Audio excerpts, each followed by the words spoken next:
If somehow we can't get out of Akiyama's part, we'll just pivot to an 80% run. Because I love Yakuza Dead Souls. Yakuza Dead Souls is a good video game. Alright.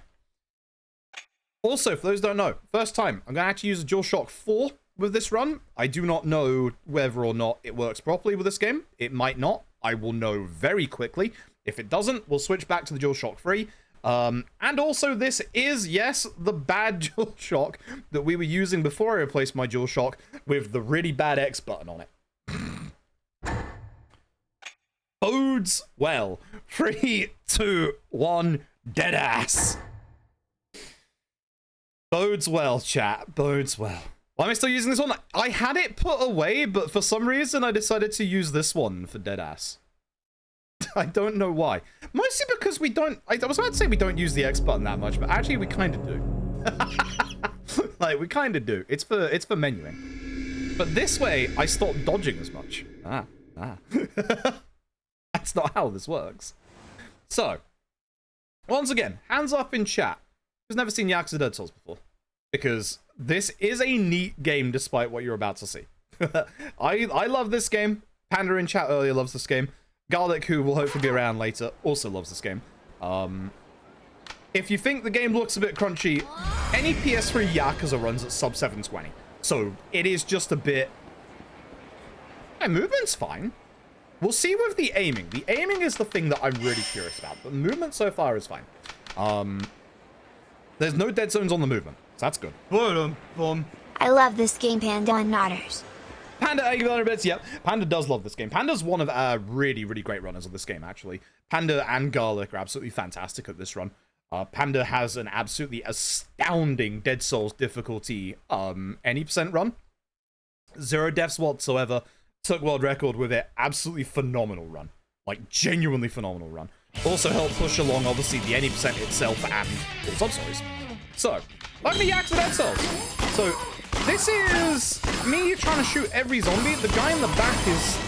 I need to shoot the cop in the middle. This is the problem. So, this is a PS3 Yakuza era game. So, basically, the...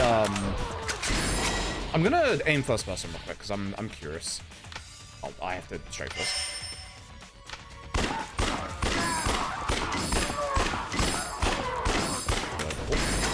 Good. So, one thing that you... I did that intentionally slowly. There is, weirdly, no aiming mishaps on the DualShock 4. That feels like Dead Souls aiming.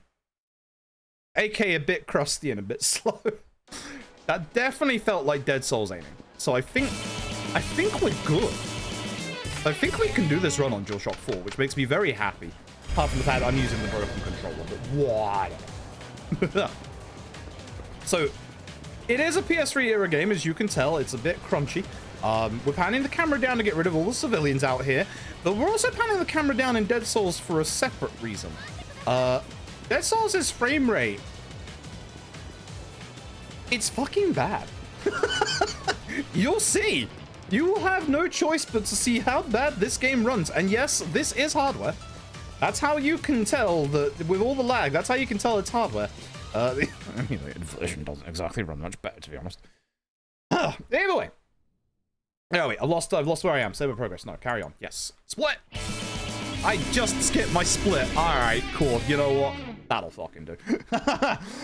Milky Girl, thank you for the gifted sub. Anonymous, thank you for the 5 gifted. Snake Eric, thank you for the 10 gifted. Kamurocho, thank you for the 10 gifted. Thank you all very, very much. So one thing with Dead Souls, I have to actually use the X button here. One thing with... It's not fucking working. With Dead Souls, if you look in the top left, you'll see that actually I only have 2 bullets left, which is not ideal. Everyone's pinballing around. That guy on the right isn't exactly the best position right now. You can also, like with the Yakuza game, grab weapons and use them. It's as bad as you think it is. Now, the downside is, I think the zombie on the right, yeah, this guy, I didn't reload, which is the problem, has a little bit of HP left. So, because this is a PS3 era Yakuza game, in the tutorials, all the enemies are taking damage. We just can't see it. Even though we're on easy, yes, zombies still take multiple hits. Look forward to Dead Souls difficulty when we do Dead Souls Platinum %, because Yikes. Yikes. Basic zombies all become bullet sponges, and the most hyperactive zombies that are hyper aggressive towards you. It's great. Smile. Smile. So, yeah.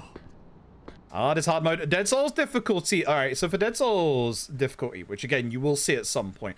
If this run somehow dies, I might do a Dead Souls difficulty run because it's been a while.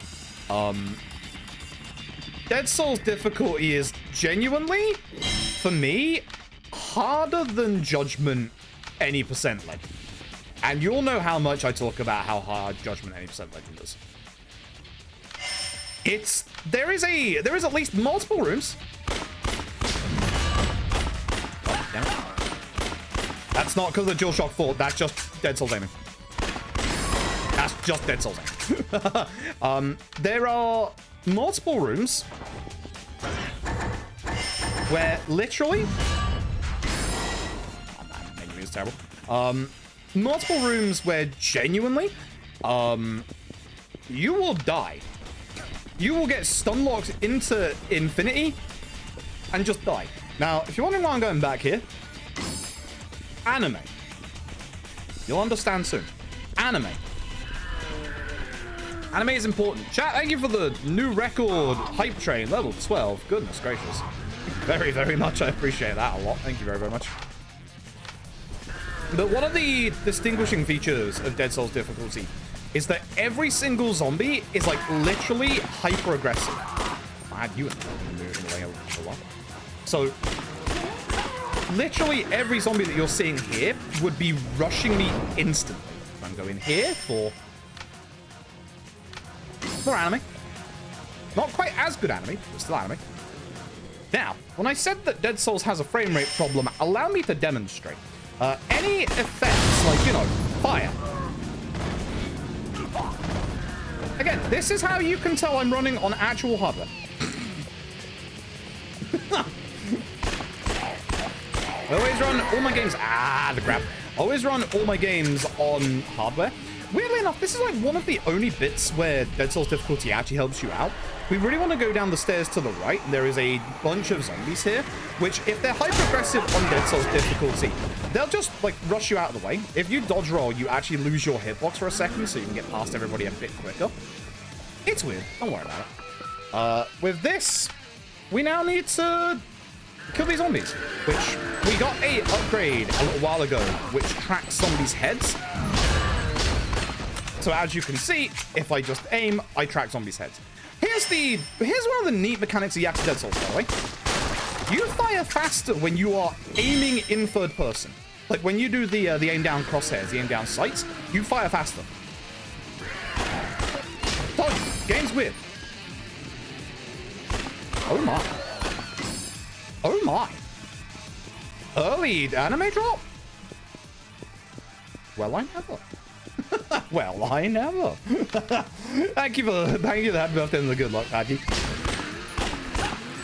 Ideally, you will hit all the enemies here. Again, if you're thinking my aim is bad because of DualShock 4 instead of DualShock 3, no, it's just bad. It's just Yakuza Dead Souls. These are heat actions. They're good for killing multiple zombies. You'll see us never use them because they also kill the frame rate of the video game. So what I'm doing is panning the camera down so that once we're out of the heat action, I won't lose any more frame rate and we can just carry on. Yes, Yakuza Dead Souls' speedrun literally has strats to try and save the frame rate, because I'm not kidding, in like a normal any percent run for Yakuza Dead Souls, saving the frame rate can save you, and I kid you not here, like a good 10 to 15 minutes over the run. It is ridiculous how much this game struggles frame rate wise. But by panning the camera down, yep. Yep. So we met up with an NPC called Nagahama. We are going to basically be escorting him to a gun store. And in this bit, I'm now going to be trying to kill as like many zombies as I can without getting hit.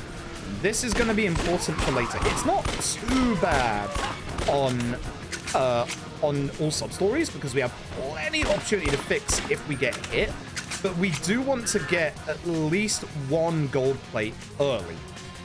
That gold plate is gotten via this NPC here, Asagawa. Asagawa here basically gives us a whole bunch of missions that we do in the background. The biggest, highest paying mission that we really want is to kill zombies without getting hit. There are bonuses for that. You'll see them appear on the screen when they happen.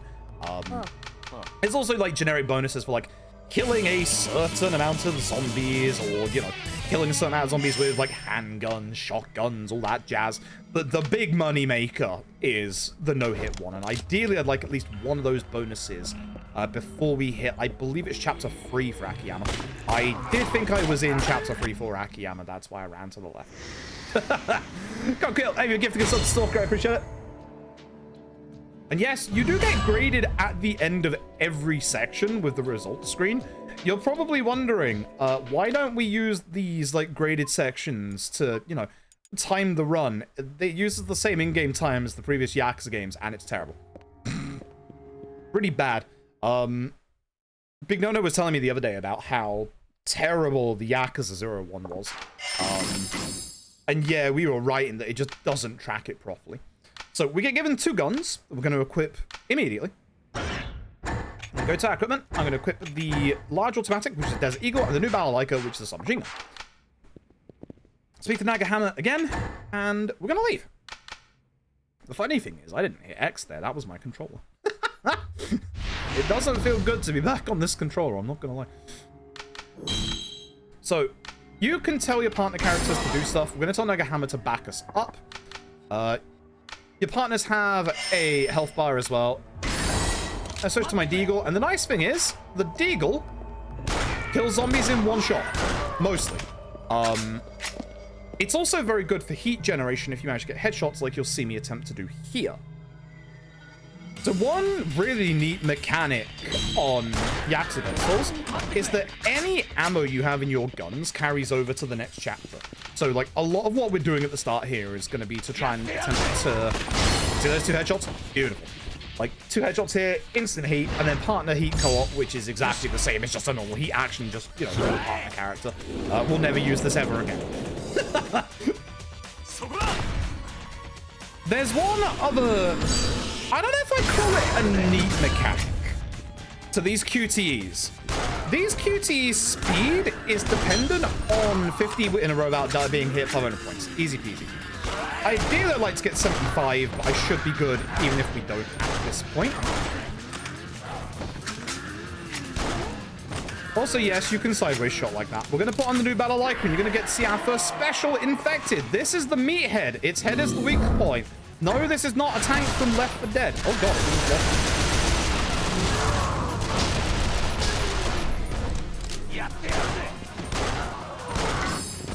Block steel. Okay. I feel like to meet head stealth. We also want to kill all the enemies. Now, in all sub-stories, what we do want to do is use this box here.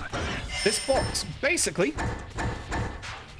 is a resupply point. It can have, obviously, healing items, as you saw, and it can have ammo. For the start of all sub-stories, we need a lot of cash in this run, actually. So we're going to grab that ammo because it's going to sell for a relatively decent amount, especially early on. So we're just going to grab all the ammo. And then we're going to carry on. Because we're going to be doing a fair amount of like stopping at certain points. We're going to equip the Deagle. I'm going to make sure everything's reloaded. There's zombies here, and then there are zombies here. Once again, ideally we just don't get hit at all. Any environment damage like fire damage also counts as being hit, so just be careful. 75 in a row without being hit. Beautiful. One mechanic I haven't mentioned yet is headshotting zombies. Headshotting zombies actually produces this really weird effect where there is an AoE field around the zombie that you headshot that then knocks down all the zombies in the immediate vicinity. It's actually really fascinating and kind of useful in places. It is this one, yeah. Go on the first one. Yeah. Our next special infected, the Crybaby, definitely not a witch. You get close, she screams, summon zombies. Wow, I'm gonna stand in the middle and keep shooting to try and kill her. If I don't kill her, it's fine. We'll have plenty of time to get a lot more crybabies later.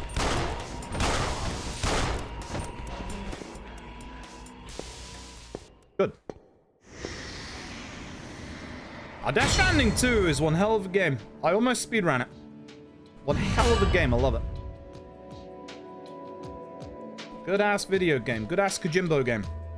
I like that there, Hideo Kojimbo. We're going to be doing MGS Delta, hopefully, at the end of this month. Hopefully. If I can't fix my PC, I'll just get it on PS5. Alright, so. Story-wise, because I'm sure you're all wondering why the fuck Akiyama is fighting zombies. There's been a zombie invasion. That's your story.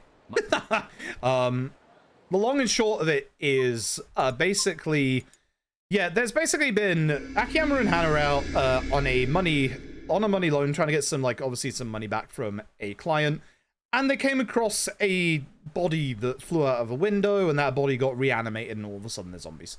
Akiyama found a gun, and now Akiyama has guns. So Hana is still in the infected zone. She is sick. I'm going the wrong way, because I'm an idiot.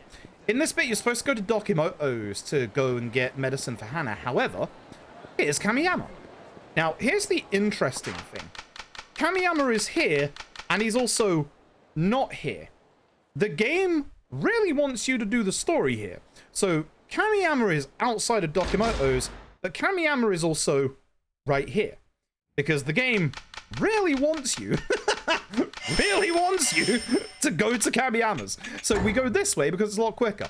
So remember how I said the Desert Eagle's really good? Oh yeah, fuck that, like.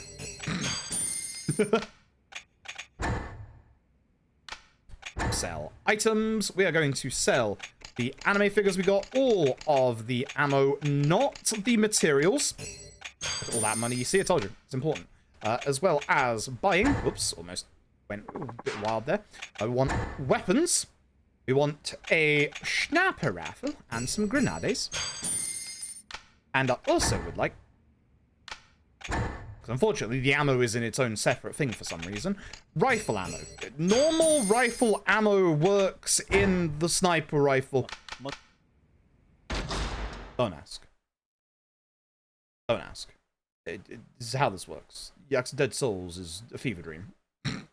Don't worry about it. Don't worry about it. Don't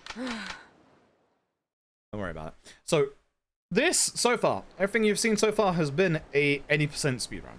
And what you're about to see now is an 80% speedrun. Unfortunately, we cannot get past Hasegawa. We do have to go through Hasegawa's tutorial. This is the tutorial of how to get back into the infected zone. And this is actually one of the coolest parts about Yakuza Dead Souls. So, part of Kamurocho is now infected with zombies. So, you'll see in certain parts on the mini-map, you can see it very briefly, oops, wrong option. You can see it very briefly in the bottom left, in that there is this big red square. That's the infected part of Kamurocho. And one of the coolest things, and unfortunate things, that Yakuza Dead Souls does, is it changes up the map of Kamurocho.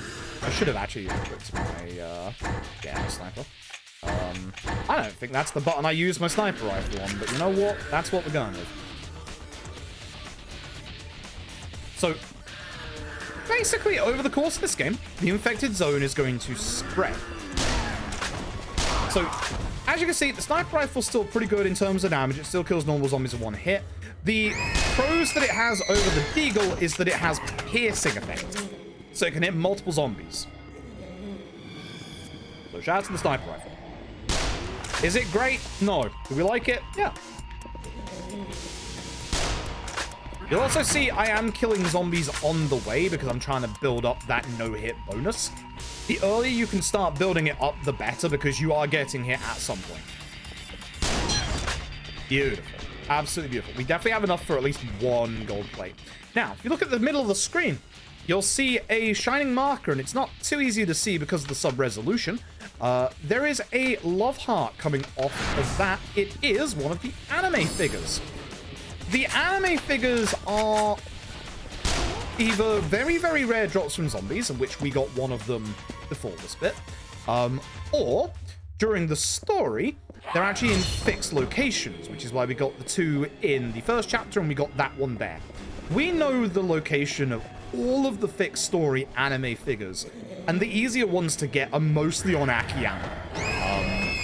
However, there are rare zombies that you'll see much later on, potentially in Akiyama's bit, potentially not until Majima's bit. And those rare zombies can drop you the rare anime figures, or they can drop you rare materials that can sell for like 50,000 yen. Sometimes you can shoot him from behind, which is the dumbest thing, and I love this game.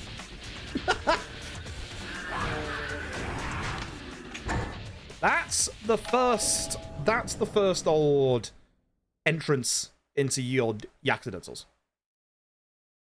Tips on what to avoid or anything. Make sure you keep upgrading your gear, especially in the late game. Early on in the video game, you're fine. You will get to a bit that's going to seem like it's a giant wall. Upgrade your equipment. That's the tip. Most people don't for some reason. Your gear is excruciatingly important. More so than your leveling. Like, in a lot of ways. So make sure you upgrade your gear. That's my big tip. So, with this, we're now going to run back to Dokimoto's. It looks like you can get past the garbage on the left-hand side there. You can't. Good old engine. What we used to do a long time ago in like any percent and all Substories, or before we started all Substories, is that we would actually sell at Kamiyama's now because the anime figure. But if we just found if you just do it beforehand, everything's fine because like things will go in the box. Now, one big issue, one giant issue for all Substories, inventory space. So you don't have full access to your full inventory space. You have to level up and actually spend level up points to get more inventory space. This is a video game. One hell of a video game. So we have the cold medicine. You'll see that that's not Dokimoto. You'll understand why that's not Dokimoto coming up in like an hour. So there's a lot of things that Dead Souls does wrong. And then there's a lot of things that Dead Souls does right. Gary Buster Holmes. Gary Buster Holmes is your main NPC for leveling up your AI partners. And oh my god, in this game, Gary is amazing. Gary takes no shit. He scales buildings to get to you. Gary is the goddamn best. I fucking love Gary. We have to do his tutorial. And fun fact, this was the first time we ever figured out you could skip minigames. Because I was on a bad run at one point in any percent here. I hit select and was like, I'm going to quit the game. And Gary lets you know what he feels about that. Bad? Fair play, Gary. Fair play. Yakuza Dead Souls doesn't do nice things to you very often, but it does here. The game asks you, would you like to be teleported halfway across the map so you can go back to the story? You're damn right I would. Thanks, Yakuza Dead Souls. And now we begin dead ass. Yeah. See that question mark on the minimap? That's a sub-story. This is the start of the sub-story chain called Big Daddy. Big Daddy. So, some sub-stories you can see are voiced. These ones are like your kind of main sub-stories. They usually involve your partner characters, and you'll see your partner characters coming up. We're going to go up to the batting center. You can see on the minimap there is another question mark icon. Fun fact, because I fucking love fun facts, chat. Did you know the first game in the series that actually included sub-story markers was Yakuza Dead Souls? You might be thinking, but I played Yakuza 3 and 4. I played Yakuza 3 and 4. They had sub-story markers, Mr. Fruit. They were added to the remasters. And now we're going into the infected zone. Whoop, whoop. So to get into the infected zone, every character has a different entrance point. Akiyama's is behind the Millennium Tower. You already know where it is. Oh, it's very weird because like Dead Souls does bring a lot of quality of life, but Dead Souls is also one of the worst performing games in the entire series. Like, so we don't have any partner characters here, so we can't actually We can't actually, like, take any partner characters in with us, but whenever you go inside, you'll be asked if you want to take a partner character. For certain parts of this run, we will be taking a partner character because we'll be able to do their sub-stories. I'm gonna stick my pistols for now, my rifle. So yes, as you see, Akiyama has the dual pistols. Akiyama is John Woo. Wait a minute. I've just had a really, really nasty scheme. Oh dear. Actually, they should be asleep right now. They won't know. Cosmic recently lamented the fact that he runs a lot of PS2 era games and above with characters that dual wield pistols. I can get Cosmic to speedrun Yakuza Dead Souls. Whoa. Anyway, stick to left-hand side. That's the sub-story marker. We're going to start and finish our first proper sub-story. Don't mind if I do. This is Cliches. One thing I love about all sub-stories runs is when a game has good sub-stories and you can remember them. Yakuza Dead Souls has some phenomenal fucking sub-stories, beginning with this one. This is called Cliches because this sub-story plays on the cliches of horror movies. So we have a whole bunch of people in here. We have the religious fanatic. We have the lovey-dovey couple. We have the guy that's trying to get back to his family. I watch horror movies all the time. It's a zombie! Question mark?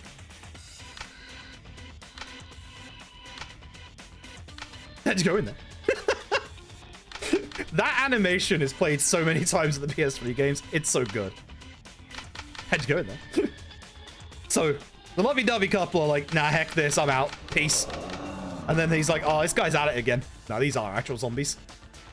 This is what I love about this sub-story. It's all about the cliches, and then it just breaks those cliches. It's so good. It's so, so good. I was wondering about that. Before when I did this run, I actually used the rifle there to take care of these zombies, but aiming down sights at headshots, that actually was pretty quick. Hey, Big No, hope you're doing well. Thank you for the happy birthday. Thank you for the good luck as well. Actually using a DualShock 4 with this for once, which is actually feeling really good so far. The downside is it's actually my busted DualShock 4 with the bad X button. So we're spying on the lovey-dovey couple. They're like, oh man, it's getting real kinky. Please stop biting me. And yep, no, it's zombie. Yep. I adore these sub-stories so much. Now, weirdly, you can get zombies that are a little tankier than others, and we'll go into that when that actually happens and occurs. Now, one of the really cool things about this sub-story is we're going to get a reward called Super Hard Aluminium Alloy. That's one of the rarest equipment or item upgrade materials in this game. And with it, we can actually upgrade, like, Kiryu's ultimate weapon, which we really want for the final boss. In any percent, it's a massive RNG drop. In this, it's guaranteed.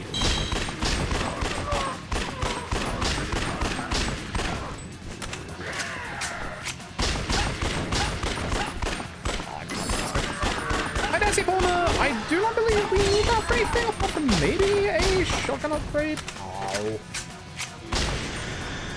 Bad losing my ammo there. It's a shame. And to play wired, yes.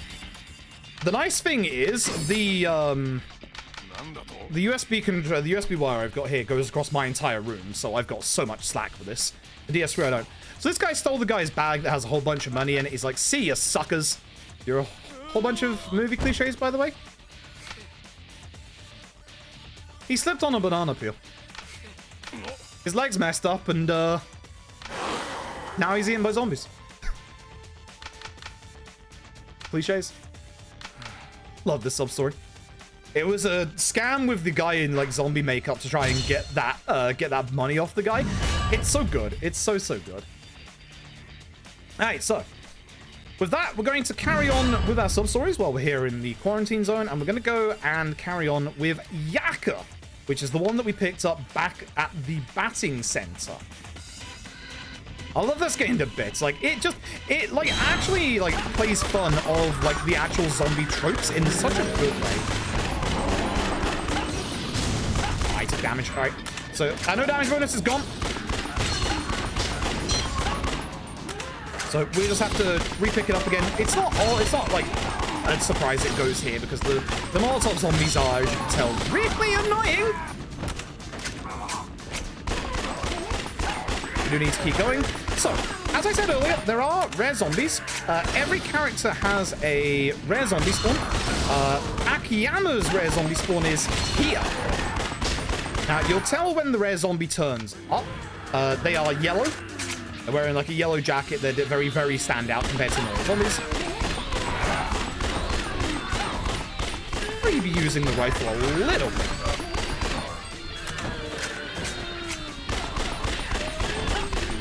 And here's the app.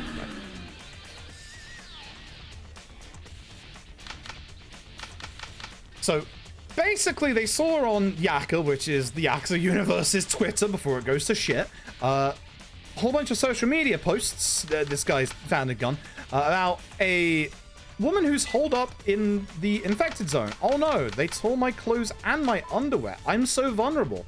I'm going over to Theater Square right now. Please help me. So we're going after them. But it's actually going after the idiots that are going after her. Like, you know. So we might get a rare zombie spawn here, which if we do that would be pretty nice. No rare zombie spawn. It's basically just there by the park. If we don't get it, it is whatever. Normally, I'd hope for it to try and get some money, but we did get the lucky anime girl drop earlier, so I think we're good on money at this point. Thank you all for the happy birthdays, by the way. So if I'm not, like, responding straight away, I'm also concentrating on this. There's this guy also looking for the person, etc. When we run to Theater Square, there is an NPC called Kendo in Theater Square. They are part of Big Daddy 1. We do not want to speak to them now because they will drag us out of the actual infected zone. Which, this is the actual cutscene to begin. Don't worry, you get the cutscene, but we don't speak to him again. Again, if you ever see the black bars on the top and the bottom, that's because it's a voice cutscene, so it's an important one. It has, like, your AI partner, etc. But we do not talk to Kendo just yet. So we're going to hold him there, and we're going to use him as a way to get out of the infected zone. So there's these guys, these idiots.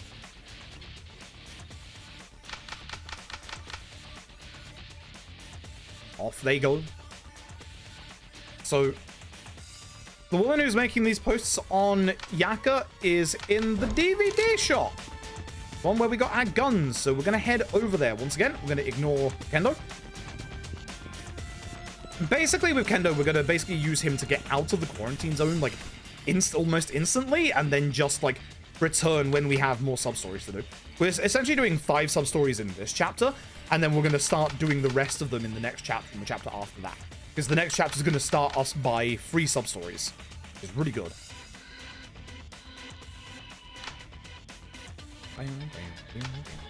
Also, Dead Cells has good music. Very good music, actually. Like, Yakuza games rarely miss with their music. Dead Cells has good music. Yep, speak to you, go search. This basically starts the instance of where we need to actually go, which is here. So you want to go down to the right, but you can see the way down to the right is actually blocked off. I wanted that chainsaw. I wanted that chainsaw.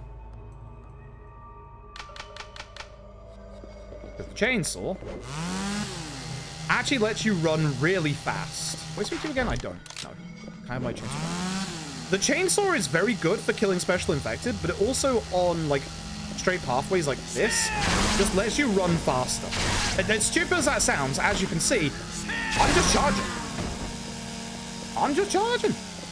Like, we actually use this chainsaw for movement. As dumb as it is, it actually works. Love this game. My chainsaw. Oh, right, gets rid of it, huh? So, we're gonna keep running forward.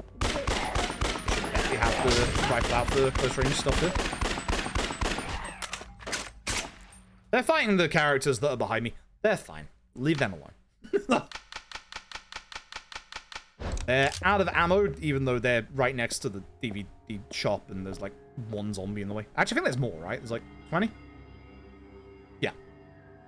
So we're gonna shoot all these zombies. Which, if we were doing dead platinum %, I definitely think like headshotting everybody here is the obviously this is a little bit tricky. What I should be doing is actually getting my grenade out. We can afford to use a grenade or two in this bit. My NPC ally is currently in my way. And the zombie.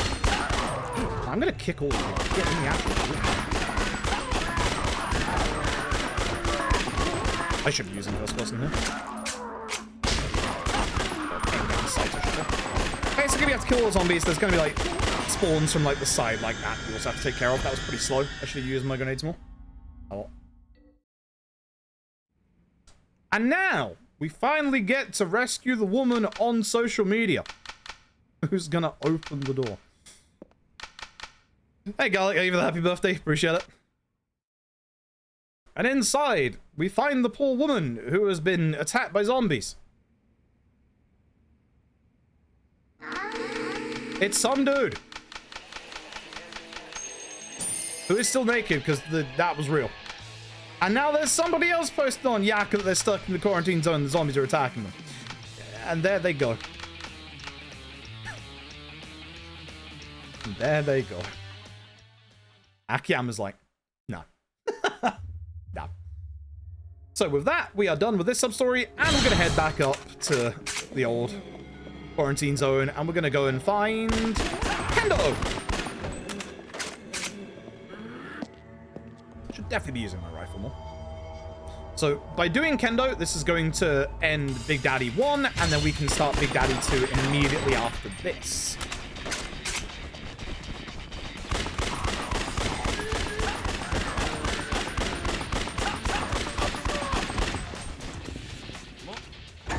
Right, let's go. So the nice thing about Yakuza Dead Souls is that some of the, when you're in gameplay like this, and you get like cutscenes or conversations, you can actually just skip them by pressing start, which is really good. Again, Yakuza Dead Souls with its goddamn neat mechanics. But anytime if you look and you see like the word sub in the bottom left on the minimap, that means we are in like the actual sub-story part itself. But Kendo is one of your partner characters in this game. He's going to be Akiyama's first. Or do we get Dokimoto first? I don't remember. Remember. Not a BioShock game. It's a little bit of everything.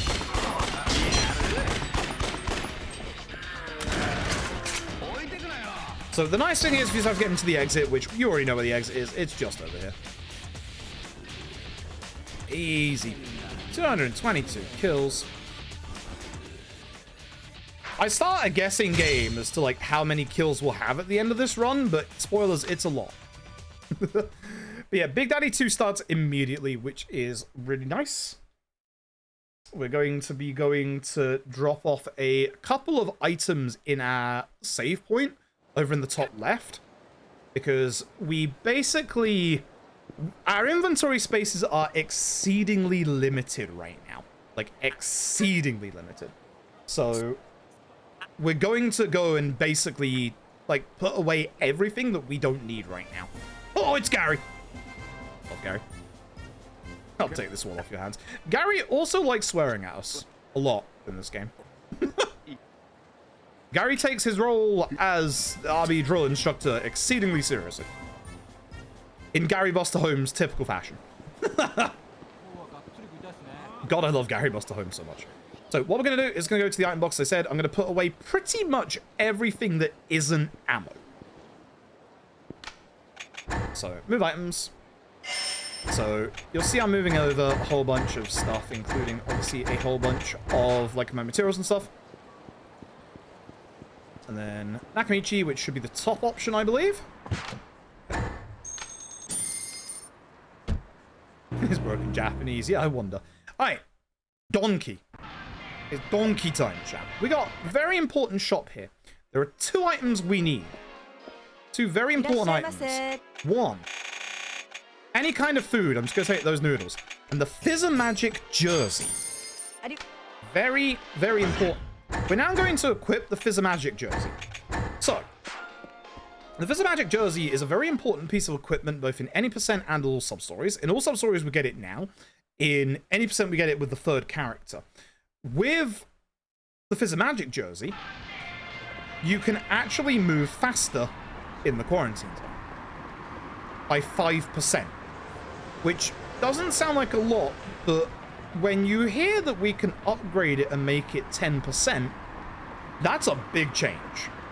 That is a massive change. So, Big Daddy 2's continuation is at Gary's. That's why we're running over here. This is how you can tell Yakuza 5's map is based off of Dead Souls. It's because of Gary's boot camp.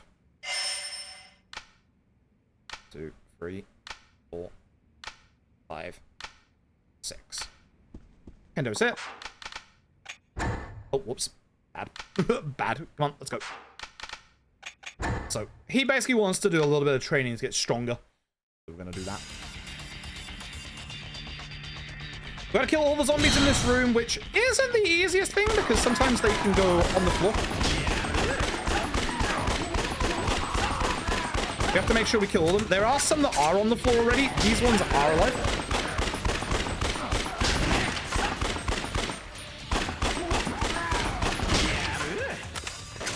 Now, zombies that are on the floor crawling, they do actually, they will actually die over time. They're here, they ran around this corner. Yeah. I was wondering where they were. Wondering where they were. You have to be careful here and, like, listen out to where they spawn. Ideally, they spawn in that corner behind you, but I think I, like, got too close to them and made them spawn a bit further away, which sucks. It is what it is. Hey, Emmy, hope you're doing well. Okay, so with that, this dude turns up. A bit scummy, this guy. We're gonna be going to Old Cafe Alps.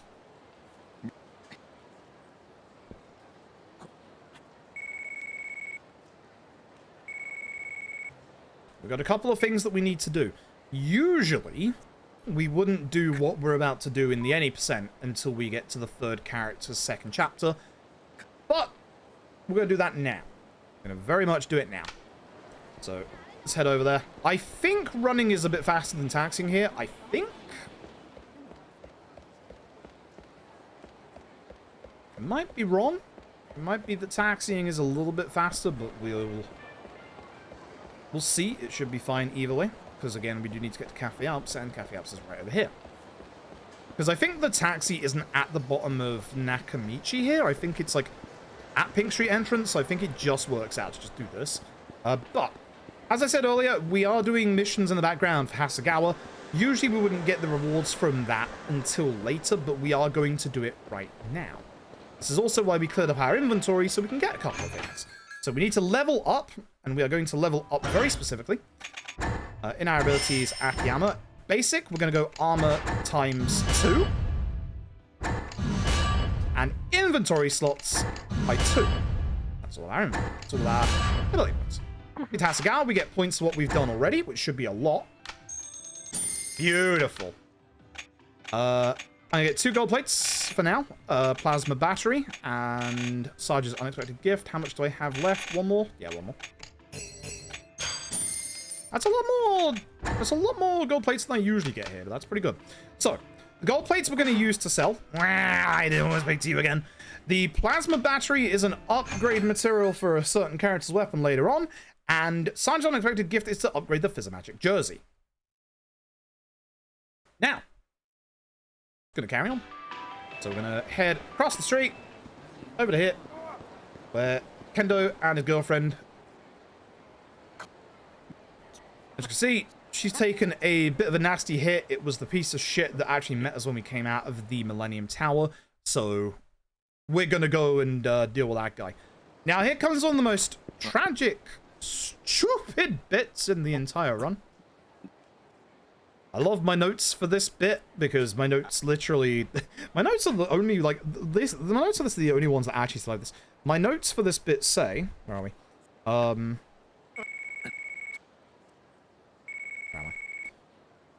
I? I can't see where it is. It should be here.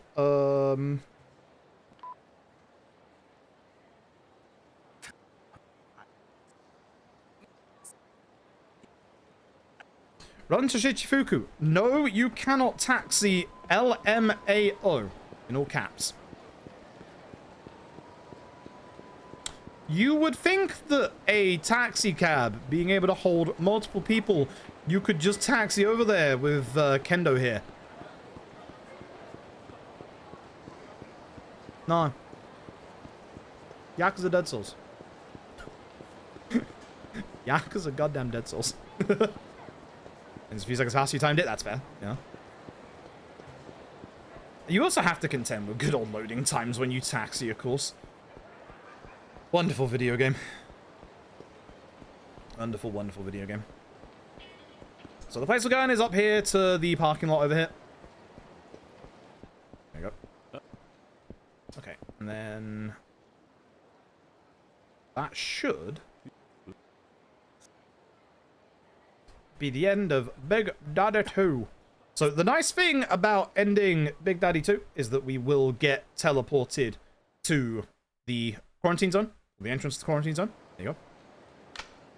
Then move it to after Dead Souls. It's the console, so it's not like impossible, but I'm not putting in the work for it.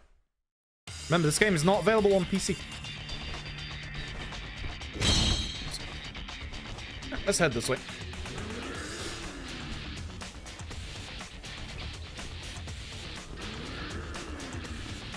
And look who it is! So press start to skip his dialogue.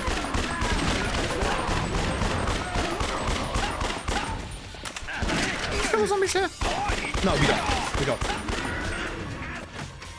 Please tell me that's fine. Yes. Is this the bit where we have to level him up? I don't think so. I think I've just fucked up. No, that's Marina. I'm thinking of Marina. I'm stupid. I'm thinking of Marina. I'm thinking of Marina. Yeah, I'm stupid. I'm thinking of the wrong character right now. Thinking of a different Akiyama character. Thinking of a very different Akiyama character.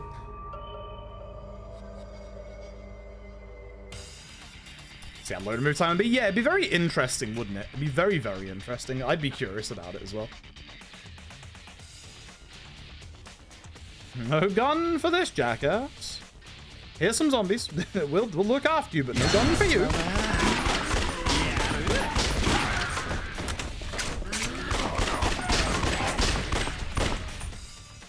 Oh.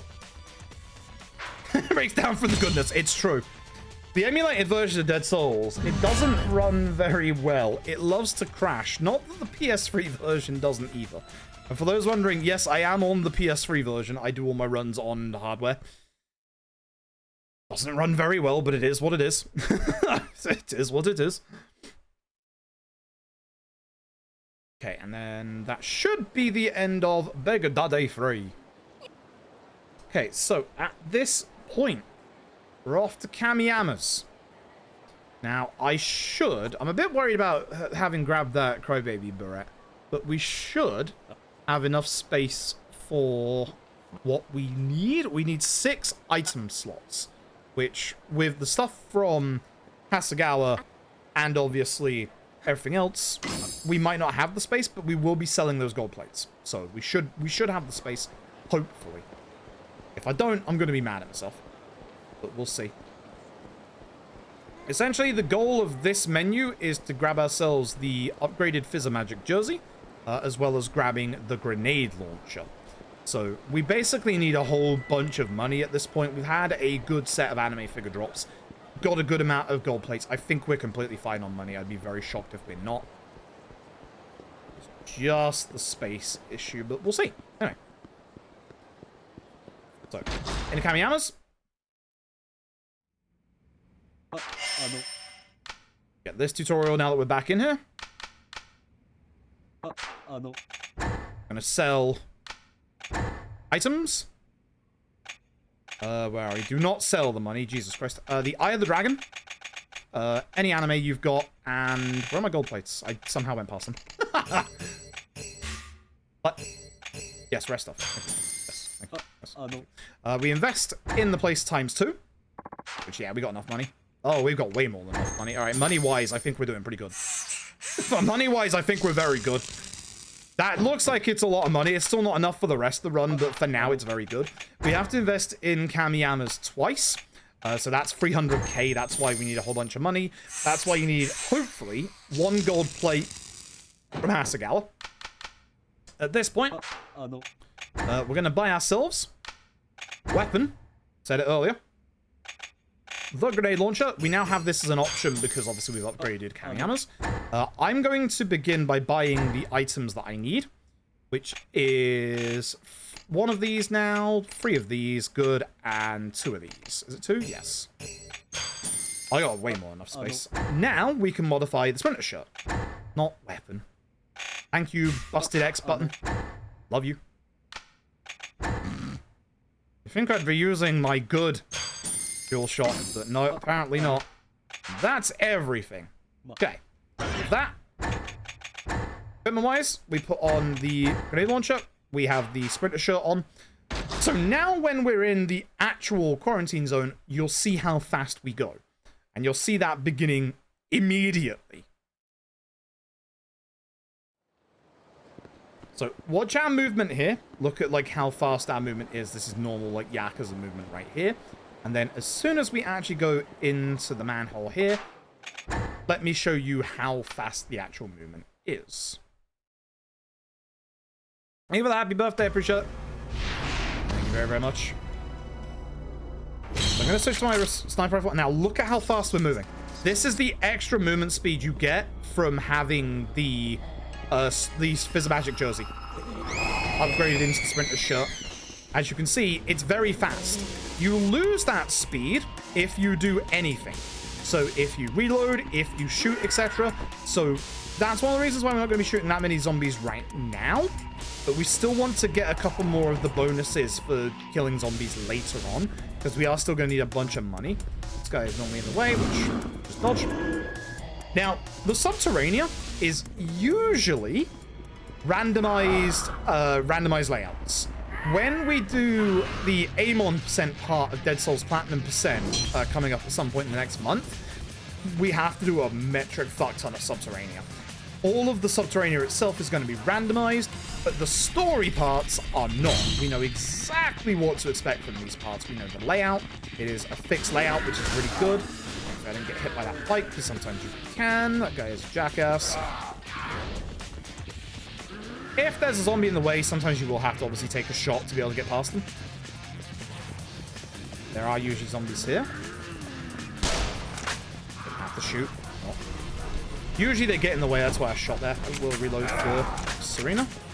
You can use the grenade launcher, but it's a very enclosed space, so it's not something I like doing here, despite the fact that we don't usually have the grenade launcher here. Let's talk about those strong normal zombies. There are 2 normal zombies in front of us in Serena. One of these 2 has a shit ton of HP. It's the one on the right. So what I'm going to do is get the headshot, and you saw there that I got the headshot AoE effect and knocked down the other zombie. With the sniper rifle, it just takes 2 shots to kill them.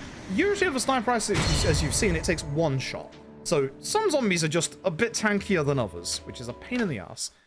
Emmy, thank you very much for the tier 1. Thank you very, very much. I appreciate it. God damn it, I messed up my save. God damn it. This is why you don't want to mess up your save, because it takes even more time to get through that. We're not done with the chapter just yet, by the way. Okay. We also have 10 more sub-stories to do when we hit Akiyama's 4th chapter. Usually in any %, you just go straight to the story and go straight to the actual set piece itself. But for old Akiyama, we are going to be doing a whole bunch more sub-stories. In Yakuza Dead Souls, you can do every character's sub-stories in their parts, which is really good. There is one character where we won't be doing every single sub-story in their part, and that's Kiryu. Mostly because, unfortunately, Akiyama's and Majima's sub-stories, as you've seen on Akiyama so far, his sub-stories, like, work together really, really well and blend together really well with like good start points and good end points. Character 3 and Kiryu do not. They don't in the slightest, which is unfortunate. Usually you get a good pierce there, but I didn't.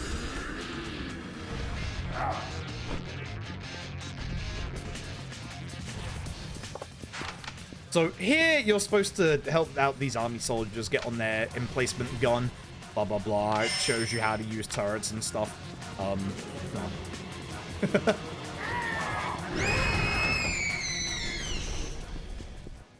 No. No. The polyrat. Polyrat.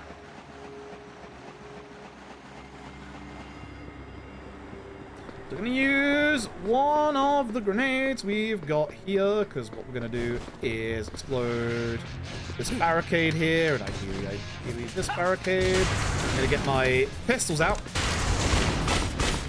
Got the wrong angle there. Everyone's to the side, that's good.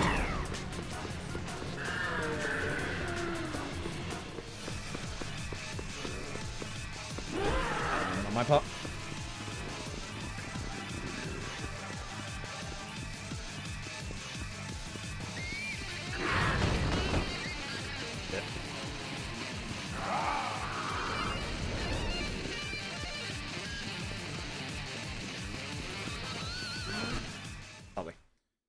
Okay, so once we come out here, we're trying to go basically back and find Hannah, who is no longer in Serena. She's in the Orient building, which is across from us.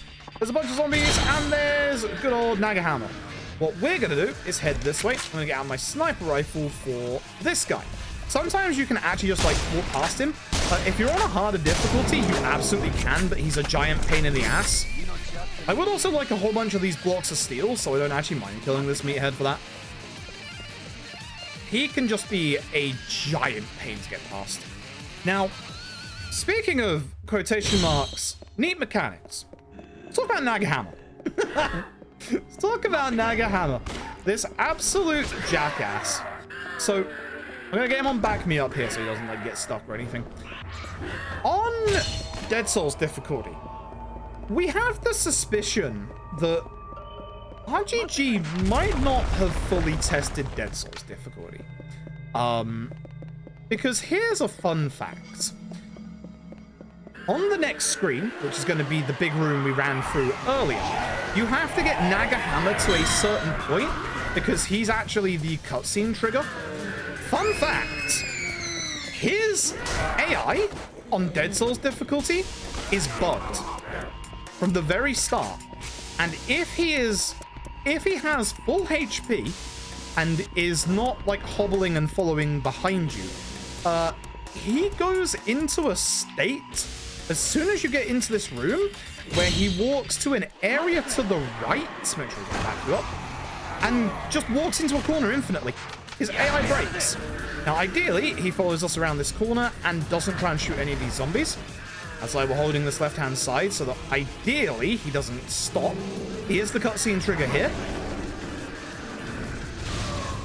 So when he comes around this corner, as long as we're close, we can just go at the cutscene here instead of having to drag him all the way over or go all the way down, which is really good. I'm going to lose a little bit of time here, but that's fine.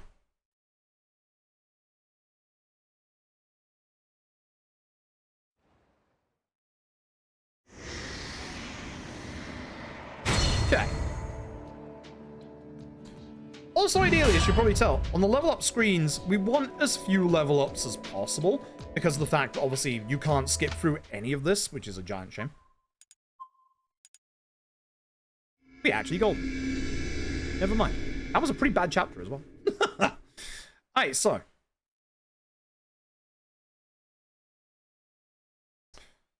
This chapter starts off with your introduction to Kine, who is your basically NPC who leads you to the Subterranea, leads you down into the sewers, etc. We don't obviously go down into the Subterranea. Amon, you do need to do all the sub-stories to do Amon, but we're not actually going to be doing the Subterranea, obviously. Once you've seen this one, it's true. Snake oil salesman. Except with speedrun gold splits. So, there are 3 sub-stories in this starting area. What we're going to do is we're going to start all of them, but we have to be a little careful with the first one. The first one will drag us towards the entrance to the quarantine zone, and we don't want that. But we do want to actually, like, start his sub-story.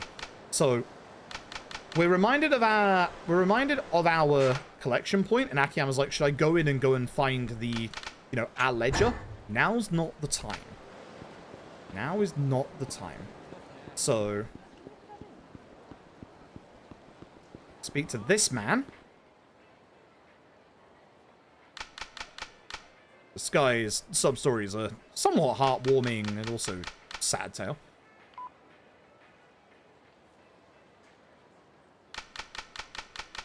Guy's like, there's a scam going on. My son's involved in it, so... it's the bottom option? Yes. Bottom option.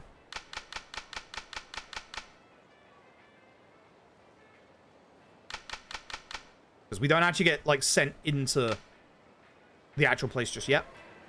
But by going up here and speaking to this guy, who's one of our hosts from Elise, he's like, boss, go to the club. I'm going to the club. One of our hostesses is in the quarantine zone. And the reason why we said no to the one earlier is that by saying yes to this one, it takes us to the quarantine zone. This is Marina, who I mistakenly forgot about in the previous chapter. So now we've activated all the sub-stories that are outside in this chunk, and we're getting teleported over, which is really, really good. Now, there's the old man. Don't worry about him being there. We'll deal with him in a bit. You could come out and deal with him, but trust me when I say there's a much better route to ignore him for now. The way that we've actually routed the sub-stories for Akiyama's part is genuinely quite clever. Genuinely quite clever and works suspiciously well, actually. Akiyama and Majima's sub-stories work surprisingly well together. And then when you hit character 3, they don't. And when you hit character 4, there are time-gated sub-stories. Further along in this video game you get, the fucking worse it gets. So, we need to go to Sky Finance for our ledger, for obviously the debts we need to collect. However, this is where the danger begins. You have to be exceedingly careful every time we walk past this bit. I'll pan the camera up and lose a little time just to show you as we go past. On the right-hand side, see that group of zombies and that woman? That's Marina. We do not want to get anywhere near to Marina right now. We will get dragged out of the quarantine zone.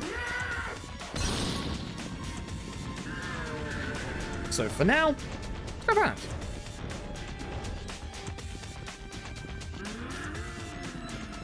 So, that's the rare zombie. See that guy that just ran past me? Ideally, I should have shot him there. But I wasn't expecting him in the alleyway. I was expecting him a bit more in the park. But that is where one of the rare zombie spawns is. So ideally, you do take him out because then you can get a bunch of money off him. Maxi, thank you for the raid. I appreciate it. How's MGS2 going? How is MGS2 going? I'm actually learning the speedrun for MGS2 off stream. My PC's CPU is currently very busted. So unfortunately, oh right, I have to kill these zombies. So unfortunately, I can't right now. That zombie on the floor is one of the stronger ones, so I like to get on the floor and then... Nice headshot. What a game. What a game. This game is so beautiful. This game is so beautiful. There's our ledger. All right, register. Time to get paid. All right. So this is now done with the 6th sub-story. Oh, thank you very much for the generous donation. I appreciate it. Hold on, I gotta remember. Oh yeah. We gotta go into our menu and read the client register. This now opens up the sub-stories with the clients in the register. At this bit, Kazami, which should be Sophon Street to our left. So I just have to concentrate for 2 seconds. I'll read that in a second. Thank you very, very much for the generous donation. Yeah, no, I've been learning the MGS2 speedrun, like, off stream when my PC isn't exploding. But thank you very much for the raid. I hope MGS2 is going well. Phenomenally good series. But over here, it's up on the street. I'm ready. I'm ready. Okay, so there is one shop here that's kind of opened up a little bit. It isn't normally in like any of the other Yakuza games. It is this one right here. Oops. Go inside. You leave. There's the dude that owes me money. Also, if anyone coming in from Maxis, you're probably wondering what the hell you're looking at. Yes, this is a Yakuza game. It is only on the PS3. Yes, it's a third-person zombie shoot-'em-up. So, that is number 7 done. We are now going to head up towards good old Meatball Place. And you'll see a very familiar character that should have been in his office earlier but wasn't. It is, of course, Dokimoto. So Dokimoto can't get back to his office because it's on the other side of this giant wall. So we're going to take him there. I'm playing Deltron release. I would like to. Ideally on PC, but if I can't fix my PC in time, then PS5, yes. Hopefully. Hey, hello everyone coming from Maxis. Yeah, again, if you've never seen this before, yes, this is a Yakuza game on PS3, which is Zombie Shoot 'em Up. Let me check that donation. I appreciate that donation to the Make the PC Work Fund. I appreciate that. Thank you very, very much. Very, very much necessary. Thank you very, very much. So you'll see at the minute, you've got like you've got the sub-story icon here. That means all the other sub-stories are gone, which means that we can just carry on and go down the bottom. So for those coming from Maxis, if you're wondering what we're doing with this run is one thing we like to call dead ass. So it's Yakuza Dead Souls or Substories. Dead ass. We were supposed to be doing Lost Ass, but unfortunately, with my PC being a bit kaput, I'm not sure it could survive doing a 12+ hour speedrun. So yeah, instead we're doing one of my favorite all Substories, because this game, despite being, you know, the game that a lot of people hate from the series and unfairly categorize it as like almost killing the series in the West, this game is fantastic. It has the Yakuza charm, and its sub-stories are absolutely phenomenal. Allow me to show you with this sub-story right here. One of the strengths of Yakuza Dead Souls is that it plays on horror tropes. Dokimoto's patient is down here somewhere. You'll never guess which guy is human here. Zombie, question mark? It's this guy, wrapped up in bandages. The zombies didn't realize he was human because he's just wrapped up in bandages. And then all of a sudden, now that he's speaking...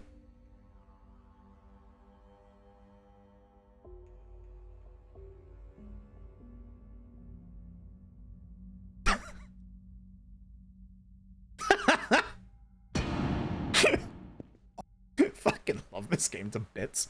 I'm using my grenade launcher. Now, you're probably wondering, is this game a good game? I'm not going to sit here and try and be all, this is the greatest game that IGU ever made, because it absolutely is not. Now that I've, like, damaged them with, like, obviously the grenade launcher, I'll start with them. Actually, some of these zombies are quite tanky. This is just an effect of, like, certain, like zombies in certain areas, like this, for example.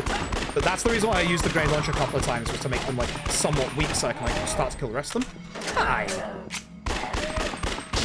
Also, if you aim down sights like that, you fire faster. Don't ask me. That's how the game works. I love Yakuza Dead Souls. It's great. Baby Bat, thank you very much for the 45. I appreciate it. Strange AK-47. Is there an AK-47 in this game? There's an assault rifle, but I don't think it's an AK. Thank you very much for the gift of the sub. I appreciate the Prime sub. Thank you very, very much. Okay, so the reason why we didn't do the old man earlier is because when we get Dokimoto, he's now one of our partner characters, and because we saved his patient, it drags us out of the quarantine zone. And who is waiting outside of the quarantine zone?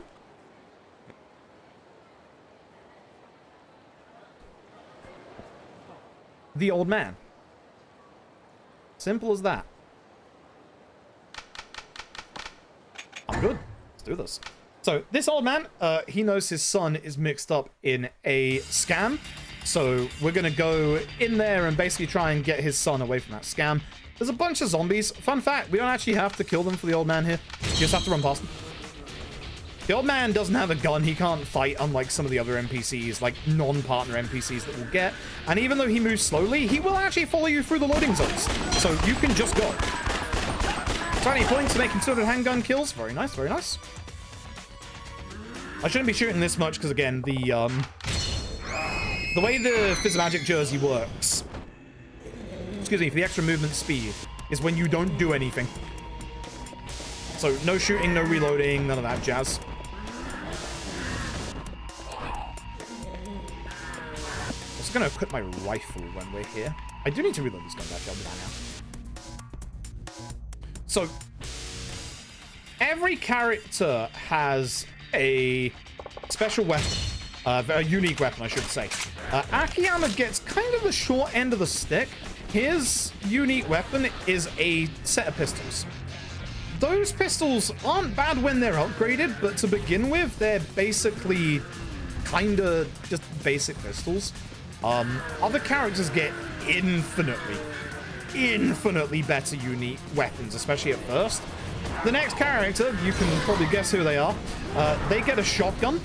The character after that gets a Gatling gun, and the character after that gets a anti-material rifle, which are all so much nicer. Super hard aluminium alloy number 2. GG. It's that easy. I don't need any more of those. That was one of the rare zombies. And here's our dudes just chilling here. Like, zombies all around them. As you do. The dude's son is on the right-hand side here. This isn't Ishikura. Fake Ishikura here, who fell into the scan, tries to get his son out of it. Taken 3 years to find his son. These two are gonna run off, and then this guy's gonna follow them. His dad's like, hey, you shouldn't do this. Go after Watara for him. Yes, we can. Which is all the way back into Theater Square. Wait, no, it's not. Oh, fuck.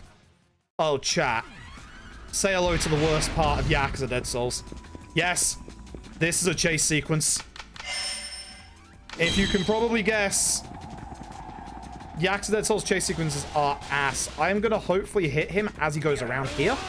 Fuck. Because if you can hit him into the bike, you can stun lock him. I hit the wrong button. That would help. Because, hey, look.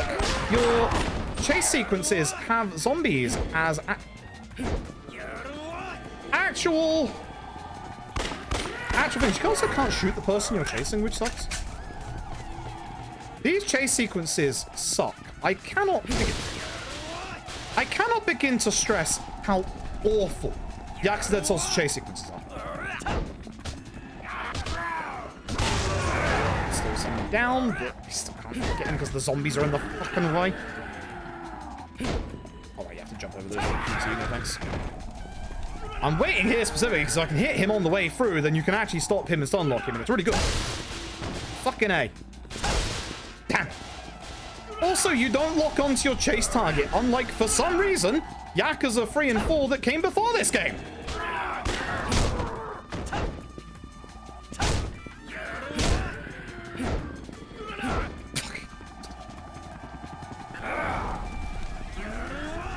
Somehow, Dead Souls made chase sequences worse.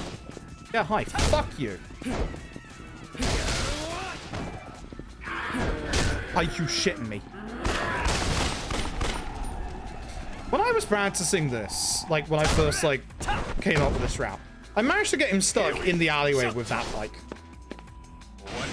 Didn't realize how absolutely terrible this chase sequence was until I actually did runs, and I have never hit that ever again. Chase sequences in this game fucking suck. So we chase down the son, and we're gonna go meet up with the dad, who's gonna try and impart some wisdom in him to get him to stop being a dipshit and to try scamming people, especially in a zombie apocalypse. These guys are being hugged by zombies, like, very sensually. They're being eaten, but this is the best we can do animation-wise on the PS3.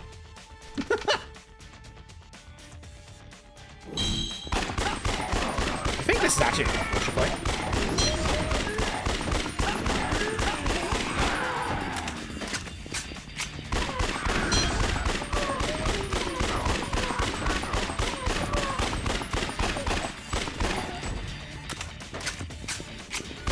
I'm always having one zombie left, one bullet and needing to reload. That sucks.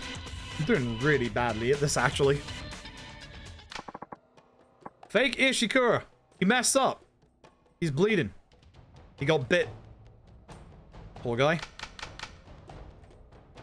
And his son now realizes the error of his ways too late. His dad makes one empowered plea to tell him to stop running away. And his son agrees. But here's the thing. He just spread ketchup on his face. He just scammed his son. Good lad. Good lad.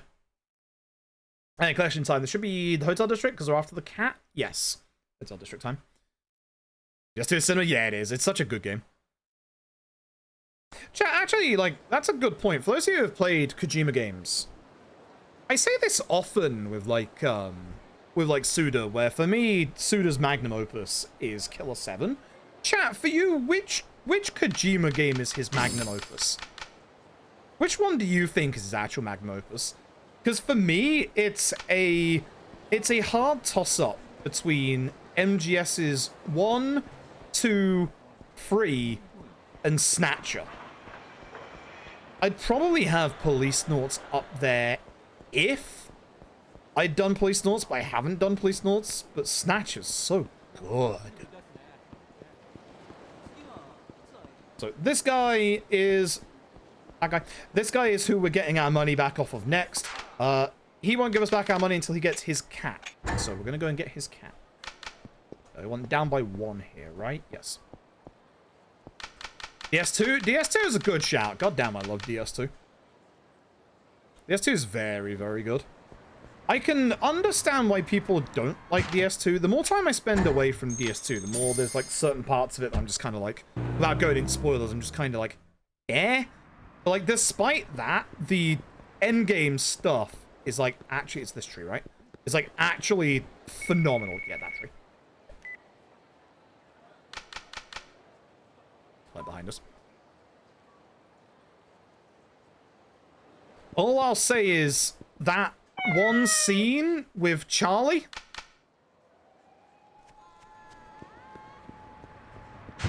You'll know the one. Oh, yeah. Oh, yeah. Oh, yeah. Oh, yeah.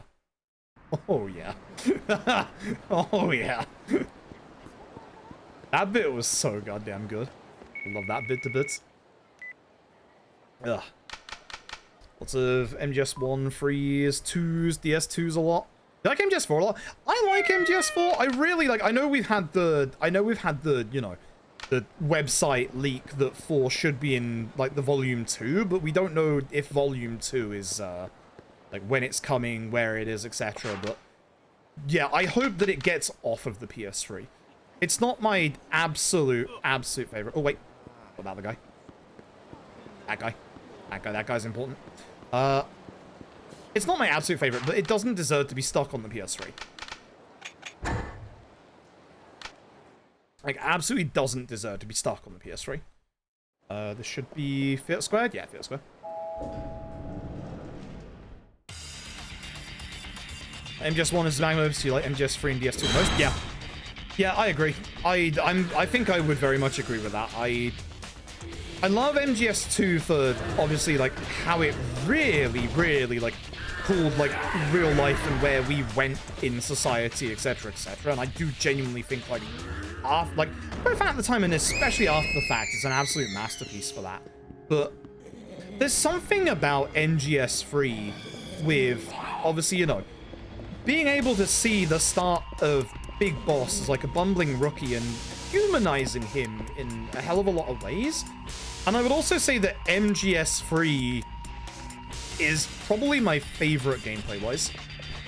Soundtrack-wise as well, I think it just nails it completely.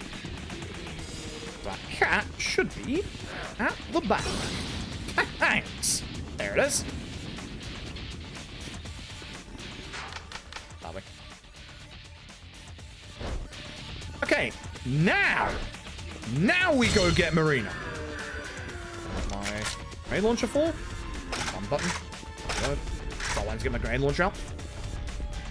So I've been avoiding her this entire time, but now that we have this cat that we need to take outside of the zone, we can go get Marina and get taken out of the zone. Excuse me. Ugh.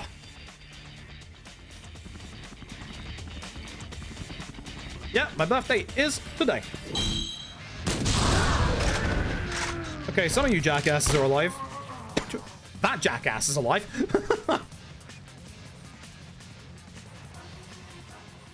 MGS5 is disappointing because of the fact that it's obviously an unfinished game.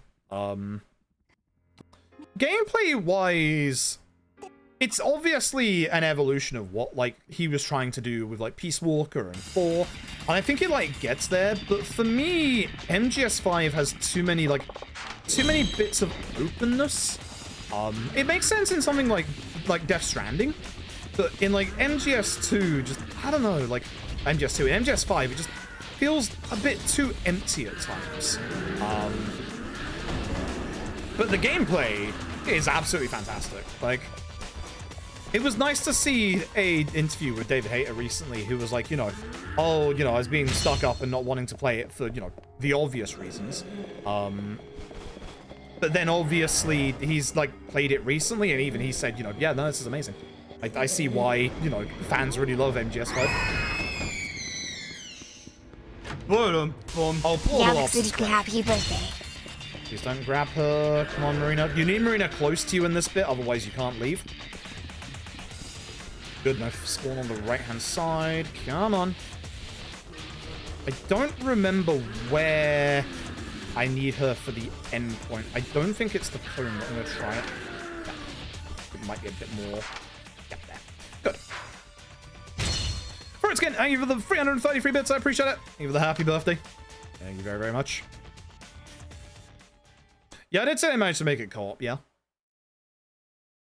Like, I do think that every single one of Kojima's games is very good. Like, very, very good.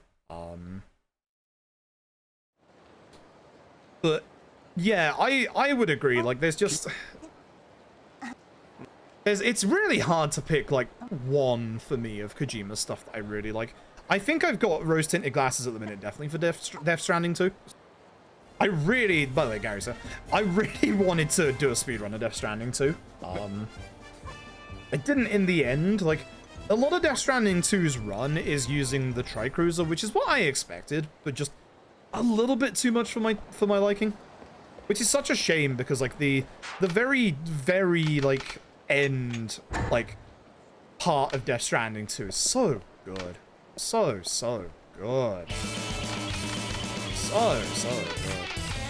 That's Fantasy. Thank you for gifting a sub. I appreciate it. Thank you very, very much. And by speaking twice to Jury, we get taken back into quarantine time. So, Lifesavers 1 was the 10th sub-story. We have 5 left on Akiyama, beginning with Collection Time Yuri. This one is nice and simple. We just go to, obviously, Fit Square.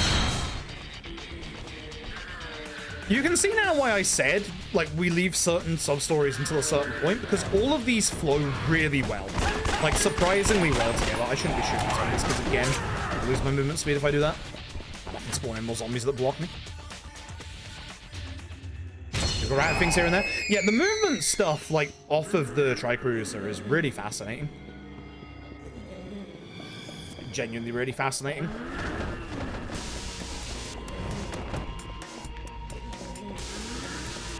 It was also reassuring to see that World Record was on base PS5 and not PS5 Pro. Because I thought PS5 Pro would have, like, a massive advantage, but surprisingly not. Again, Death Stranding 2 doesn't really have that much in terms of, like, loading stuff, so... Yeah, there's the guy. Was created rather than 3 separate ones.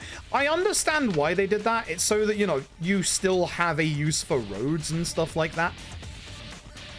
It's the same with, like, obviously the zip wires. Like, it's kind of like with PS1. The zip wires are introduced in a certain region for, you know, specific purposes. Really?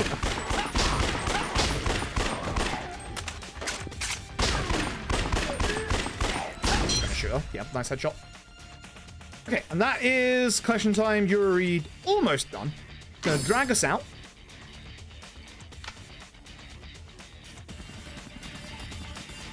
Actually, no, it's not. We gotta leave?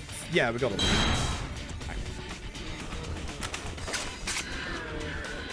Yeah, that glowing, like, subway you just saw there, that's also the subterranean, by the way. Which we would do, I believe, at this point for Akiyama. I believe. At least one of them.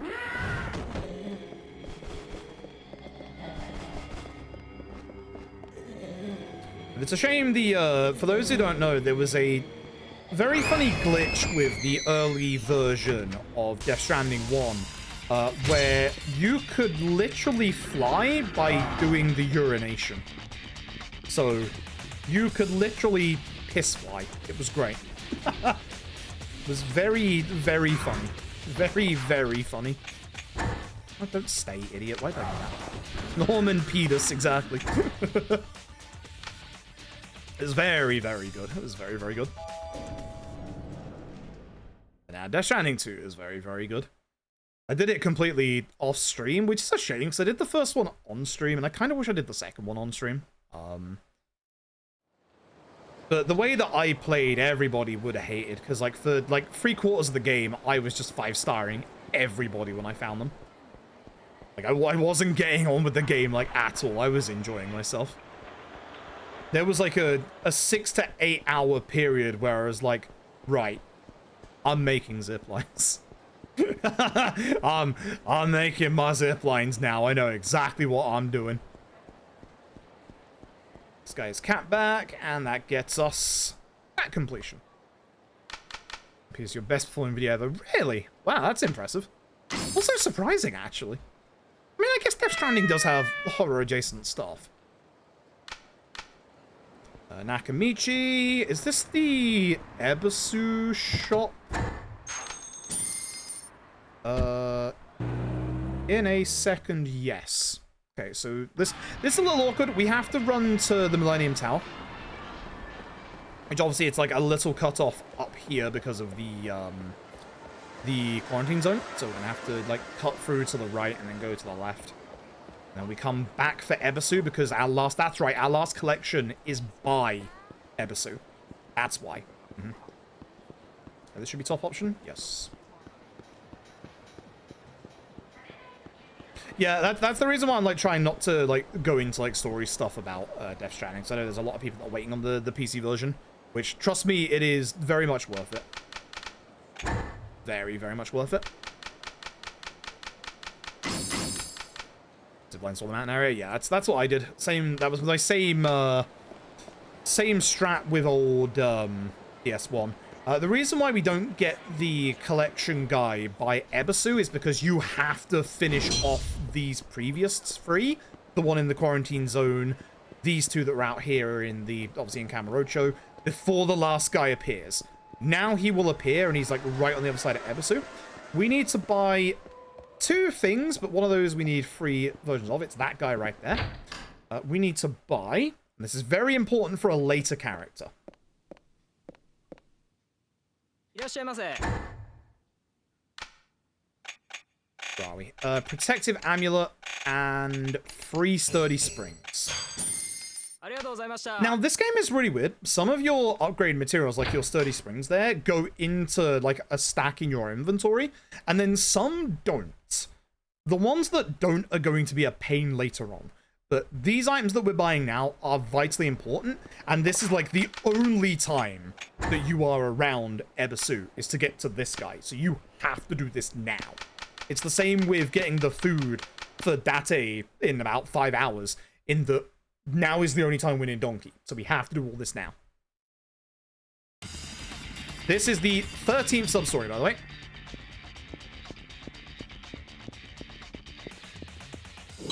So we run over to Public Park. I think we just killed the zombies here, right? Yes. That guy ran away. He's trying to get out of paying us, obviously, the money that he owes. Nice targeting. I love this game. Beautiful. Great video game. There he is. Get back here, you.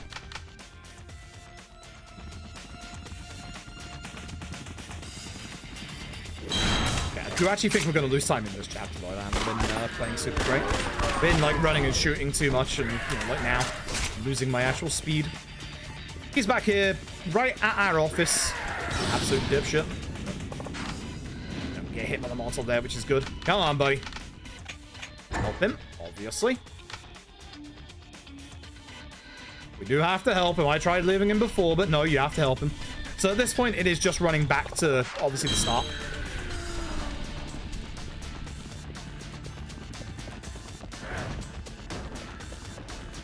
You played a chill Ranger Station Lockdown 2020. I think for a lot of people, like myself included, Death Stranding 1 came at the absolute perfect time. It's kind of like the whole, you know, like Animal Crossing, Doom stuff, like at the start of like the quarantine lockdown. Like, they were just perfectly timed. Like, especially DS1 and its themes as well. I do think that DS2 loses a tiny bit of that magic just because, you know, you've seen it before, you've done it before, etc. But then DS2 takes the story in different ways because of that. Like, it really feels like, in a lot of ways, like, DS2 is a bit more, like, gamified than DS1, but that's not a bad thing. Because, like, the very first time, like, you get to a BT in DS1, you have no ways of dealing with the BT itself, and you have to be forced to, like, actually stealth. Whereas in DS2, the game gives you your blood grenades early, and then you have something to deal with them. And, like, the way that it gets around that and still makes it into, like, a actual, like, formidable, like, set piece is to make it so that, you know, you're in a very small enclosed area. Oh, I have to wait for this guy. Crap. Come on, buddy. So, like, the way that it, like, does things is slightly different, but in a good way. In a very good way. Thank you, Kiss the Star. I appreciate it. I am having a good day, actually. Playing one of my favorite all Substories runs. Going pretty good. The game hasn't crashed yet. No, I said yet, video game. Please do not. Thanks. And with that, that is the end of all 4 of our collections, which means we have 2 Substories left to do on Akiyama. Both of those are Lifesavers Part 2 and Lifesavers Part 3. So, one thing that we need to do is, for Lifesavers Part 2, we have to level up Marina. So, we're going to go inside, we are going to partner up with someone, and we're going to take Marina. So, one thing we found in this bit is you can either clear out a whole bunch of zombies in this room, which kind of sucks because it takes quite a long time, or we can just take her with us, we'll put her onto attack so that she's a bit more aggressive, and we're going to go into the next room instead. And the reason why we want to go into this room, we have seen them as we've gone past multiple times, there is a crybaby and a monkey boy. By killing the both of them, we will actually level her up super fast. She's leveled up. Cool, we leave. Bye-bye! There we go. Lovely. And then this is back to the Matsuya. Yes. Oh, this is... Alright, this is the annoying bit. Okay, now, yeah, this is the annoying bit I forgot about. So, Marina basically wants to get stronger because she wants to be a lifesaver so that she can, like, protect people. Noble cause. She's like, I'm going to go off on my own to kill zombies. And Akiyama's like, yeah, right, I'm not going to leave you on your own. We're going to go and basically help her out, but we're not allowed to kill the zombies. So we're going to weaken the zombies with the grenade launcher, ideally without hitting them with the grenade launcher. And then that should weaken them enough for Marina to hopefully kill them fast. But we're not allowed to kill them.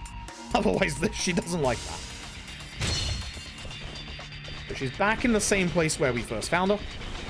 Just this way. Zombie. Thank you, Match Navi. Appreciate it. Thank you very, very much. Oh yeah, I'm looking forward to Delta. I think Delta's going to be absolutely phenomenal. So, supposed to leave these ones to her again. No. Gonna shoot the ground. Her to attack. I kind of hit her as well, but she'll be fine. At this point, she should get up and hopefully kill this last zombie. What I will do is kick them so that they get away from her. Unfortunately, I kicked that one towards her. But with her being on attack, she's a bit more aggressive. He's a bit too close, so she's actually hitting him. Or missing him because the gun is going through him. Actually, maybe just straight up missing. I'm Marina, I believe in you. Nice. Very good. Very good. Very nice. Reasonably fast. So basically, Marina's going to get a text from an old friend of hers who's supposedly stuck in the infected zone.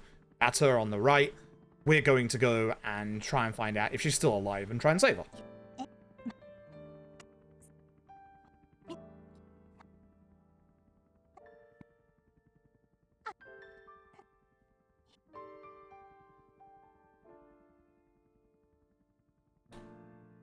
Do I do?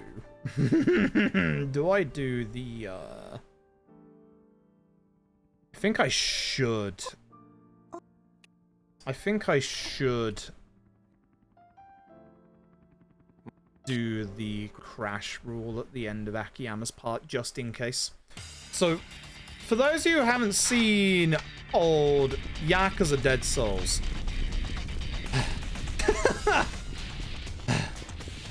this game loves to crash. This game loves to crash.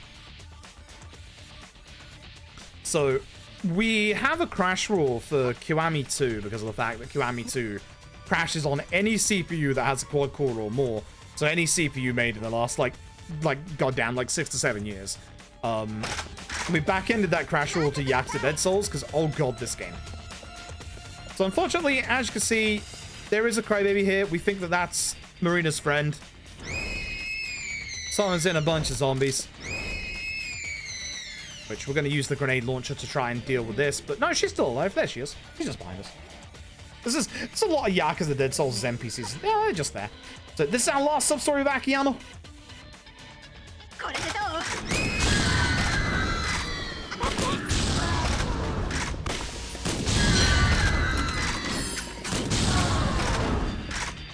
Switch to my pistol here because I would like to keep a little bit of grenade launch ammo for next chapter. Who's alive? No one? Good.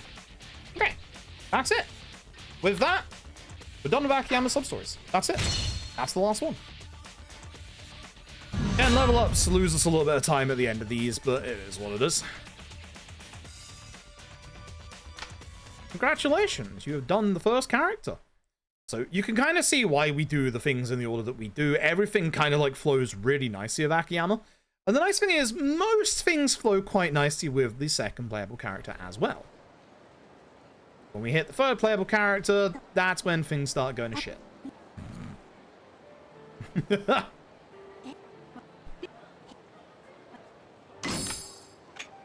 I don't know if the bullseye amulet actually works or not. I don't know if we did the necessary testing to check or not.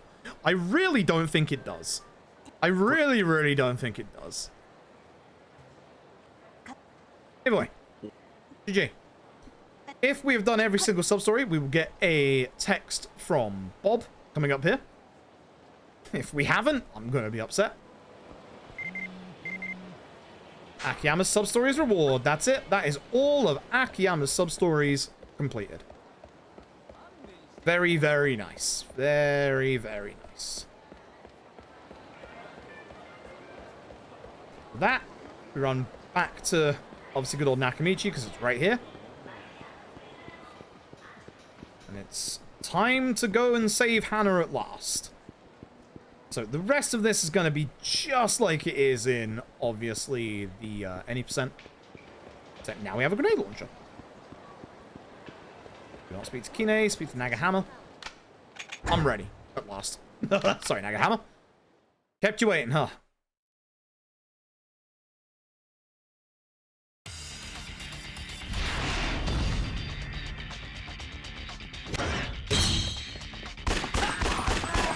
Every zombie needs to die, including these ones. That's not mine. Nope, that's not mine. That's mine.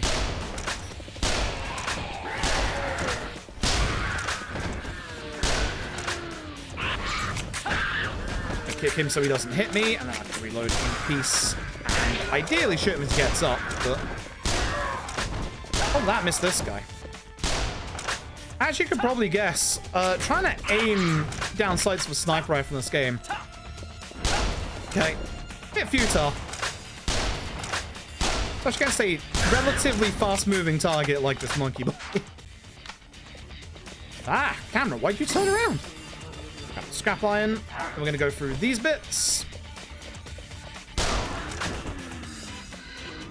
I don't have the room for the anime figure, do I? What can I dump? I'm going to dump... Ah, Jesus Christ. I need half of this shit. I actually do need half of this shit. I guess I'm leaving it. That's pretty bad. I don't think I need the crybaby bro. I should have got rid of that. Ow. It's fine. There's a set of extra anime figures I can pick up later. It'll be fine. It'll be fine. So these guys spawn in. Doesn't matter. One of the nice things about Yakuza Dead Souls is that you can actually shoot zombies before they actually, like, their hitbox fully spawns in sometimes. So this one, this one, this one, this one, reload. Get your grenades out. You can use the grenade launcher here, actually. So we have that now. You want to look for 8 kills in the top right. Beautiful. Grab the chainsaw. And we're going to use the chainsaw in this bit against the meathead and the monkey boy. If you can push, as you can see, the table towards the meathead, it insta-kills him. Ideally, we'd hit the monkey boy with, you know, obviously this a little bit, but sometimes he's a pain in the ass.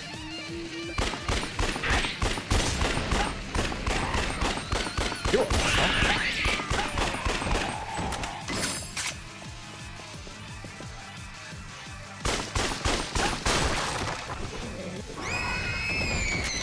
okay. And here we go. It's boss time. So, you'll never guess where this boss's weak spot is. It's not obvious. This is also not a liquor. You're still here from Maxi's raids, and you see Maxi do a whole bunch of Resident Evil stuff. I promise you this isn't a liquor, but I promise. It's gonna look very much like it. I haven't practiced this match in a long time, so I'm probably gonna mess this up, but it is what it is.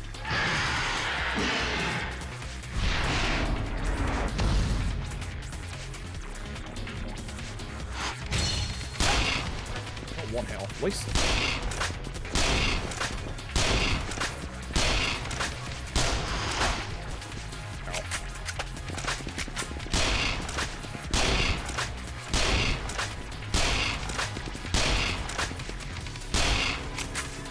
Mind me zooming into his ass. We want to knock him off of the wall, which you do after like a certain amount of damage. I don't think this is going to be a good angle, but we'll see. I'm going to reload here now so that we can ideally have enough bullets for when he's on the floor. One or two more should do it.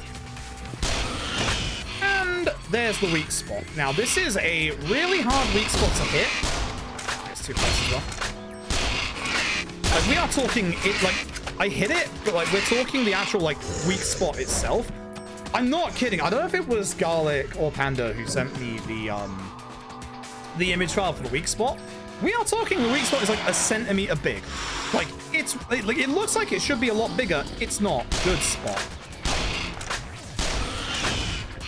Like, it's ridiculously small. Shame we had to play Whack-A-Mole once, but not bad otherwise.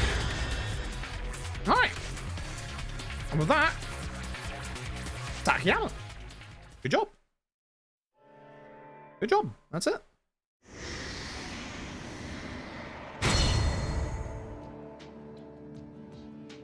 So we are actually saving time. Neat.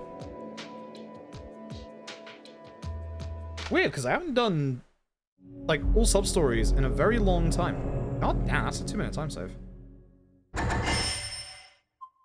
We're going to pause because we're going to enact the crash rule.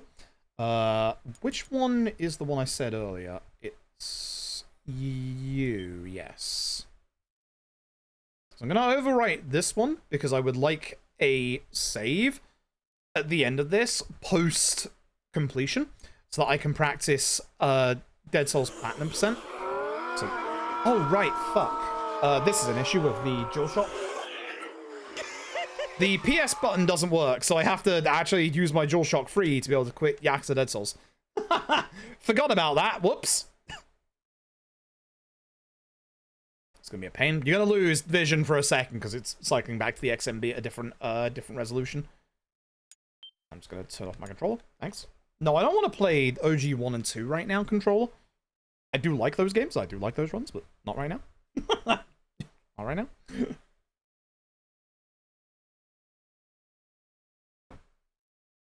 Very nice. When are the other crash points?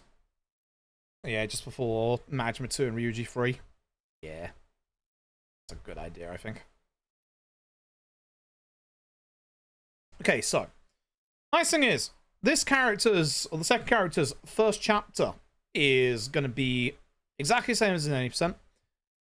And character number 2 in this video game is surprisingly amazing. They got their own game recently. Pirate as well. Sega. Funny that.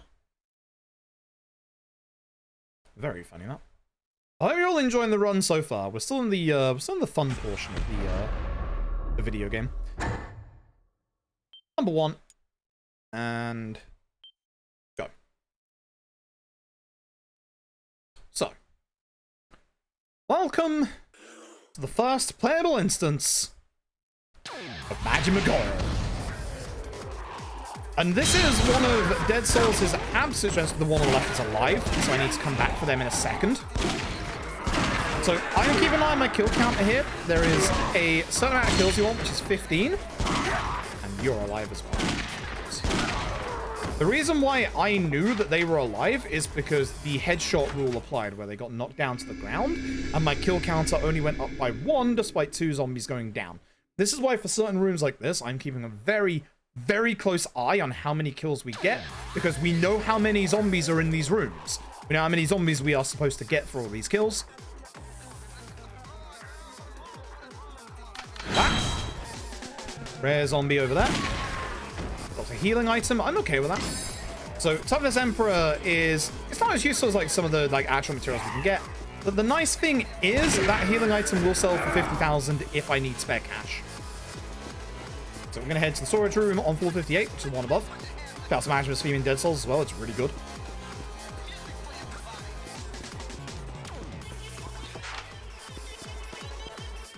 And one of our boys is still here. Hey, bud. So, the whole premise of Majima's part in Dead Souls is that Majima loves zombie movies. And now he's in a zombie apocalypse. He very, very much is enjoying himself a lot. We're going to grab all the shotgun ammo we can get. We're going to need more. A lot more. This is why Majima's great. Now, here's the nice thing about Majima. We don't have the Sprinter shirt right now, which means we can start to build up those no damage kills. Welcome to our next special infected, the Fatty. We're not fat shaming. The game actually calls them that. This is not a boomer. Promise. With the Fatty, I got an actual normal elastic alloy drop. Shut the fuck up. God damn, if this was any percent, you fuck. If this was any percent, I'd actually have a good chance of getting Majima's upgraded shotgun. Damn it. Scrap iron. This guy is lovingly in the way. Reload before the elevator. Crybaby time. Ideally, you can shoot the Crybaby like almost on frame 1 of coming out of this, so she doesn't call back up. If you headshot her, like guarantees that like doesn't call back up. Sometimes it does. You're alive. I know you're alive. And one other is alive, I believe. 2. So damage, that sucks.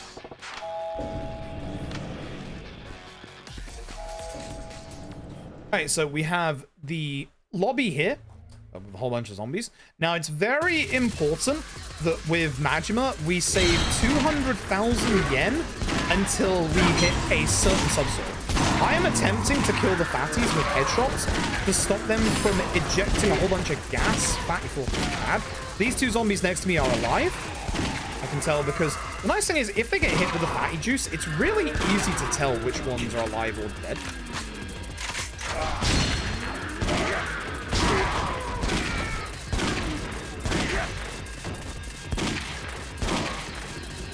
I don't want to use one that is alive.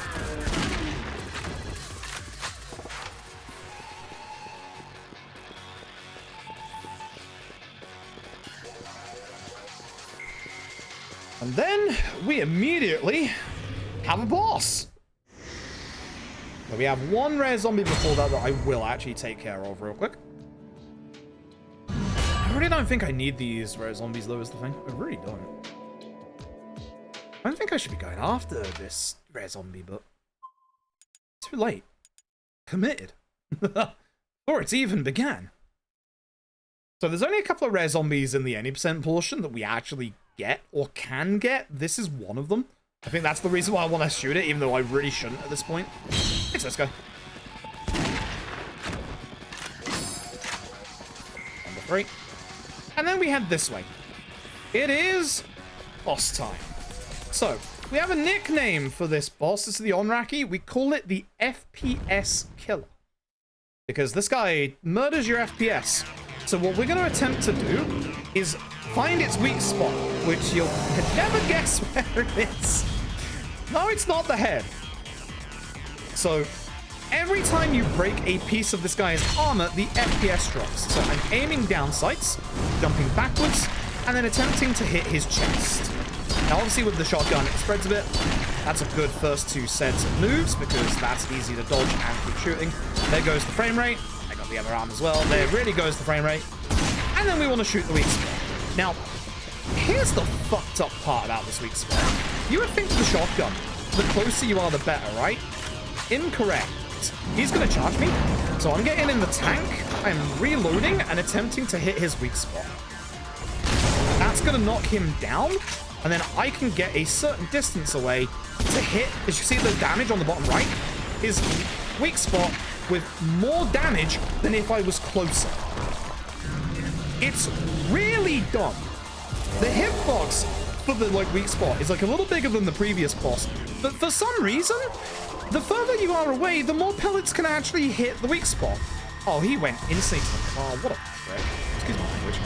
Thank you for the happy birthday, Masek. Appreciate it. Fun fact, this car doesn't exist. Oh, I'm too close. I'm not. Fun fact, your dodge roll has iframes. You can actually dodge roll that. Unfortunately, I missed. He's going to get the other. Fuck you too. If you get a good Onraki fight, he won't even throw the first car. Too far away. Too far away. This sucks. I fucked up.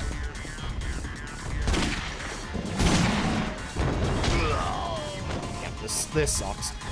Majima's reload is really slow, so what I'm actually going to do is I'm going to go into here, load my gun, and then just shoot him from here. That's something you can do with Yakuza Dead Souls. It's something that we do later on with the slower guns to reload.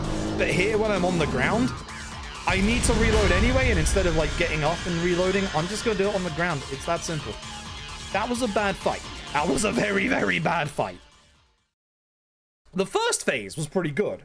The second phase was pretty bad. But that's literally why, for this fight specifically, you want to be a certain distance away. Not too far, not too close, and then for some reason you hit his weak spot multiple times. You would think with a shotgun, the closer you are, the more you'd hit it, right? No. This is Yakuza Dead Souls. Stop using logic. With this game, literally throw logic out the window. I'm getting all the ammo and I'm pissing off. Actually, I think we don't want all the ammo in all sub-stories because the item stuff. So I'm going to start building up my no-hit damage bonus at this point. Shit. Now, for Kiryu's ultimate weapon, we need 2 medals from these guys. might not go for it for a second, honestly, for this run, because it does take a little bit longer to get. And the second to last upgrade for Kiryu's ultimate weapon is still pretty good. I lose out on like 500 damage, but on easy, it doesn't really matter too much, especially with one of the items we're going to be getting in Majima's part. Something I really wish we could have gotten in any percent, but we require a blueprint that you get from an Akiyama sub-story. I went out for a moment. Hopefully everything is good. Ek, how did you find RTA in Japan? Hope you had a good time in Japan itself. Not jealous in the slightest. I'm very jealous. I'm exceedingly jealous.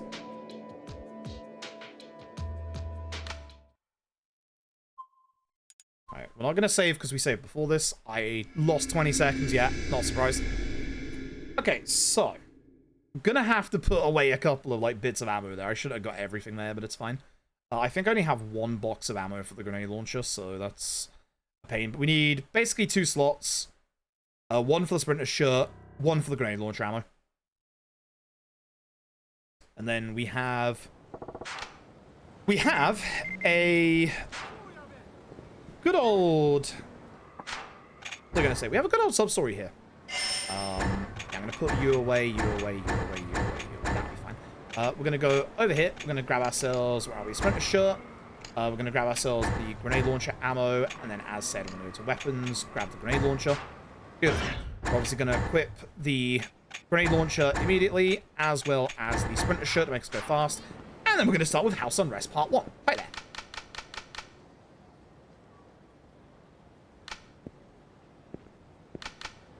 Turn around, and we're going to go in completely alone. Cool. So, there's a whole bunch of sub-stories in Akiyama's part that start in the quarantine zone. That's why we're going in immediately. House Unrest has like 5 parts to it, and we have to like do multiple of them. So, we're just going to go in and start it immediately. Japan horror games, it was nice. Japan's last. Take a lot of the IT in Japan horror runners because it was the only bar open. Fair enough. Fair enough. It's good to hear you had a good time. I've actually had a plan, and I'm gonna suggest this plan to you.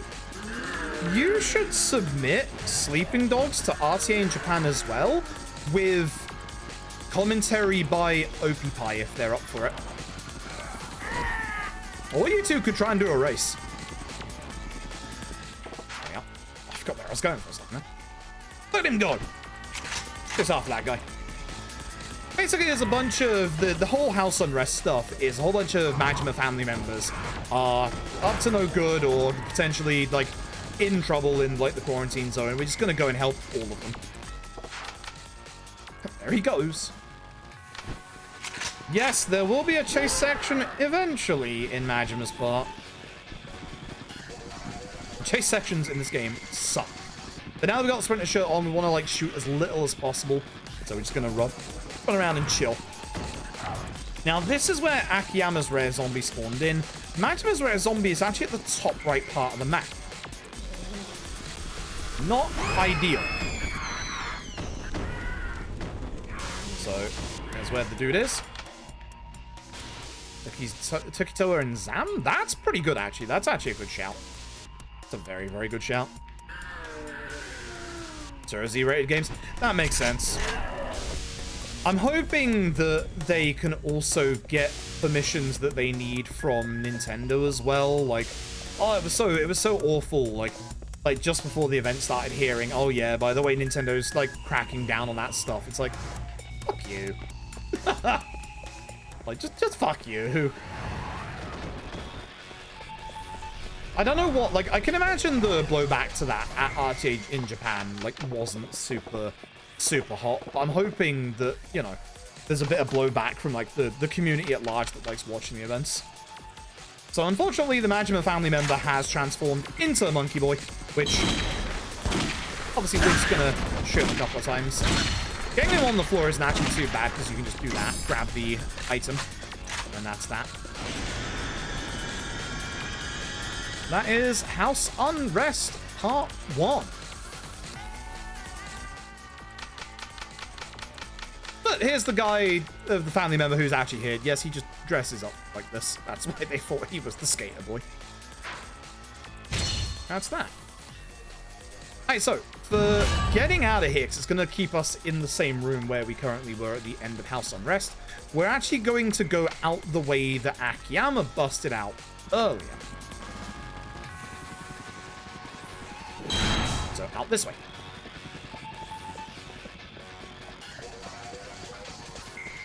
Down we go as per usual, and then we are going to head towards the left-hand side of the map near Macbol.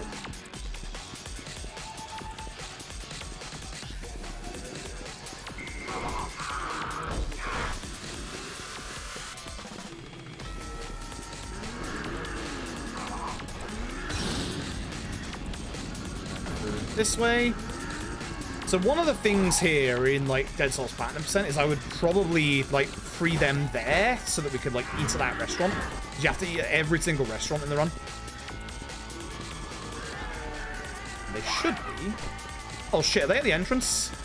Oh, they might be at the entrance. Actually, I think you have to go this way with Majima. No, they're over there. They're over there. I'm stupid. Right? Yeah, there they are. These jackasses. Yeah, it is blocked off. I went the right way. You might recognize these guys if you ever played any of the PS3 games and done their sub-stories. It is the movie director. So the movie director actually interacts with every single character in this game bar Akiyama. And obviously we have to go through their sub-stories in order. So we're going to start with this.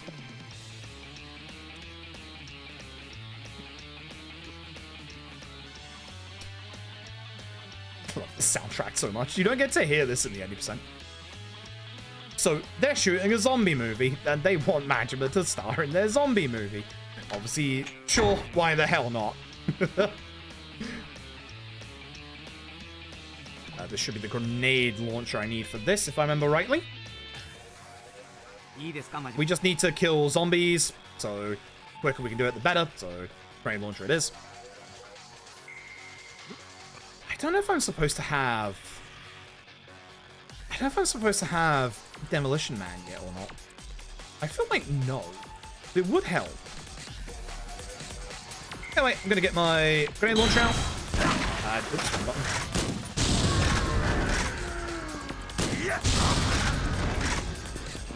And then obviously kill the rest with not that. My shot. This guy's alive. As I said, crawling zombies will die eventually over time, but I'm just going to make sure they do die, because it's like the last like couple of zombies. I could have just killed the rest of these, I think. It would have been fine. Right, that is the Zombieing, part 1.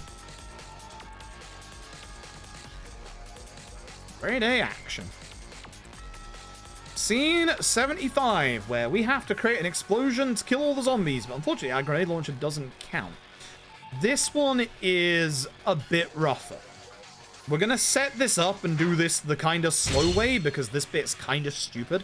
You can do this with the grenade launcher. What we're going to do is lure zombies over to a car, and then we're supposed to blow up the fuel tank on the car. The grenade launcher can fuck that up.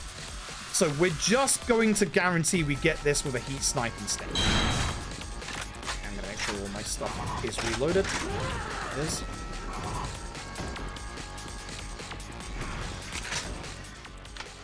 Hell yeah. So we have to wait very specifically until they say that there are enough zombies around this car. This is a painful sub-story. This is the Zombieing part 2. Hi?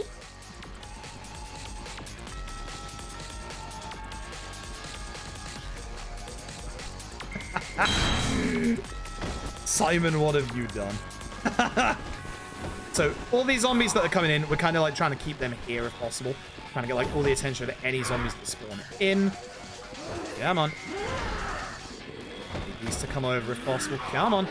One other thing we can do is kick zombies over. If you would like to, you know, come over here.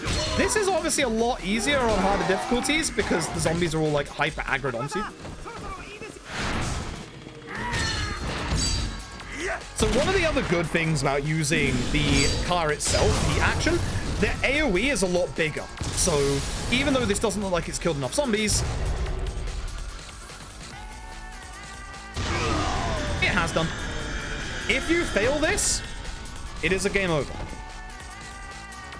But yes, you get to explode Majima in the cutscene as well. Alright, so the Onraki's back. Now, you only fight the Onraki like twice in any percent. In all Substories, we're going to fight them like 6 times. So the downside to this fight, that tank that we used in the actual boss fight itself no longer has ammo, which is important for the story, but the tank has no ammo. Do not use the tank in this bit, which sucks because that can mean this fight is really annoying. It's been cancelled again. Studio's been sacked by zombies. Director's gonna give up on the zombie movie. But he's like, will you two help me finish this movie? Yes, we will. We're not gonna finish it in Majima's part, spoilers. Showtime, boys. So for this, we just have to kill the Onraki. I believe we want to use the grenade launcher to start breaking the armor.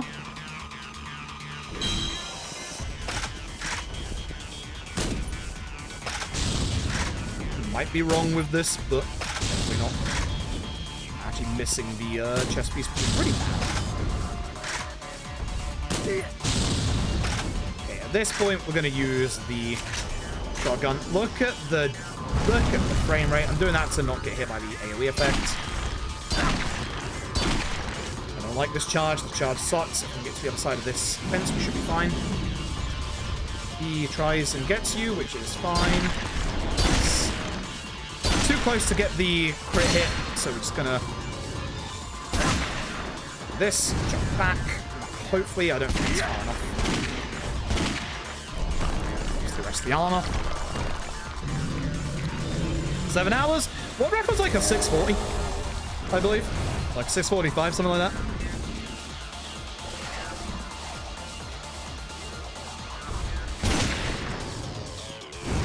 I'm trying to get a certain distance away, so I'm moving backwards. You see I'm not doing like as much damage. Again, get away from the AoE. Actually, that should be... I can actually hit the weak spot. Oh god, he goes faster now, I forgot. Hey, bud. There's no cast room to grab either, so that's why he's not doing that. It's a shame. There's the hit. See those crit hits? That's me hitting twice with the shotgun. That's the hits we're after. At this point, just kill. Thank you, Tag. Appreciate it. That was a bad Onraki fight. Anyway. That is everything we're going to do inside the quarantine zone now.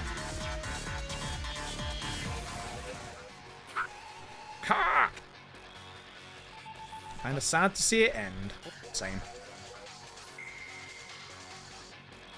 Got an Eye of the Dragon, which is going to be very good for later on. So that's more zombiting. That's part 2. We'll be meeting up with them again later. Don't you worry. They're going to be an ongoing sub-story plot in this entire game. And at this bit, we're now leaving the quarantine zone. Head back this way.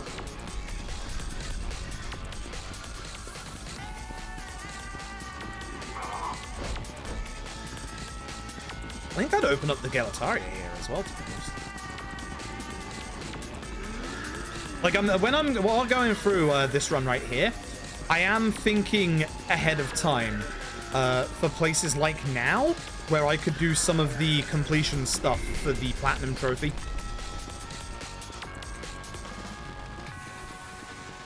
Could absolutely do Club Sega here as well. Oh, could do Club Sega.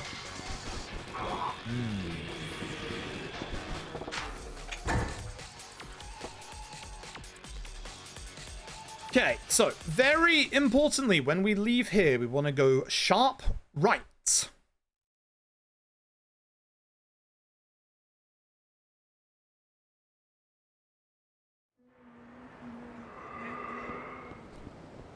This gets House Unrest Part 2 to begin. Hey, bud. So Higashiyama knows another one of our family members that's in a little bit of trouble. Nojiri. He's now phoning us right now. Ironic. There's some very good sub-stories from Majima in this game. So what we're going to do now, yep, that's that. Just wanted to make sure. We're going to go and taxi to the other side of the city. I'm going to go over to Nakamichi.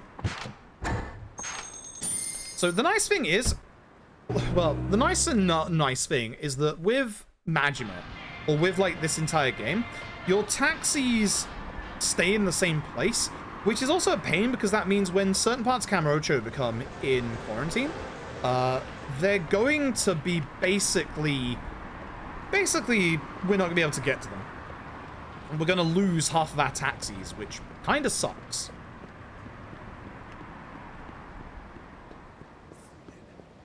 You can see there's a sub-story marker right here, Gary's. This is gonna be our first partner character, Badger. Love you, Gary. This guy.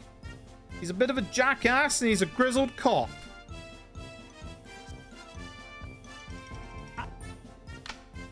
Fine, I'll try him out.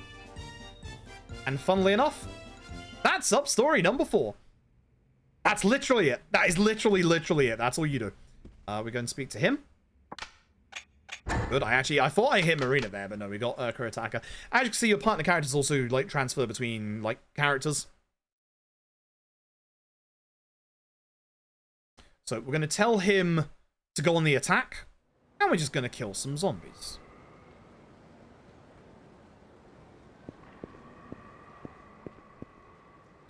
So the first bit is attacking, and then the second bit we're going to be going around to the back end of Macbol.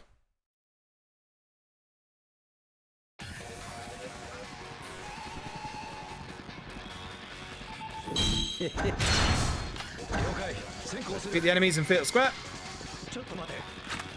That'll be these zombies.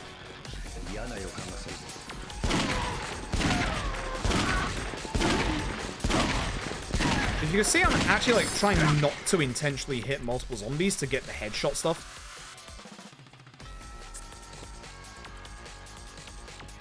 But this guy really likes goddamn killing zombies.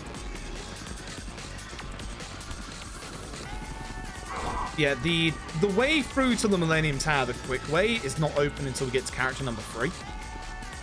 So we gotta go this long way around.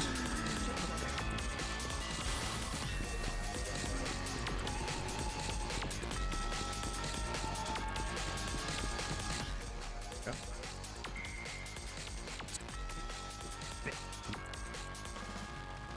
This is where we get Demolition Man.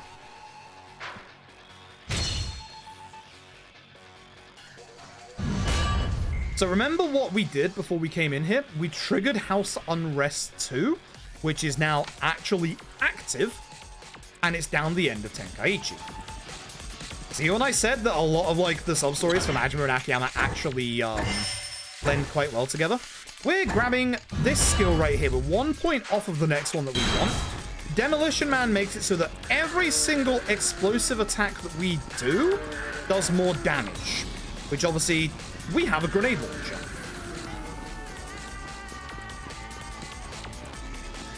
So that's going to make this bit, or the next few bits, a lot faster. It's very, very good.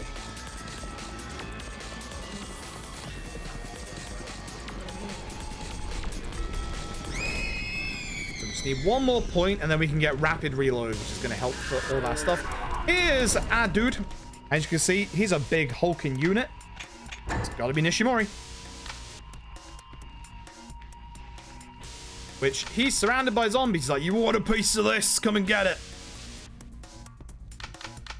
And then he gets attacked by the zombies and very quickly turns into a meathead. Oops.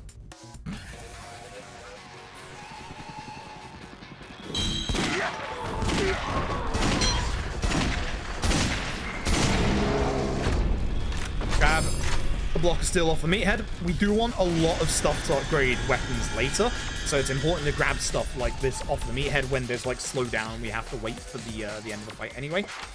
Hey, good news, Nishimori wasn't bitten. He's fine. He fell down.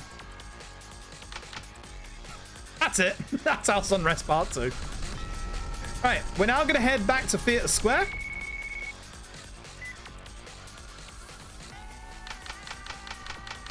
Because the next guy, Aratani, is over by Theatre Square.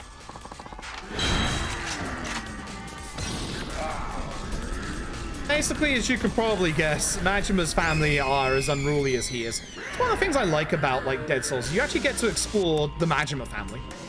Instead of just, you know, hey, these idiots are building, you know, like Kamurocho Hills, which is done at this point. You get to see how dysfunctional they are and how much they really do fit together.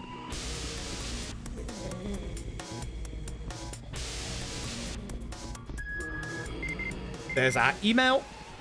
So, the last time we saw this big guy was in Theatre Square. Again, we can't go to the right, we have to go this way, sadly.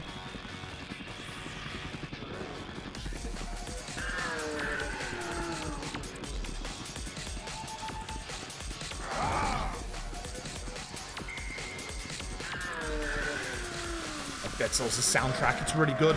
So the interesting thing about, like, obviously, you know, there's some, like, sub-stories that chain together. Obviously, those ones are blocked by others.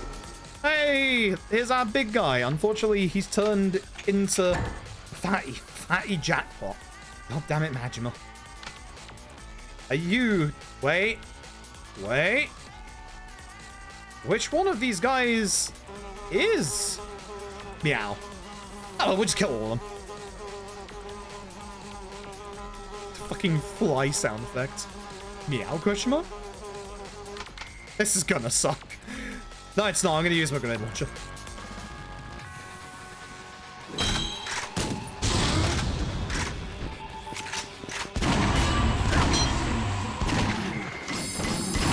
Try and get like a couple of these like elastic alloys. Not bad. All elastic alloy. Goddamn. Alright, so which one of these guys was Meow? Well, actually, it wasn't. He is. You can see why we thought he was the fatties. They literally took a fatty model and just made a single human out of it.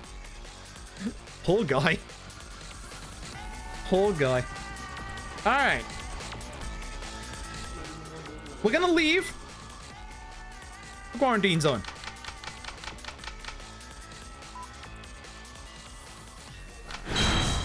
We need one more sub-story to start, which thankfully we need to get a phone call for, and the phone call we can literally get right outside, which is really good. It's like literally right outside.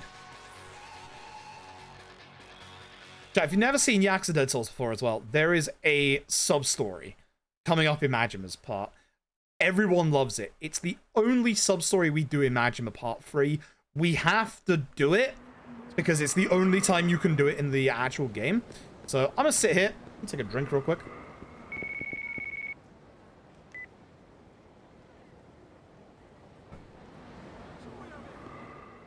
And I'm gonna go back inside. Alone, specifically. This is Zombie Cop Part 3.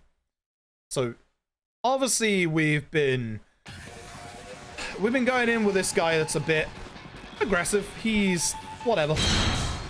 But he is currently in the underside of Theatre Square. So down in the basement, that direction.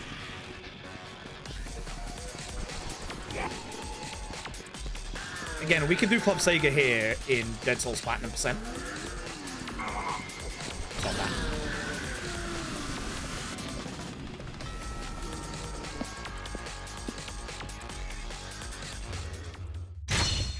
Gonna go down the hallway, which is this direction. Camera loves to bug out in the close combat, or close quarters. And there he is with somebody else. Oh, that's not the button I wanted. God damn it, I forgot that. Like, started that immediately. How's he doing here? So. This guy ain't doing good. This guy is actually a cop. And we're like, hey, you want us to end it for you? So, this guy got married. He has a kid. He wants to record a goodbye message, which he doesn't have a pen and paper. So we basically need a way to get his final message. Which, fun fact... Oops, I went the wrong way. Fun fact, we do have a way to get his final message. Because we've been doing a specific set of sub-stories. It is, of course... Oops. The zombie director. The zombie director has a video camera. So, because we did the zombie director stuff... This is what we can use the rest of his part for. So, I'm just gonna head this way.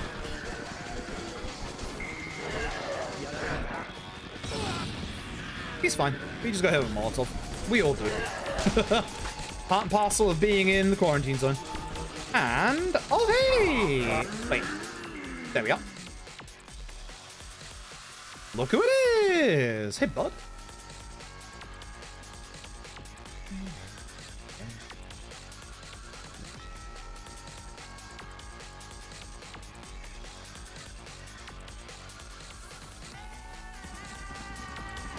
So we're going to do the... Speak to him again. Well, a favor to ask. And there we go. So this is combining the two sub-stories together. That's why we did the zombining earlier. See what I said? These sub-stories actually blend together really well.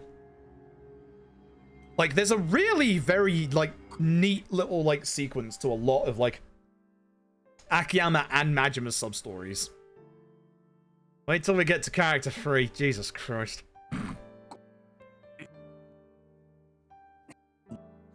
We want the grenade launcher for this bit, don't we? I need to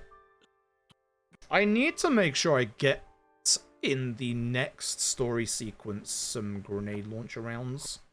Because I'm gonna start needing way more. He's zombied. After he said his goodbye message, he's zombied. Arr. Thankfully, we're gonna shoot him. He's really strong. Not now, but in a bit. Like, he doesn't seem strong here, but trust me, he's gonna get strong. He's on. There he is. Ross, babe, thank you for the tune for 8 months. I appreciate it. Thank you for the happy birthday as well. Happy birthday, Fruit. Appreciate nice. it. Now, you think we'd go after him? We actually don't. We have to go downstairs instead because there are zombies downstairs. Oops.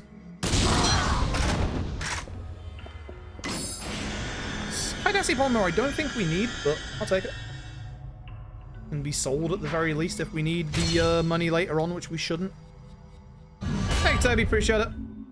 It's actually going quite well so far. We're a minute and a half ahead, which I'm kind of surprised about. I haven't done Dead Souls in a while, so I expected to lose a big chunk of time, but actually, not going too bad. So zombie cop guy dropped a picture, which is him and his family.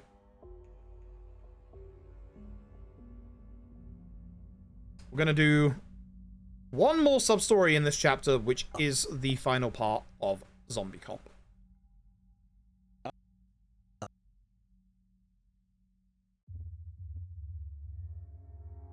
So now we just leave. Oh, I hit the aggro. No! No! So aggros, as you can probably guess, are pretty aggressive. When you walk into them, they start getting on your ass and they chase you and they're faster than you, blah, blah, blah. Bunch of hyper armor as well sometimes. They're annoying. But with this, we're just going to go out. I'm going to put my shotgun back on for the next part.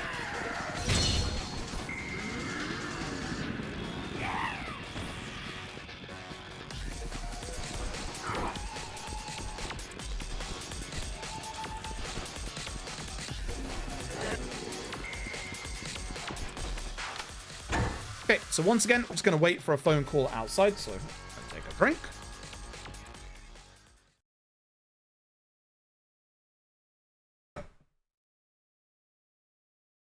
Yeah. So it doesn't actually take too long to get the phone calls that we need here. These are technically time gated because of this, but it's not like a huge amount. So just spin around a bit. Kind of getting too far away from this guy, but whatever. Done. Again, you can start skip any phone call that's like this in the game, which is really good.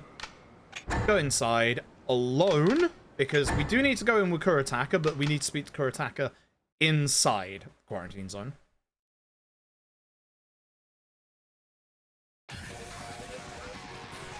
Chat, you'll appreciate the sub-story after this one. It's that sub-story. Because this is the last sub-story for this chapter.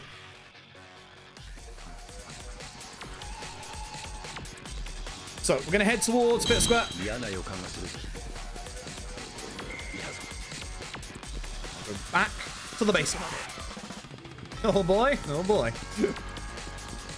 Again, hands up in chat. Who hasn't at least seen Yakuza Dead Souls' sub-stories before?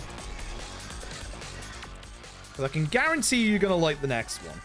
Hey, this kid here is the kid of the cop who got zombied. That sub-story. That sub-story. He came here to find his dad. Hey, there he is! So, we tell him to go hide because we're kind of going to kill his dad.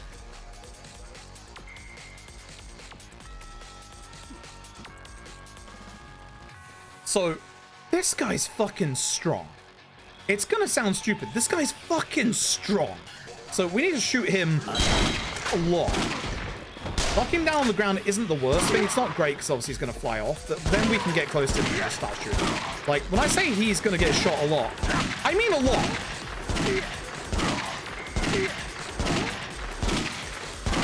The guy's fucking strong.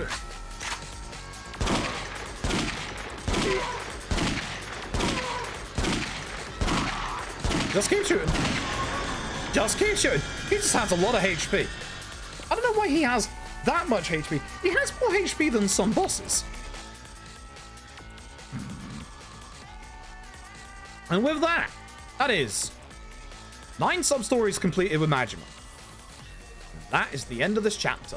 We're going to do 1 sub-story in chapter 3, and I'm going to do 5 sub-stories in chapter 4. Now, again, it's super important. We have to keep at least 200,000 yen to chapter 4 for Majima. It is vitally important. So the kid's saying goodbye to his dad. It is actually a really touching sub-story. And you can see the zombie dad actually recognizes him.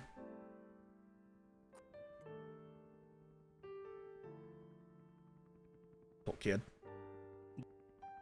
Yeah, this is like an actual, like, again, this is like that whole quote of, you know, RGG's about you can't do a serious Majima story, like, coming back in their face, because even Dead Souls does it multiple times with sub-stories and the main story. But that takes us out. And we're going to go to a specific spot. Do I need to make space in my inventory? I might do. What the hell do you say to a kid who just saw his dad die? He's happy we obviously got the video. I'm going to check my inventory real quick.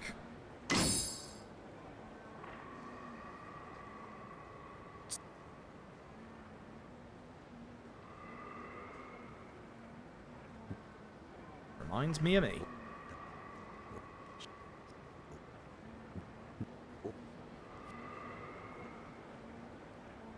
So now Kurataka is our partner character, obviously. Check my inventory. I don't know if they stack or not, so I'm going to put stuff away, because I really don't remember. I think the demon stones don't stack. So I'm just going to do the important thing of shoving everything in here that isn't necessary. I might buy some grenade rounds in Kamiyama's. Actually, I can get some outside of, Kamurocho Hills. It'll be fine. I'm also going to take the crash rule at the end of this chapter, because, oh god, this game loves to crash in the next chapter. A lot. So, we're going to go to Ryuji. I'm going to go to the gambling hall specifically. We're going to get 1,000 points from the wooden tags guy. 1,000. As you can see, remember I said we need 200k? Money somewhat tight. We're going to get ourselves, where are we? 2 bloody cloth and 6 demon stones. Perfect. Yeah, it does go together good. I would have had the space, but this also works out for the next bit. Outside. I forgot outside is the top option. So yeah, we still have enough money, which is good. We're going to Kamiyama's right now. We're going to be able to sell a whole bunch of things anyway for extra money. We should be fine. But the reason why we come to the gambling hall here is to get those items. One, for an item later on. It's very, very important. And two, so that we can actually upgrade Majin's weapon. Very important. So I'm going to sell a couple of things. Things that we don't need. Which I don't actually fully remember what we don't need. Do I have any anime figures? You need the Seal of the Dragon. And I can't remember if we need the Eye of the Dragon. We do have a silver plate. One thing I'm going to get rid of is... Where is it? Is it in my inventory? No, it's not. Right? I think I consumed it. Alright, cool. I'm just going to sell the silver plate for now. It'll be fine, because otherwise I'm going to be here for too long. We're going to mod weapon Majima shotgun, which is the meat grinder. Mod again. Oops.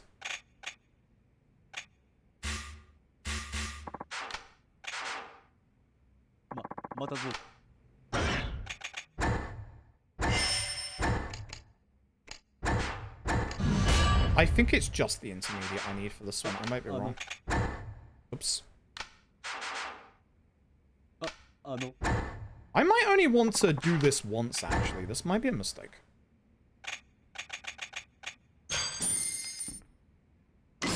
Here we go. That'll do. Is that 200k? Is that 200k? Just enough. Alright, and now we finish off this chapter. Alright, so I see a lot of you have never seen Dead Souls or its sub-stories, so, what's the next chapter? Do not go to the right there. There is one of the hostesses for Majima there, which you'd think she'd be a partner character, but actually not. She is a partner character, but she doesn't have a sub-story attached to her, so we don't actually want to walk into her trigger point here. I will have to for Dead Souls Platinum percent. So I need to remember... that. But Magnum Shotgun has been hyper powered up now, which is going to help for the last two chapters. When we get to the top right, you may have seen that there is the quarantine zone up here as well. So it's now going to close behind Majima, and we're going to go to Kamurocho Hills, because that's where Daigo Dojima is. Thanks, Daigo.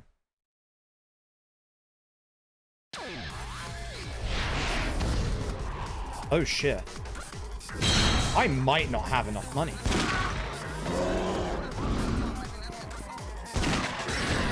Chat, I think I fucked up.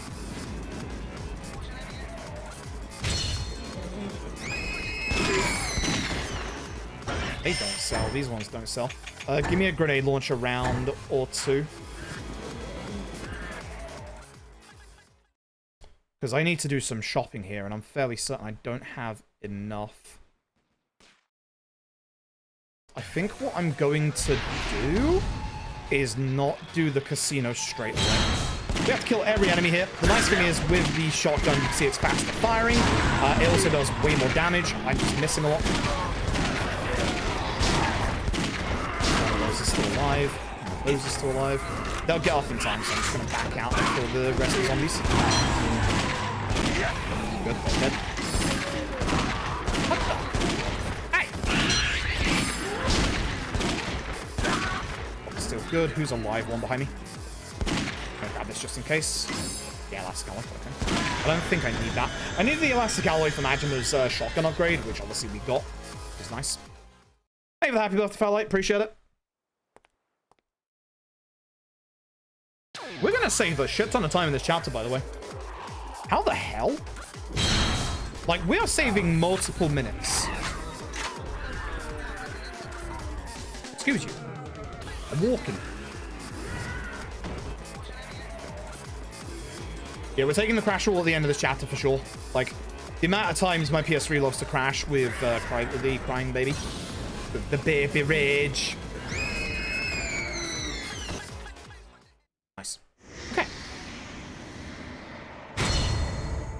Yeah, I don't have enough for the casino thing, so I will have to... Shit, this is bad, chat. I fucked up bad. There's nowhere here I can sell stuff, is there? It's just Akiyama and Ebisu. Shit. This isn't good. I might have to double back and lose time in the next chapter. I think that's probably going to be what I have to do.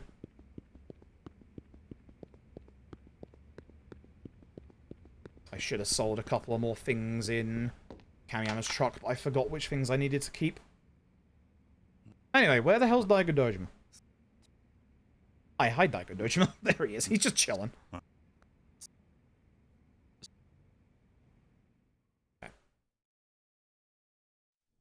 Okay, so we're going to save. Again, we have a crash rule for Dead Souls that allows you to save and quit at, like, certain points because, yeah, this game fucking sucks. Oh, I need my other controller again. I'm using a DualShock 4 for the first time, but the trouble is, the PlayStation button, the middle button on a DualShock 4, doesn't work, so I have to use the DualShock 3 to quit the game, and then go back to the DualShock 4. While tech, I'm also going to turn the controller off so I don't lose its battery charge. And then back to the DualShock 4. Yeah, I'm not going to have the money for this. This sucks because I need another 100,000 yen for 1,000 chips in the casino. Man, this sucks because it's right on the way. This really sucks.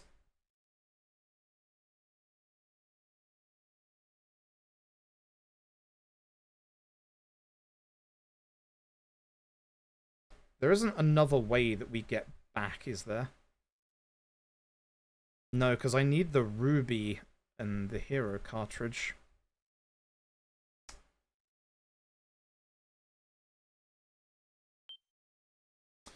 Yeah, this sucks. I'm gonna have to double back. Sega. Yeah, there's no having it. We're about to save multiple minutes, but we're gonna lose a couple of minutes in this next chapter because of this. It is what it is. There's nothing else I can do. So, yeah. Alright. It is what it is. And go. Yep. Yo, 420! Yep. Alright. Chat. Welcome to Maximum Chapter 3.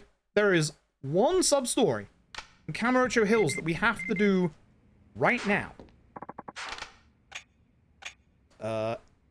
Not yet. Not yet. No. Yeah, not yet. It's this one. Yeah. Almost messed that up. Axel1, thank you very much for the generous gifted subs. Thank you very, very much. Thank you very, very, very much. Alright, so. Gotta speak to all the couples in here. Basically, zombies are somehow getting into Kamurocho Hills, and Majima's big plan is that because in zombie movies, couples get got first, we need a couple to be able to, you know, get the zombies. Now, the couples aren't actually going to help us. So, we need somebody to play the part of Majima's girlfriend. Say hello to the 6th chairman's woes. Daigo is playing the part of Majima's girlfriend. Hey look, there's a monkey ball. This game on the way through sucks.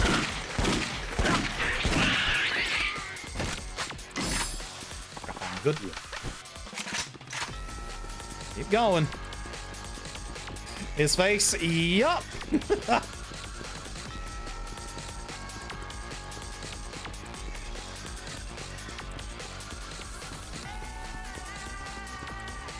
Just keep going.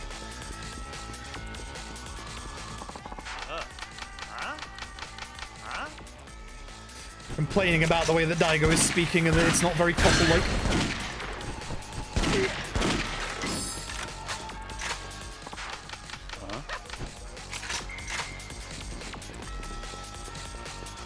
stairs for this way, I believe. Yes, the last one. See? Have to be an actual couple to drag the zombies out, chat.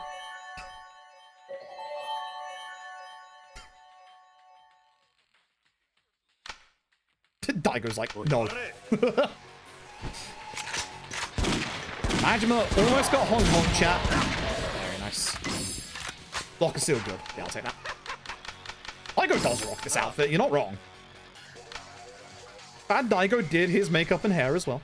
He made an effort. That is the 6 chairman's woes, chat. That is the only sub-story in this chapter. Good sub-story. You have to do that one while we're here, because otherwise, like, we don't get a chance to come back to Kamurocho Hills ever again with Majima.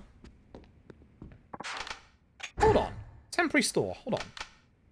Can I sell with you, or is it just buy? Oh, you fucking beauty. Oh, this saves me. Hold on. I need to remember which one. I know we have... Where are we? It's the blood of the dragon we don't sell. I think we can sell the seals. I'm pretty confident we can sell the seals. I'm a little concerned. I don't need 3 of these, that's for sure. I definitely don't need any crybaby barrettes. Fatty forks we're good with for now. I think we're good. Yeah, I think that's it. I think if I sell these, we'll be fine. I'm fairly certain we don't need the seal of the dragons. It's just the blood of the dragon. And we get that from a sub-story, and I think that's fine. And if I'm not going for Kiryu's third option, I don't think we need the blood of the dragon anyway. Chat, we no longer have to run backwards in the next part. I think that's just saved us. Shout outs to Garlic for having the material list. Once again, Garlic saving my fucking speedrun. Hey chat, baby rage in chat.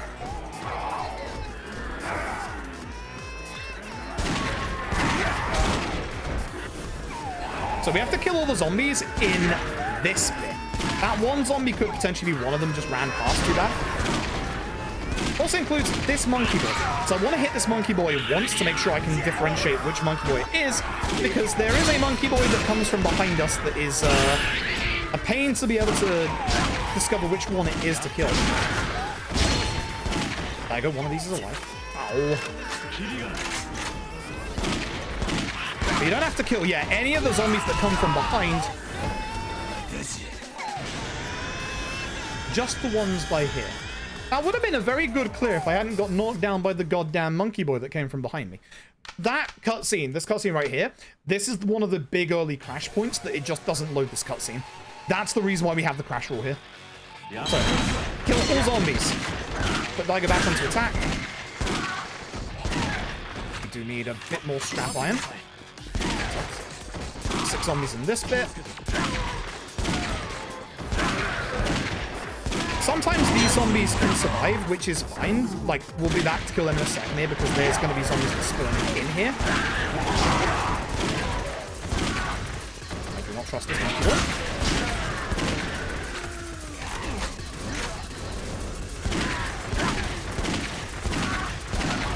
Everyone Daigo? Yep, because all the zombies here have to die. All of them. God damn it! How's that miss? Scrap iron? Good. We need a lot of scrap iron. There's one to my right. I saw it. Down for the aggro. Again, headshot on the aggro. Good. And if we did everything properly, we would kill all these zombies, including the one that's on the ground, kicking me in the legs. Beautiful. Good. This is the bit where we can start to rebuild up and no damage bonus for getting kills, which is what I'm gonna do. Because we have a lot of killing zombies in this bit with Majima.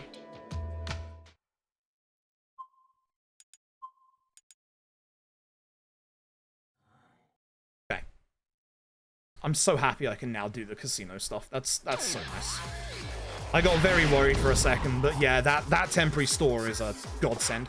Alright, this bit's done. For those of you who've never seen Yakuza Dead Cells before, I want you to watch the barricade's HP. Notice that the barricade's HP is going down. There's obviously a zombie hitting it, right? In this bit, Daigo Dojima, who is trying to repair this barricade, is so fucking terrible at repairing this barricade that it's breaking. But the thing is, it doesn't lose HP if you're sitting next to the barricade. And yes, you can shoot the barricade and break it. Do not do that. It is a game over. So, in this bit, skin zombies. If any zombies get too close, do not use your shotgun. Use your pistol. My ammo is getting low. Do not worry. But in this bit, this is where we're like trying to kill zombies. You can get lucky and get like drops from these zombies, like anime girl figures or materials and stuff. But this is where, as you can probably guess, you build up your no-hit kills bonus, which we really want to do. Where are you?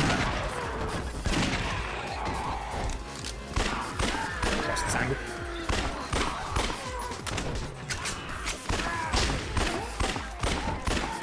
By the end of this bit, we want to make sure we reload, and you want to make sure you have enough for at least 2 rounds of shotgun ammo. So if you're running low on shotgun ammo, just stop using your shotgun in this bit. Make sure shotgun is the equipped weapon. And here we go. How'd I say 4 minutes? I don't know. Tell me. I don't know. Couldn't tell you.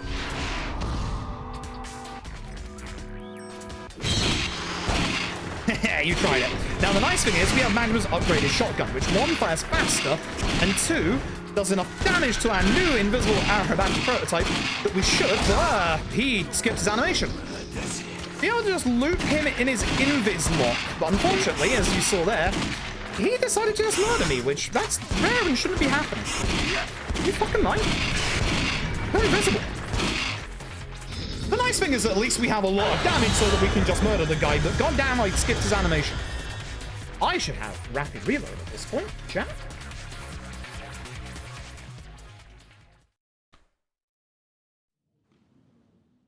Either way, this is where Majima's story gets a little bit serious. For those of you who haven't seen Yakuza Dead Souls, Majima just got bit by a zombie.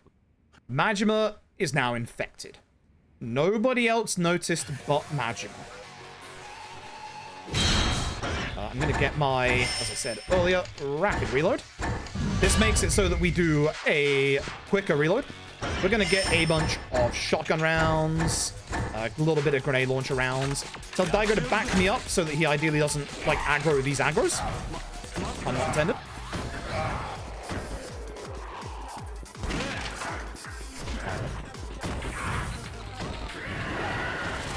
Daigo aggroed an aggro. That's what this hyper-active theme is.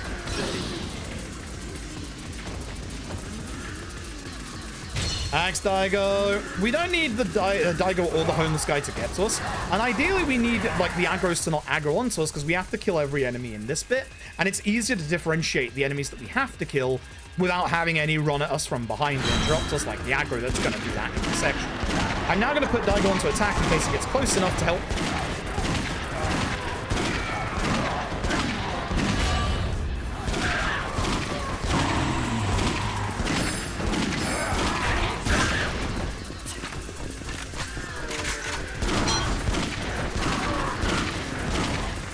You're on attack, my dude. You should be attacking right now.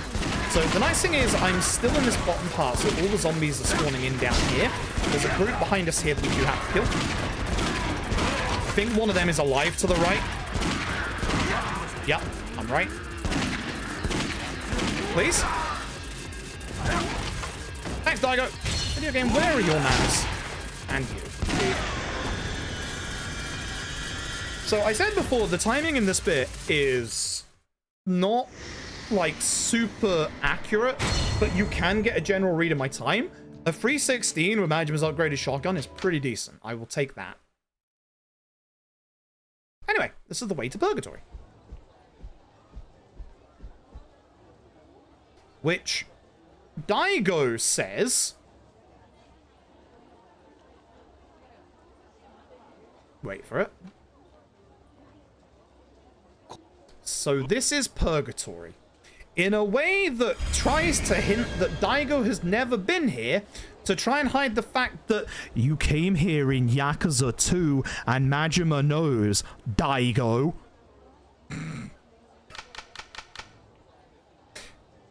You've been here many times before, haven't you?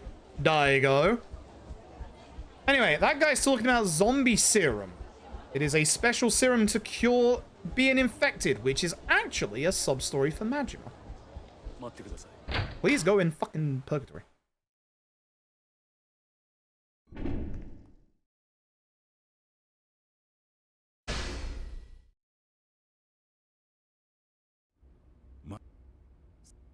This is Ryuji, Goda, and one other.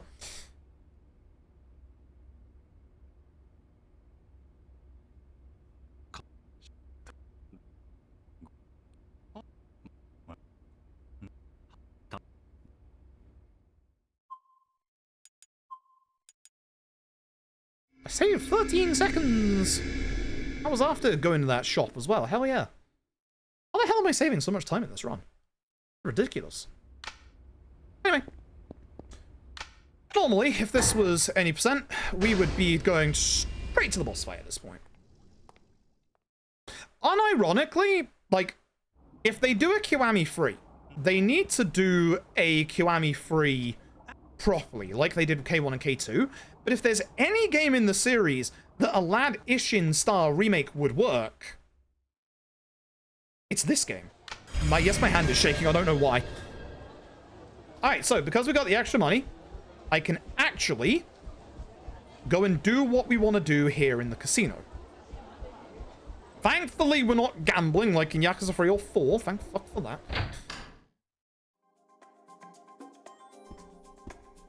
Hello. 1,000 chips. Hello. Not you. Jackass.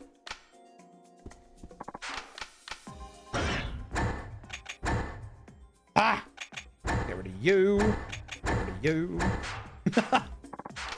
We need to get ourselves the ruby and the hero cartridge. The hero cartridge is for Kiryu's final rifle upgrade. We might not use it. But while we're here, might as well grab it. The ruby, however, we are going to use, and we're going to use it in this chapter. Now, at this point, we need 200,000 yen for this sub-story, the zombie serum. So this guy is infected, but it's okay, because this army soldier comes in with this miracle serum to cure this guy of his infection. Remember, Majima is infected. He's fine. He's normal. He's a human. The bidding starts at 100,000 yen, and we're going to pay 200,000. That's why we need to keep 200,000 yen. There goes our money. So, I could have waited until I came back from this for the money. It would have been fine. This guy has seen that these guys were in cahoots. People lying? Anyway, I'm going to speak to this Crimson Guard member and leave via this direction. Alone. So, we need to go to Kamurocho Hills to go and see the soldier and the guy that just scammed us. This is the only time we run through the sewers backwards, and it's so fucking weird. Because, like, in the any percent, we go through these sewers, like, 2-3 times, and it's always the other way, never this way. It's so fucking weird. I didn't like to not get hit, but there goes my no-hit bonus. Fuck you.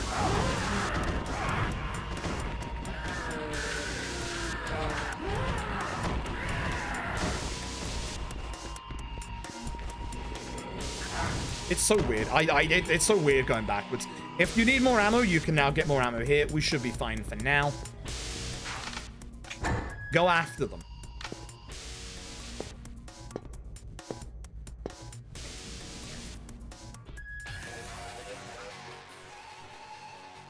Hello, boys. They're in a spot of bother.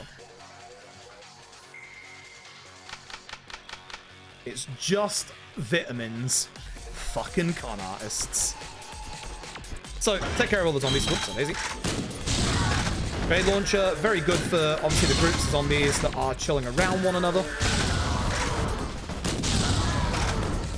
And then shotgun for the rest. One of them is alive, I think. They'll get up in the time it takes to kill the rest. No, they were dead.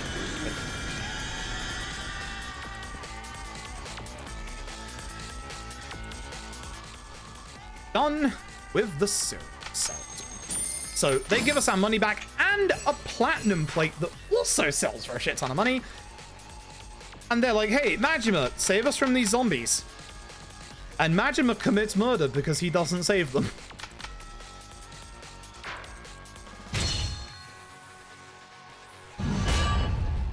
So, one thing with Yakuza Dead Souls, multiple of the protagonists in this game just commit fucking murder against humans. As you'll see. What the fuck, Majima? Yeah.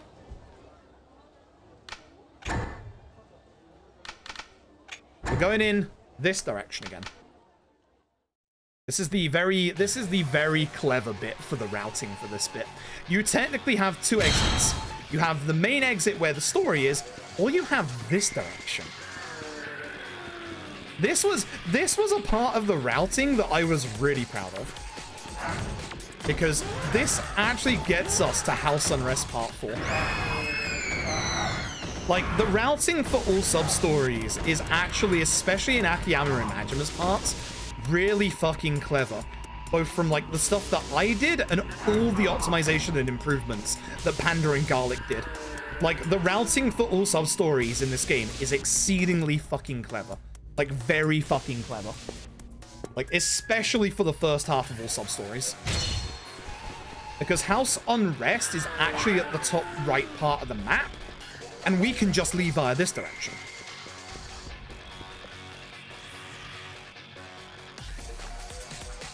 Because we need to get the phone call for House Unrest Part 4, and then the rest of House Unrest Part 4, the next part of it, is in the parking garage that's literally to our right.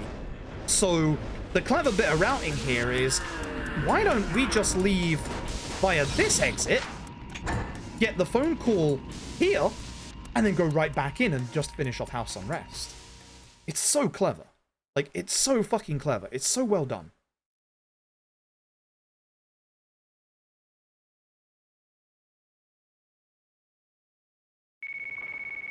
Hey, look.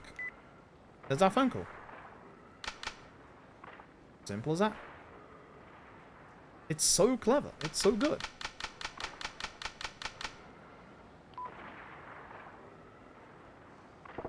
And there's a very, very clever bit of routing, which I don't think was me. I think this was Garlic or Panda coming up after this bit. Very, very clever bit. And yes, there is a bit here where we're supposed to sell the Seal of the Dragons.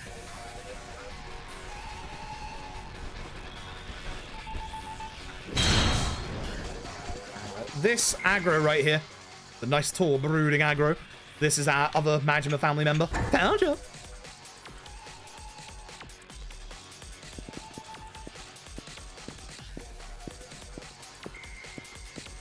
As you can probably guess with the theme of how the Majima Unrest stuff has been going, this isn't actually a Majima family member, it's just some aggro. He jumps over us, by the way. You reek of Psycho. Majima's just loving this. Like, this is why Majima and Yakuza Dead Souls is so good.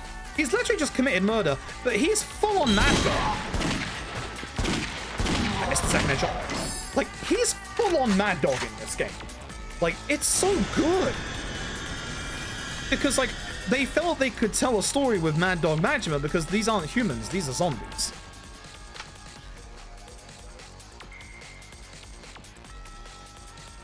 Anyway.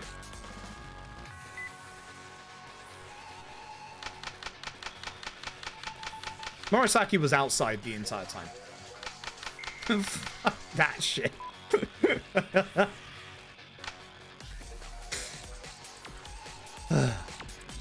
Yeah, he is absolutely in his element in this game. That's why it's so good. Like, a lot of people, like unfairly feel like this game almost killed the series off in the West, when a lot of it was the size of Yakuza 5's localization and Sega Atlas merging together, which has been said by the localizers of the series before. But, like, man, this game has so much heart for the Yakuza series. Like, it literally has that heart. It's so good, chat. Anyway, speak to Kine, who is your Subterranea guy.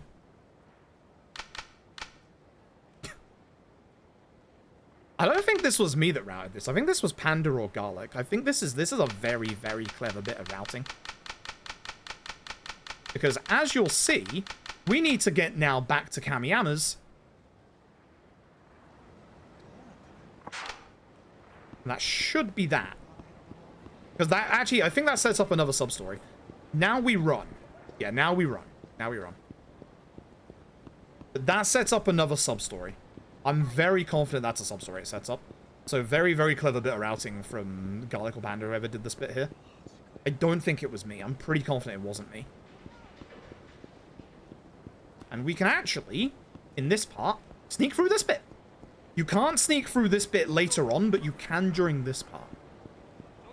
We're going to Kamiyama's. We're going to Kamiyama's. We're going to sell that platinum plate we got. He, her.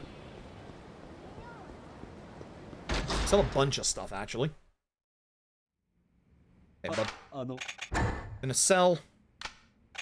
Platinum plate went into our stuff down the bottom. Where am I? We don't sell the ruby. We don't sell the heroes cartridge. We sell. Where are we? We can sell the seal of the dragon.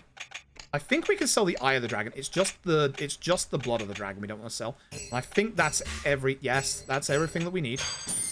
Yeah, 500k is good. Yeah, we're good. We're good. We need a minimum of 400k here. We're gonna buy a bunch of stuff. We also need 4 inventory slots, which is dumb. Do I have 4 inventory slots? I should have checked. I can always just discard stuff in my inventory. How Premium Adventure works in this game, you have to go into the quarantine zone at the back of the Millennium Tower. So it's a little bit of a pain to get back into places. Casino. All the way down here. I'll be speaking to the prize exchange person in a second. Speak to you. 1. 2. 3.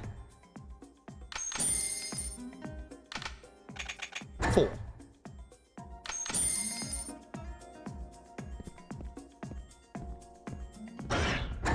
Spaces? No. I should have put my stuff away. Oh, this is bad. I'm not going to need you. I am not going to need all of you. I'm not going to need all of you. I'll do. Because for some reason, your diamonds here. Here's diamonds. Yep. Double check. Yep. All go into separate item slots. Why? Who the fuck knows? Oh, I need another item slot for the binding. God damn it. Fuck. Should be fine. Thank you, Ghost. Appreciate it. That's my map. I don't want a map. I'm just gonna get rid of... Here's the thing. I can rebuy shotgun ammo in this next bit from Kamiyama, so I'm gonna do that. Because I need a lot of shotgun ammo, but for now, I just need the item slots. It's more important. I did this before in the last time. Okay. Inside, Kamiyama. I. Item. The normal binding. Modify.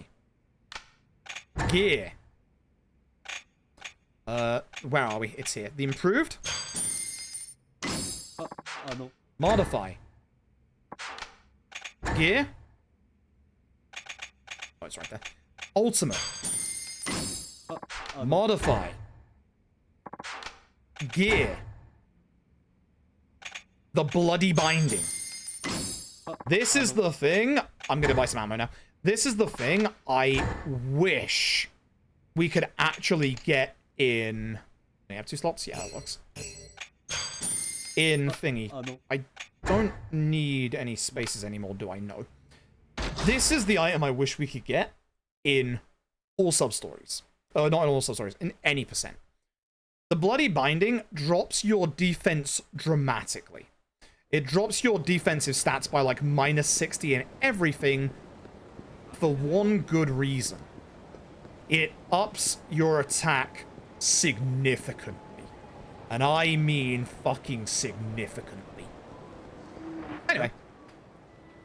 This is Zombie Dash. So this is the Somiya family, not related to Somiya from Yakuza 6. So this is the Somiya family. And they haven't been able to contact their boss. They're supposed to do a business deal with some Chinese businessmen. There's my phone call that I'm after. House Unrest, Part 5. So at this point, everything else that we need is now inside the quarantine zone. Very clever routing. Exceptionally fucking clever routing, chat. God, I love how, like, we all routed this bit. It's so good. Go in alone.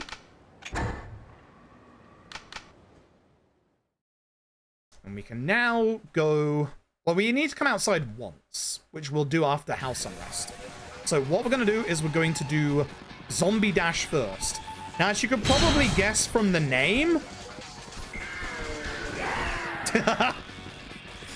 You know what's fucking coming. And it's fucking terrible.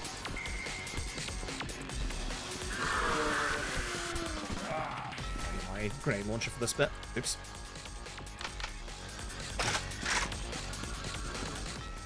So, this is the guy with the Somiya family. Not Somiya himself. Yeah, why not? Let's help him out. Yeah, why not? I fucking love how blasé Majima is in this bit.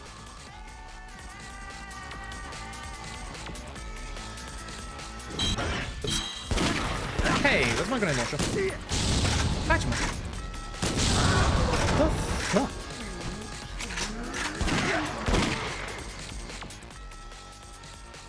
Okay. So, what's happened to the head of the Somiya family? What's gone down with the deal? Let's go find out. Here's the issue. The boss ain't doing great. The boss got bitten. He's, kind of zombified. So how do we do business with a corpse? Well, we dress the corpse up, of course. We gag him as well. We handcuff him to the chair. And he breaks free and fucks off.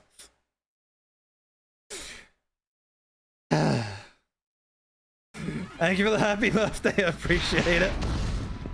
Yep, it's another terrible chase section, sadly. Shit. I missed the shoot. Yes, these zombies are an actual obstacle as well. They suck.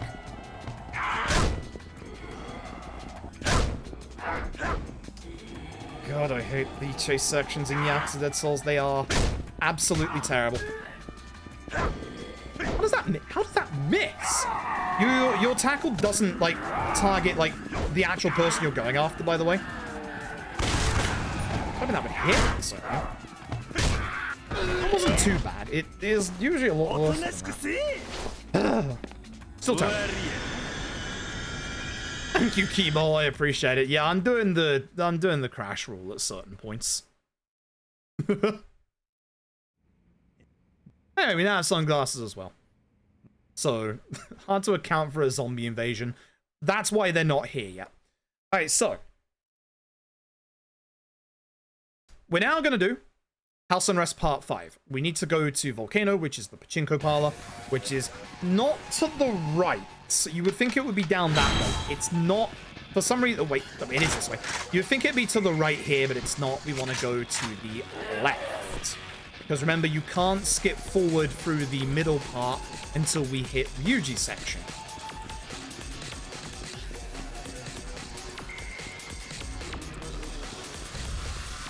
Not this guy. That guy. Ah, god damn it. Yeah, this is Aratan. So, here's the thing. With the clever routing we did, we also put the shit parts of Majima's sub-stories together because here's a second chase section. Funny how this worked out. So we can't shoot the guy, sadly.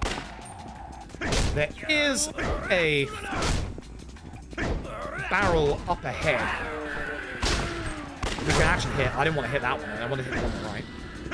Fuck. Because if I'd hit that barrel with him going by, it would have, like, staggered him like that. God.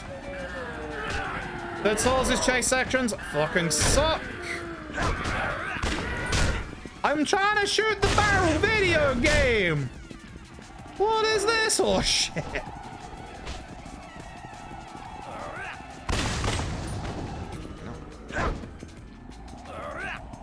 If it just locked on like it did in Yakuza 3 and 4, it'd be fine, but it fucking doesn't. Chase sections in this game fucking suck. Like, everyone complains about the chase sections in Yakuza 3 and 4. You've never experienced Yakuza Dead Souls' chase sections. They are the worst. By far. Like, by far. You got a bit. So this guy actually did. This is the one Majima family member that does actually get bit. Change the shotgun, he's dead. I think you can kill him with a pistol, but the shotgun is just a shot. With that, that's House Unrest Part 5, and that is 14 out of 15 sub-stories. One more to go, and it is the ending to Zombie Chase, which is now called Zombie Sprint.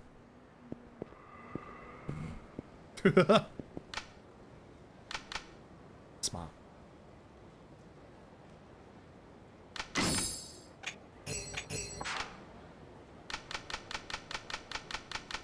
I'm pissed.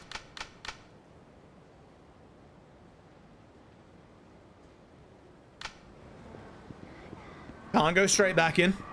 Gotta wait for an email to tell us, hey, the deal's going down. Yeah, why pistol and shotgun? I spin. I spin. Yes, we just have to wait. A couple of sub-stories in this game are just waiting sections.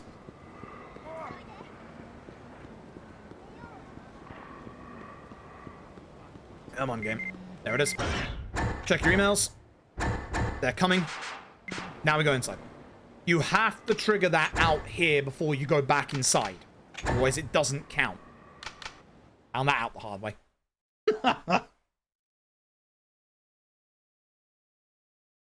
Okay, back to Mac Bowl, so it's not too far. And if everything is done correctly, this right here will be the end of Majima Substories.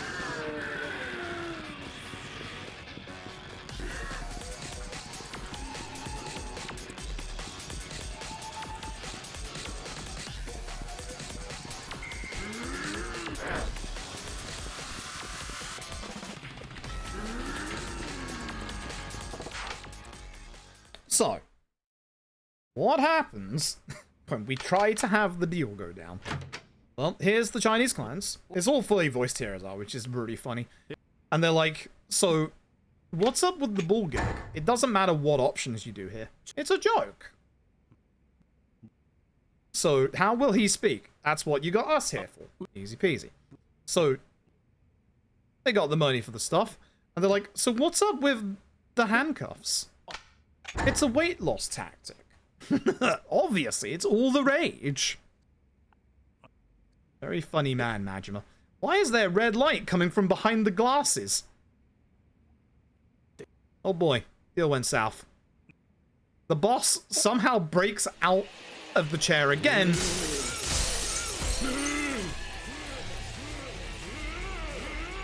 And there they go. They run off. The boss runs off as well, and that's the end of this sub-story. What a game. What a game, chat. What a game. There he goes, living his best life.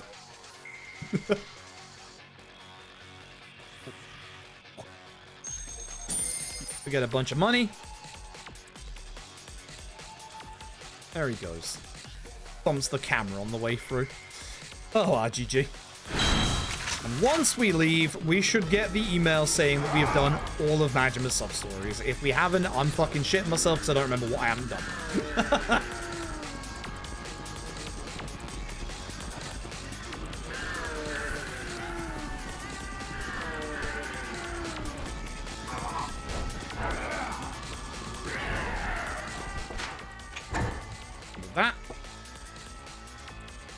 Email from Bob.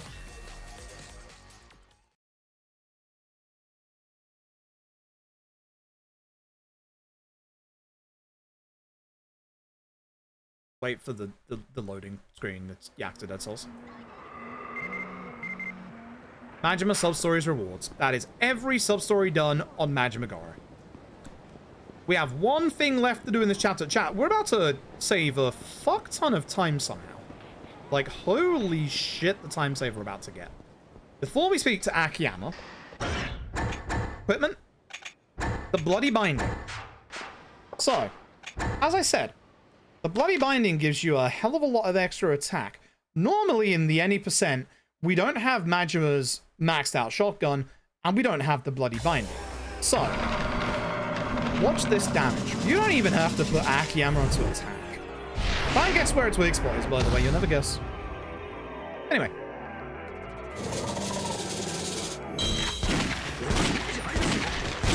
Remember, you fire faster in third person.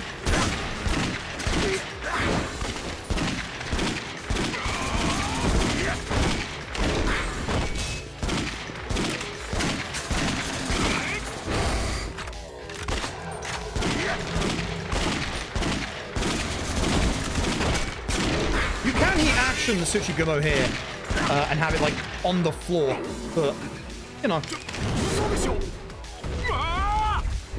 this bit brought forward with L1 is not Tsuchigumo. You can get a lot of good quick hits with obviously the shotgun and the crits here.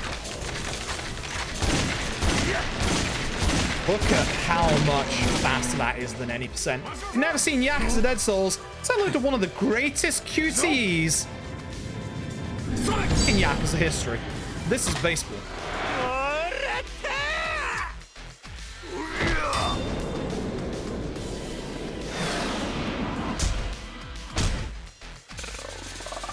Home run, baby.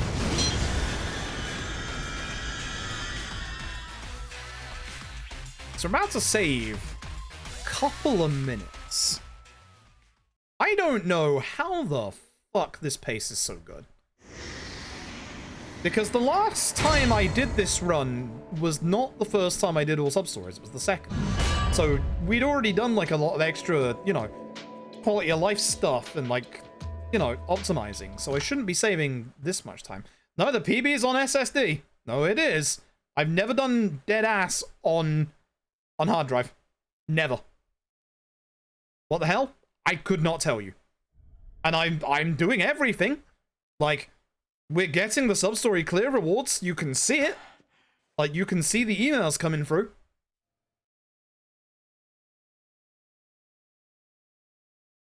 I could not tell you how the fuck this pace is now 10 minutes ahead. Looking at character number 3. This is where things start to fucking suck. Oh boy. Now, if you look in my splits, you'll notice that Ryuji 1 finishes in about 30 minutes. And you'll notice that Ryuji 2 finishes in an hour.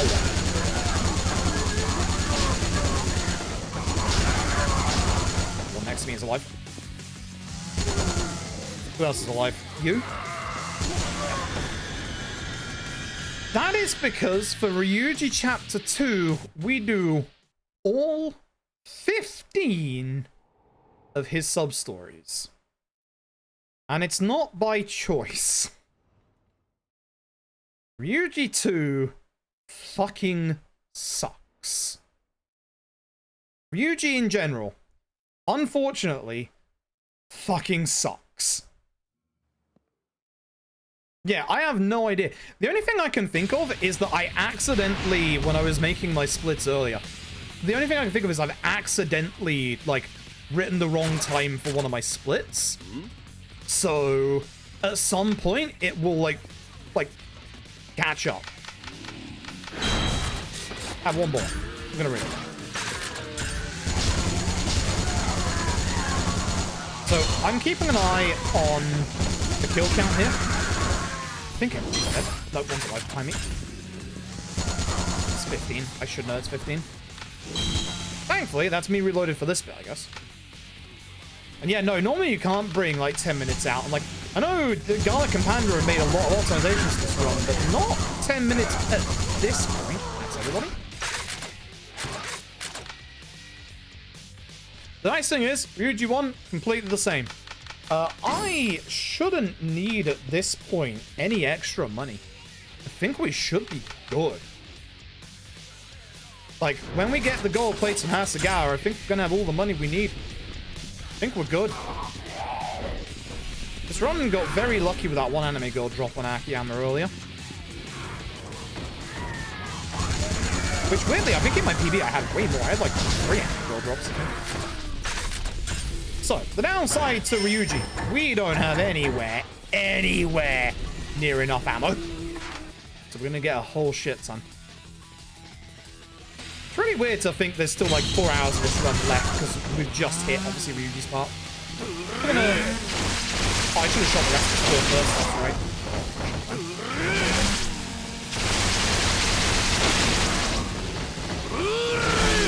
This room right here is the room I was talking about in Dead Souls difficulty. If you don't pick up that chair immediately, you've already died. Because all the zombies in this room in Dead Souls difficulty are hyper aggro and they just kill you. You're also probably wondering why we don't use the grenade launcher here. We do not have the grenade launcher yet. We do not get our stuff out of the item box until the next chapter. As you can see, a couple of zombies in here are a lot tougher. You're alive. Right first.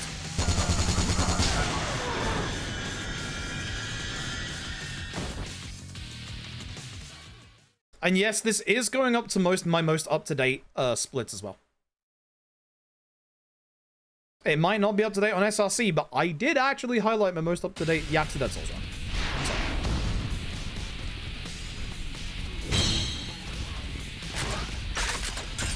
So the nice thing is we can do running and shooting here because obviously we don't have the sprinter shirt on.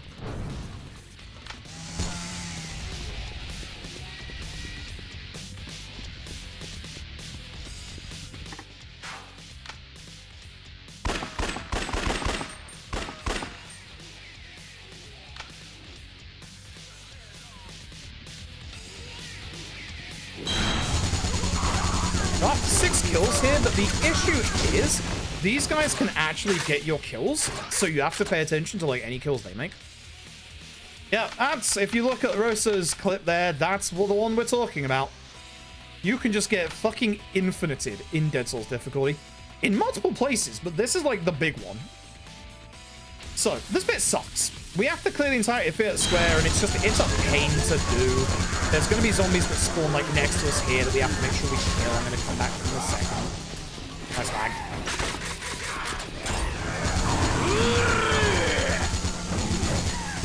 Grab the anime figure here, which is going to help. Then I'm just going to stay here for a minute and clear out every zombie here and any that spawn in. We do not ideally want to have to come back to this area, like, in like a minute. So, I thought it was alive on the floor.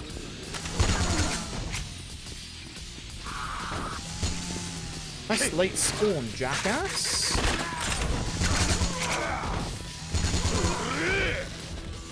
Should be everyone. So, a couple of special effects in this bit. What we're going to end up doing is using this bulldozer.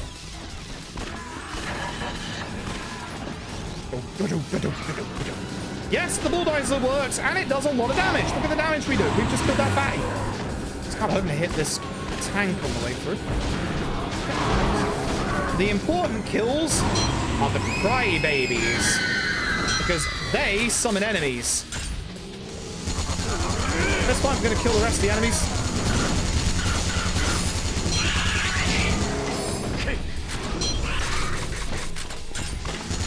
You cannot tell the army soldiers to go on the attack.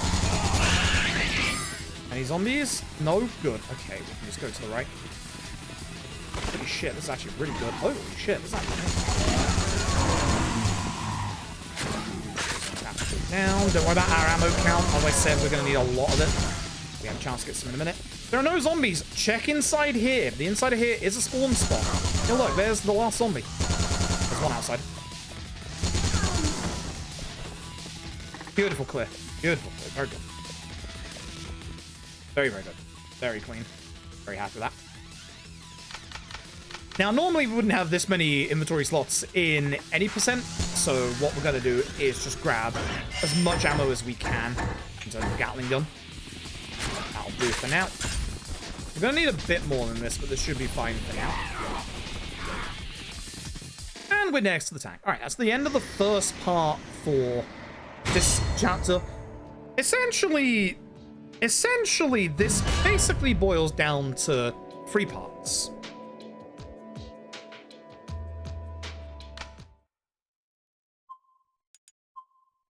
We're going to make the crash rule at the start of the next chapter, because I do not trust Ryuji's chapter at all. I might make it chapter 3 because of thingy. So Ryuji has a great idea. He's going to bust out of the infected zone by using this tank. The tank doesn't have any rounds in it. We gotta go find some tank rounds. We are going to get a upgrade here. We're actually going to get 2. We're going to get a head lock on. We're going to get... Where are we? Is it head hunter I want? No. Super. You know what? I'm going to get a inventory slot or 2. We have our last 2 special infected going to be appearing here. Here's one of them. This is the Diptera. They fly, they spit. They're like spitters from Left 4 Dead, but they fly. They're annoying. Head lock on makes it so that you track heads even better than the normal head tracking, which makes it very easy to kill these 2. I don't think I need that anymore, but sure. There is a rare anime figure to the left if you need. I'm not going to grab it. I'm going to grab a different one.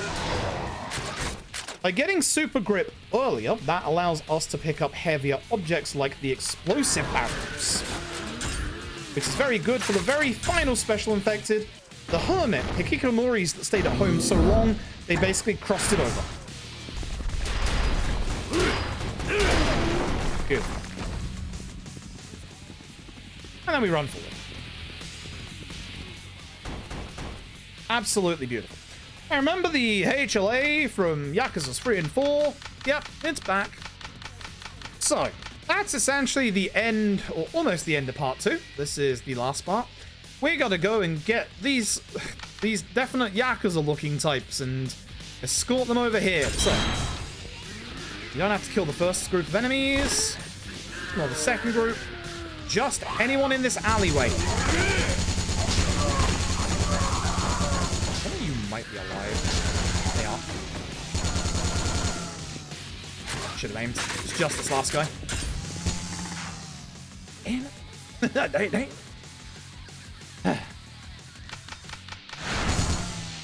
Alright, I'm gonna grab this anime figure as a just in case. I think my money's very good, but just in case. I'm pretty confident at this point we've got everything we need.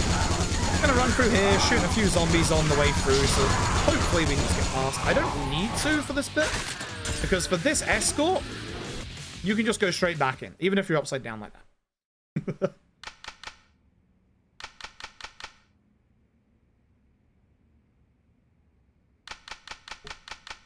This guy has a key to the forklift that we need to get the tank shells back to the tank. He will not give them to us until we save 3 more groups of NPCs. And this is why Ryuji's section fucking sucks. We're going to have to escort all of them back.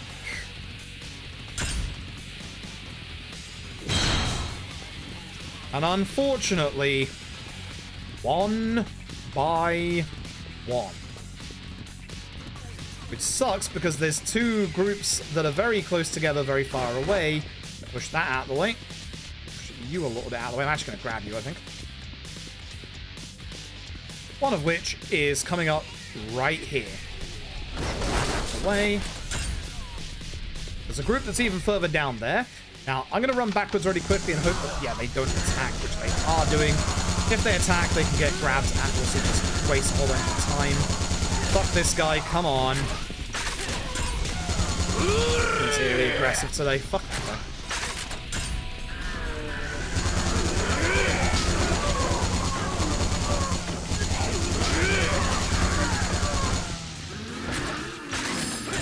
Yeah, that's what I thought would happen. Come on, don't stop. Now on my mini-map to see where they are. I'm going to grab this just in case, because I'm using it a little bit too much more than I would like. Now, basically follow your kind of pathway. Now, when we get to the end here, there isn't actually any marker to tell you where the endpoint to drag them is. But actually there is. See that lamppost there? There's also a lamppost behind us. You want to get them between the two lampposts, and that's the spot where you need to get everybody in. Oh, thank you very much for the very generous donation. Thank you very, very much. Out of my way. Trying to read the very nice donation message. I appreciate that. I appreciate that a lot.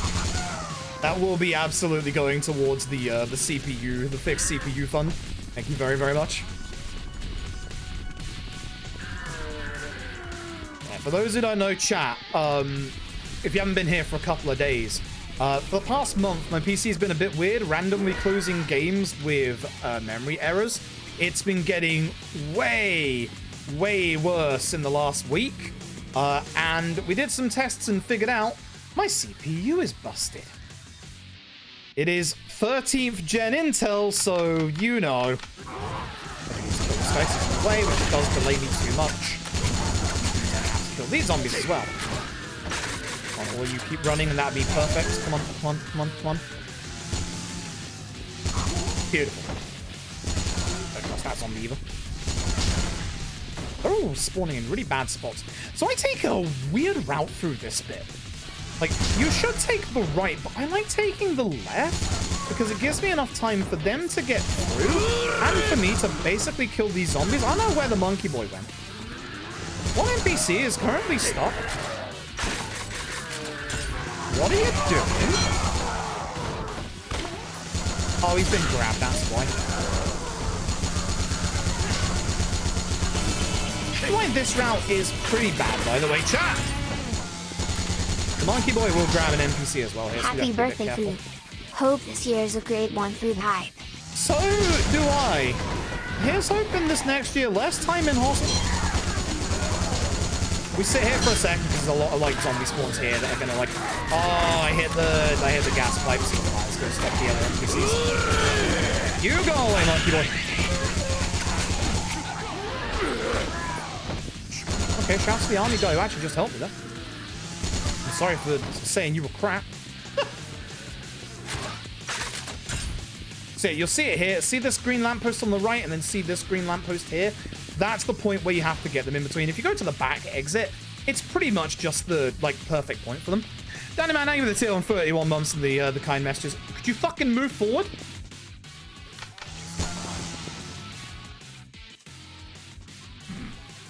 That's why I hate this bit. Yeah, hopefully this next year, you know, less hospital. My plan at the minute is I'm going to quotation marks downgrade. If you're lucky here, you can just run straight back and I'll follow you. I'm going to quotation marks downgrade to a 12th gen CPU that has like very similar, no, you don't call, very similar stats to my 13th gen one. And then when I get a bit of free money later on, when my GPU starts to go, I'm going to go full Intel at that point. Not Intel, AMD. If I was to go AMD now, it'd be a bit too expensive because I'd have to get a motherboard, because I have to get a new motherboard for the AMD CPU to fit, and the AMD CPU, and then I'd also have to move everything from this PC to, like, the new motherboard. And, like, I've had a look at prices. It would be about $500-600, which would be the price of a GPU, and it's like, if I get a 13th gen CPU, or not a 13th gen, a 12th gen CPU that's similar to my current one, it's only about $250 to $300. So I could get that immediately, and then we can fix the PC now, and then not have any problems going forward for like the next like year or two. So I think that's gonna be, the play, and then go to AMD properly when my GPU starts to go and I move to like a 9070 XT. So yeah, it's so wild reading up on the Intel stuff. Like, they've lost such a lead because of the fact that they have, like, with the 13th and 14th gen just gone so shoddy with what they've done, and AMD just getting on with it quietly and doing good quality products. Like yeah, good like 5-6 years ago, AMD, you could absolutely like question, you know, hey, what's the quality of AMD stuff? But these days, AMD is real good. Like, really, really good. Here's your Shenmue section, by the way. With an unsolvable logic puzzle, which is really dumb. You're supposed to make enough room here for both the forklift and the tank shells to get through. Look at the containers there. Remember that. Now, because we're on easy, we don't have to get out and kill some zombies here. If you're on easy, if you're on, like, hard or above, you have to get out of the forklift to kill zombies, otherwise you will die in this bit. See that small little green bar under the forklift at the top left? That's the HP of the forklift, and yes, it's pretty bad.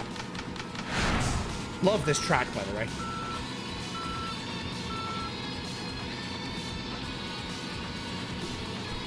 Ultras are more recent. They don't have the problems that the 13th, 14th gen CPUs have with the voltage stuff. And if you're wondering, chat, no, an Ultra isn't an option for me. My motherboard is too old for that. We're back to the problem of having to replace the motherboard. But my motherboard has the 1700 slot, which basically a good 12th gen will be a good replacement for this broken 13th gen. The POV looks so good. Hiya! Welcome to Yakuza Dead Souls. Nothing about the game design in this game makes sense. Also, you can like really bug out the FOV here if you get the right angle. Bang! One day that's gonna crash my game. Swear to God. In the load, you can load up the thing, fire the shell, and then do it again 2 more times. Make your holiday hippo, yeah, I agree. I agree. And we'll get the A6 and DCPU. I really want to, but it's just a little too expensive at the minute. Ironically enough, Kashima, that's the exact one I'm looking at. Don't know why I'm loading the show, you don't have to. That is unironically the exact one I am looking at. It's like a 5% difference to my current one. Slightly worse, but it's only 5%. It's not that big of a difference. And for most PC stuff like that we run or that I run, it's all load remover anyway. So that 5% difference is not going to matter. Like, losing time because Ryuji 1 is fucking shite. So it wouldn't be about 30 seconds, but it is going to be 30 seconds. I'm going to risk not saving for Ryuji 2. We'll save for Ryuji 3. Uh-oh.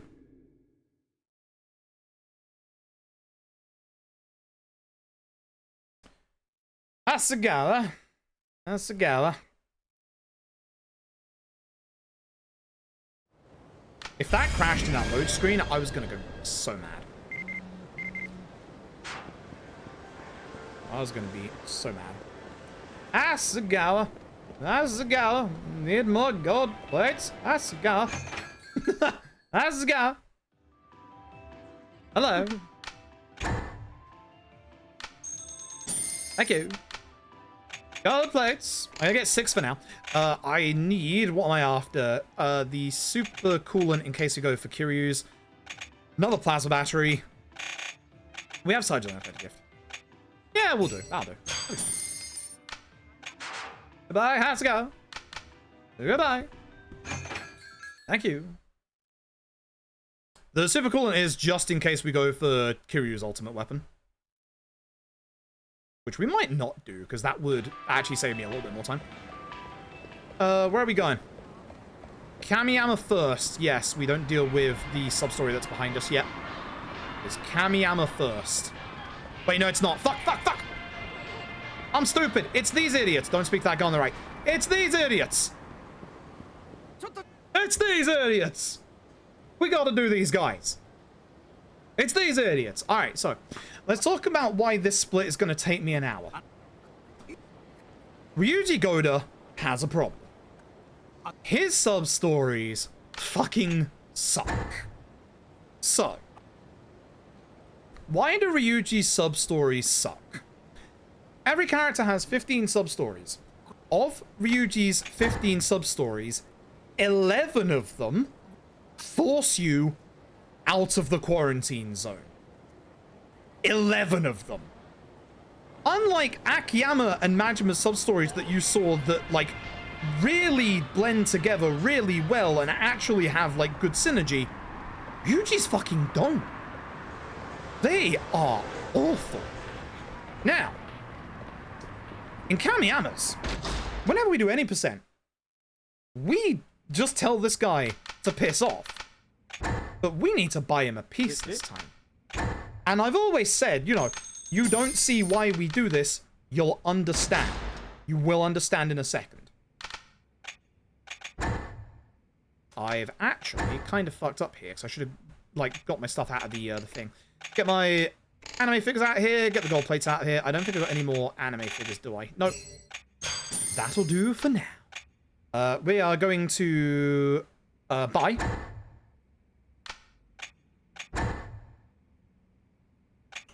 a Hunten shotgun.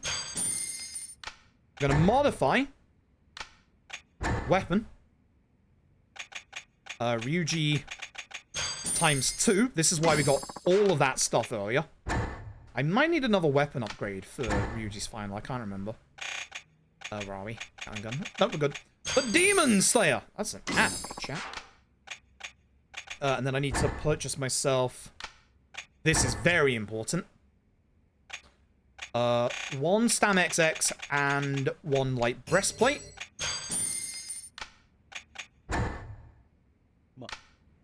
I'll use the storage in the back. I should have used it outside because it's a bit closer than this. And I have to walk. Move items. We need the Sprinter Shirt, Protective Amulet, Bloody Binding.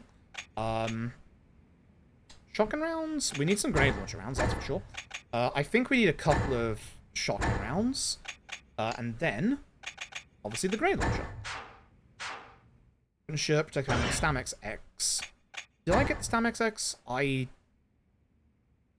don't think I did. I should get that. Grenade launcher. Actually, that should be on top D-pad. Yep. Bad menu. Sprinter shirt. Give me my Stam XX. Give me my Stam XX. Items. Where are you? I have a Stam XX. Get the fuck out of the menu. Fuck off. Leave. Get the fuck out. This is why we don't pay this guy off in any percent.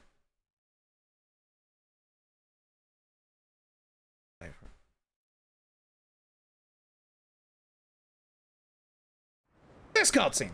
It takes like a minute. That was pretty bad on my part. Anyway, with that, that is Gary Buster Holmes. Sup, Gary? Stop swearing at me, Gary, please. Gary is going to take this Cowardly Warrior, it's the end of Cowardly Warrior 1, and he's going to go and make him stronger. So, that's Cowardly Warrior 1. Let's go do Cowardly Warrior 2 instantly. Gotta go over to Gary's. So there is a little bit of synergy. There's a little bit of synergy at the start of Ryuji's Substories, a little bit of synergy at the end, and that's about it. So, we gotta speak to Junya, or Junya, who is to the right. Yep. Here's the Stam XX. Here's the light breastplate. And here's the protective amulet. Not the bloody binding. That's mine. I need that. Let's go. Did you say like 10 years? Yeah. Yeah, and it's such a shame that I've hit the voltage issue, because I did update my BIOS with my CPU, but I guess I just had a 13th gen that was going to get fucked at some point anyway. It's genuinely a shame, but it is what it is. There's nothing I can do about it now. Like, that's the reason why I'm gonna, like, downgrade to a 12th gen, is it's gonna give me the peace of mind as well that, you know, hey, it's a 12th gen, it should be fine, even though my BIOS is fully updated anyway. Thermal paste.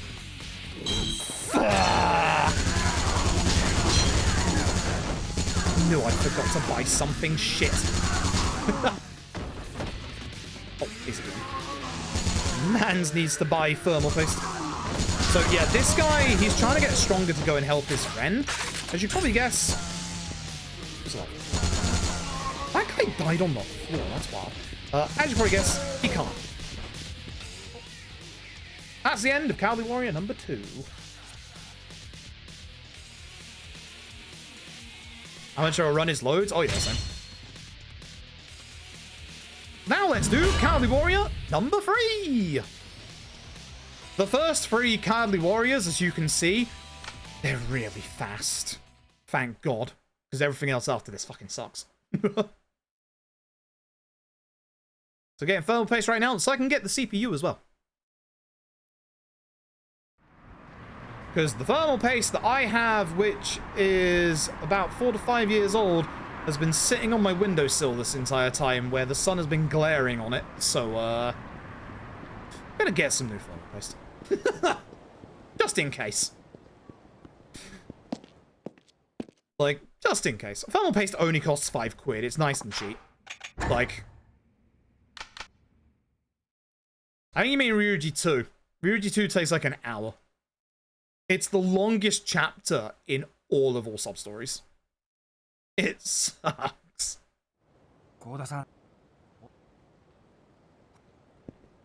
I think Cowboy Warrior is like 5 quests in total. It's so long. But yeah, no, I'm gonna get fresh thermal paste because the thermal paste that's been on my windowsill is just... I don't trust that. I don't trust that. See, if I was getting a new CPU cooler as well, then, you know, that would come with thermal paste. But I'm not getting a new CPU cooler because this CPU cooler has done a damn good job. It keeps my CPU at below 80 whenever we've been doing, like, really intense games. So all I just need to do is just apply fresh thermal paste. Actually, chat, is there anything I need to do with the old CPU cooler when I apply the new thermal paste? Like, do I have to scrape off, like, the old residue, or is it just apply the new thermal paste? Wait, did I just insta-die these?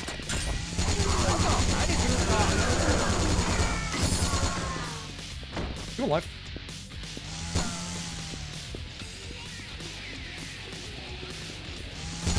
Where'd you clean it? Okay. Highest percent isopropyl alcohol you can find. Alcohol wipe? I'm gonna have to get one of those at the same time as my thing then. Thank you, chat. I appreciate it because I had no idea. So I appreciate that a bunch.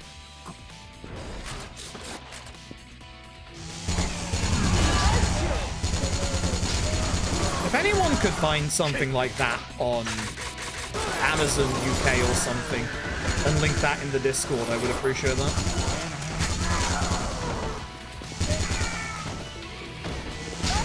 I assume it's just as simple as just rub it over a couple of times until it all scrapes off and then dry it before we apply the new thermal paste. Doesn't mean this bit's just, you can tell this bit's just, it's all to chat part.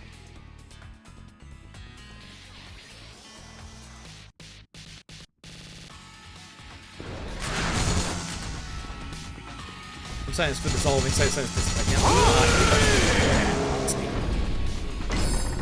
Steal. Good shit. I'm chill speedrunning, damn right. This is a good run. This bit's all just a bit, like, slow. We're now going to go into the quarantine zone. And by go in, stay in.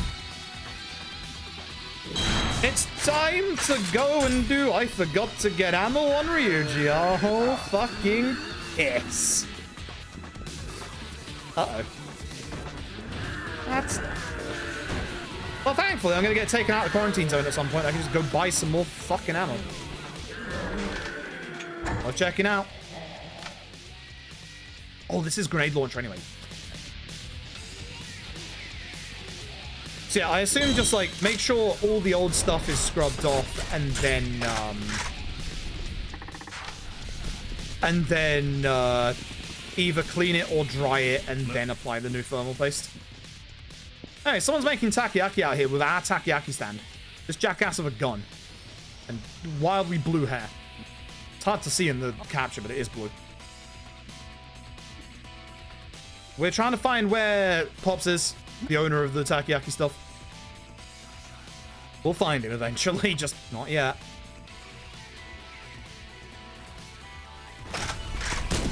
Shit, I missed. Hey, bud. Stay there. The grenade launcher works really well on hermits. You're alive. Because for hermits, they have the outer layer. Tenkaichi. They have the outer layer that like doesn't break off, but you can just use the like any explosive, which is why we used the stuff earlier.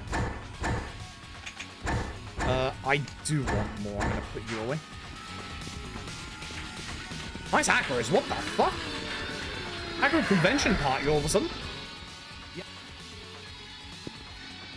Yeah, it stops the FPS going down. It's really nice. Alright, that is Gangs of Kamurocho done. So there is a little bit of synergy here. We're going to go and do Wataminchi's 3 principles, or start it. This guy hasn't eaten, that's why they were making takoyaki. And Ryuji's backstory in this game is that he's just been making takoyaki. Like, he's not actually starting shit for the Omi Alliance. He's just making takoyaki. These guys are going to start crying because it's the best goddamn takoyaki they've ever had. I love they made the animations for this, only for this bit. Ryuji's like, hey, y'all have been through, you know, a real rough time. I'm going to get you out of the quarantine zone.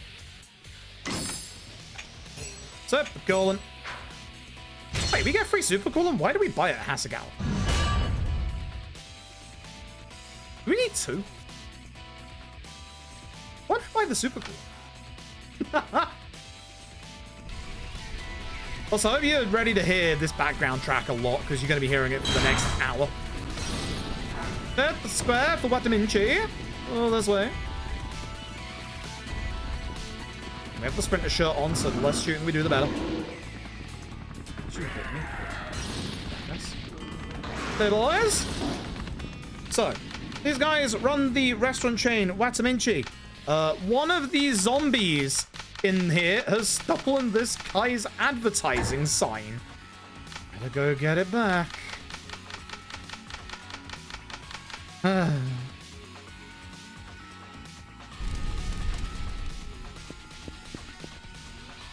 I love this bit of the music. It's so good. Like,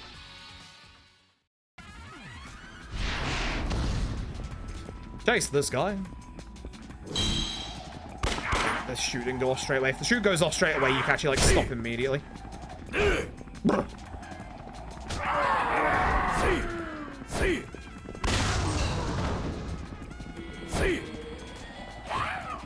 Yakuza Dead Souls' chase sections are a wonderful addition to this video game. Oh, fuck you, that wasn't close enough. Come on.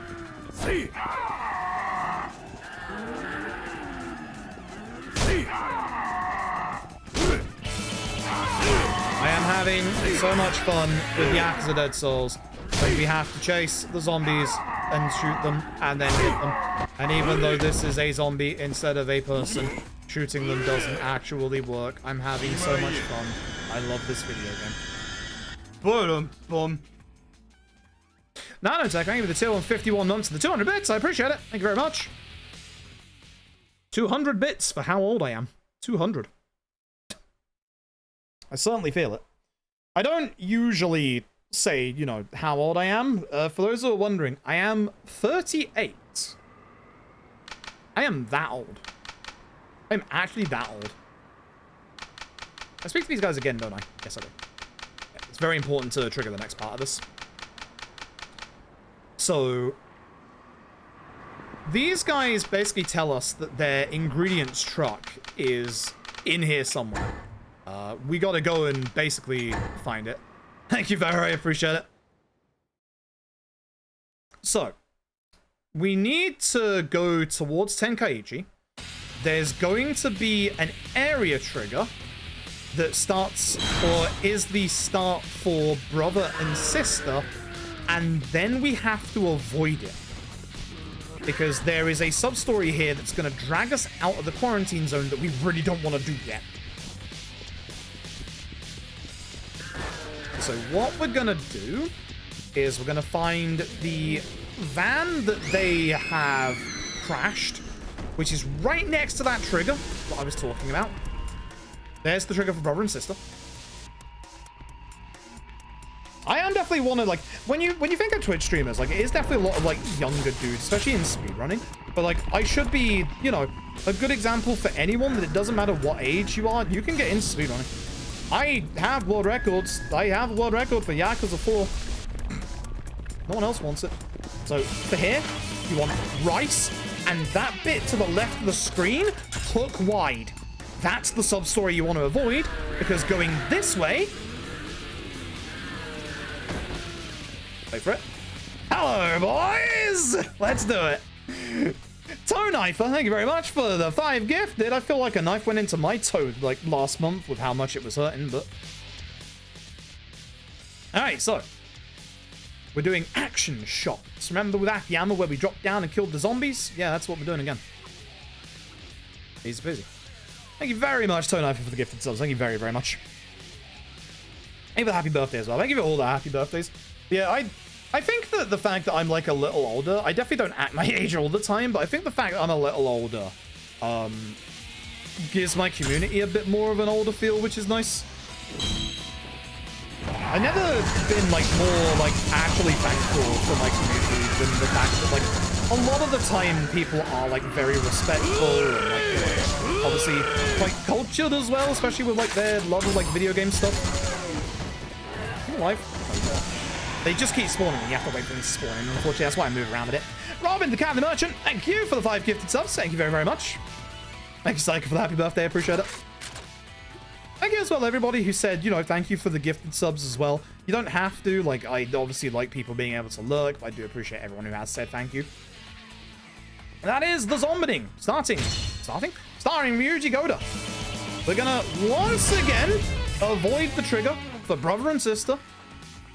I'm gonna go and do the next part of more zombieing, and this bit's important because you can fuck this bit up royally. Found this out when we were routing all sub-stories. This part's fun. God, I love this soundtrack. Code Yanagi, thank you for the 5 gifted subs. Appreciate it. Thank you for also being a good unit in Zenless Zone Zero. Are they to the left? Fuck, I've forgotten. Where are they? Sewers. So intentionally, we're going to enter these sewers here.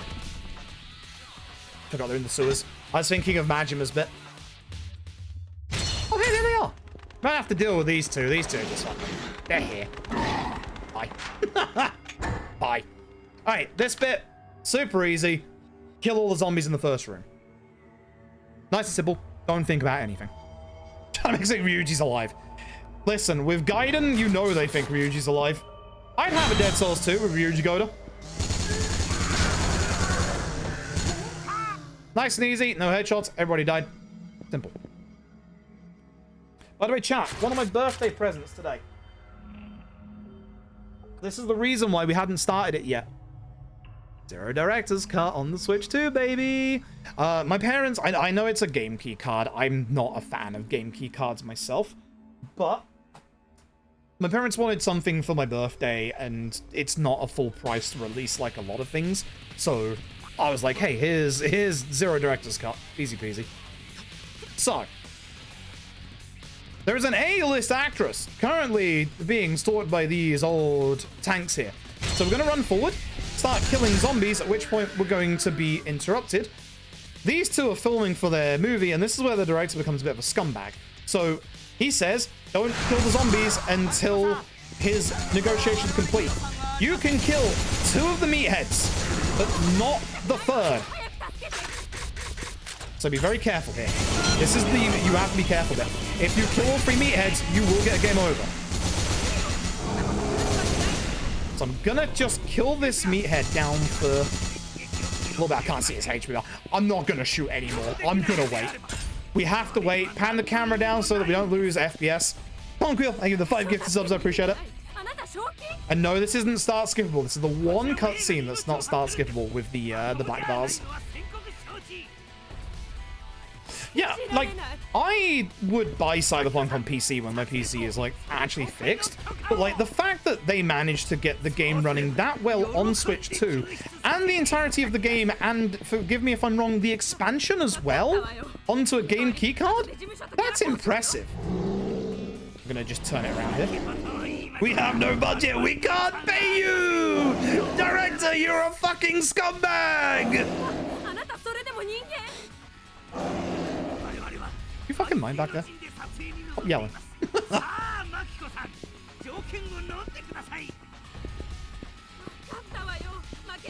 Wait for this to end. Otherwise, it's a game over. Not yet. Not yet. Do it.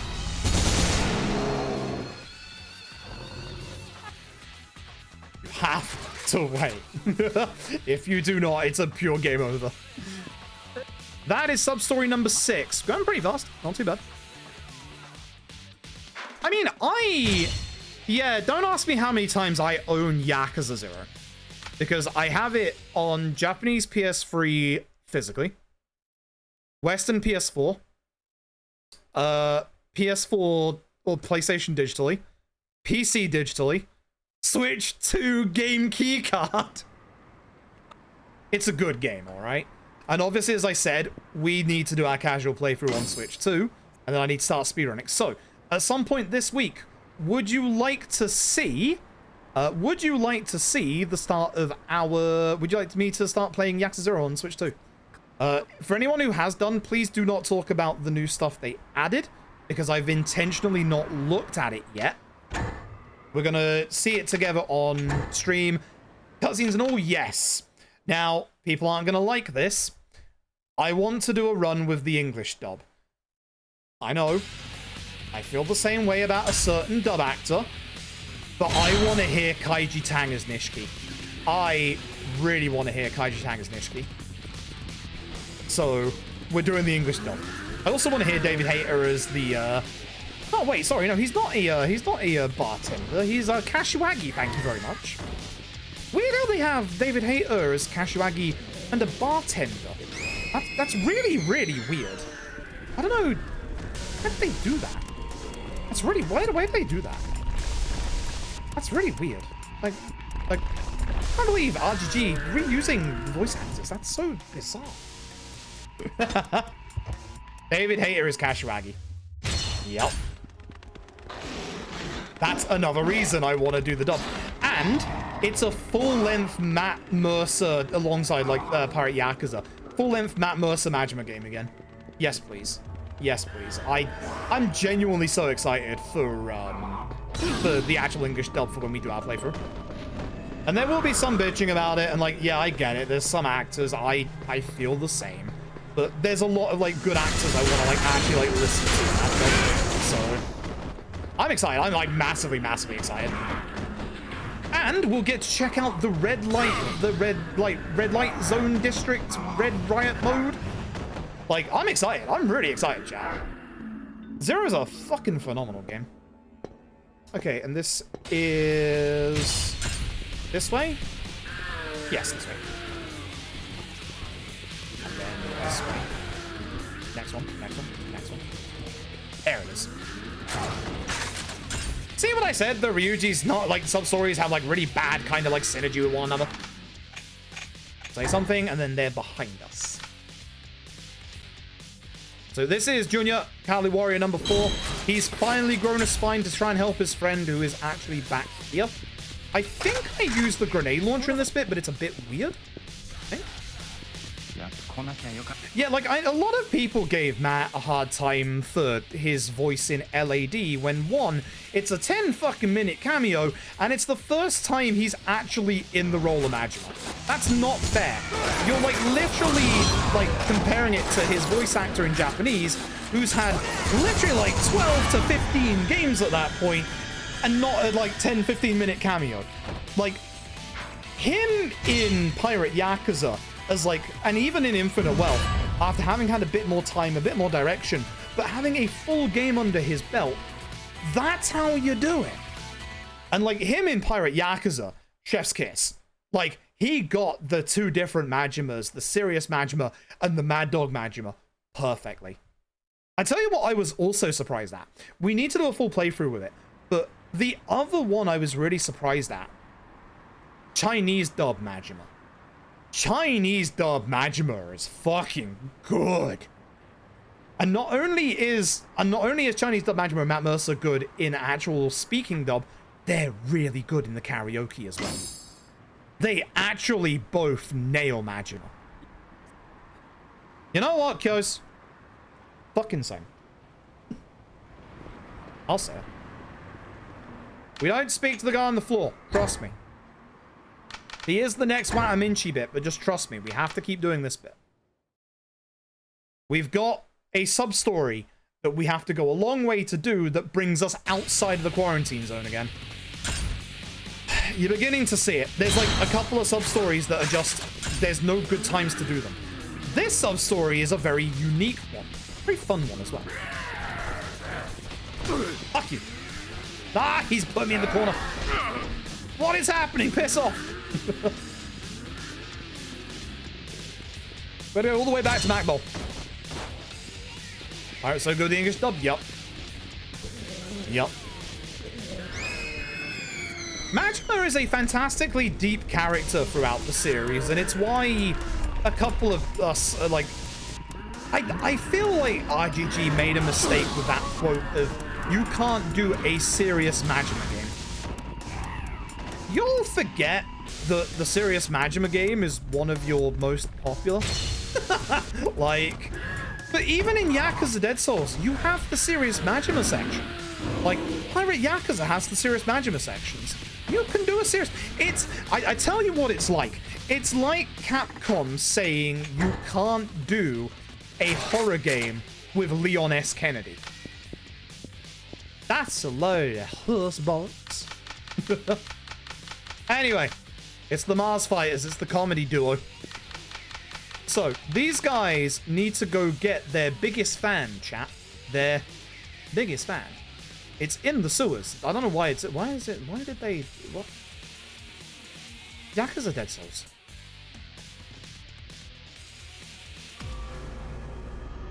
This is a fixed map subterranean again, which is good. So we know where we're going. It's also very, very nice and straight. This path is actually really good. There's one big room, etc. Just remember this layout. On the way through, just remember this layout. Layout is very important. Thank you for the happy birthday, Gokononi. Appreciate it. But it's just like, with my age at this point, and like, especially with how good RGG's like dubs actually are, I cannot be bothered with sub versus dub wars. I cannot be bothered with console wars either. Like, with this series, like, I've been with this series since, like, the very first one on the PS2. I just want people to play the series. It doesn't matter, like, whether you play Xbox, PlayStation, PC, like, who's alive? You.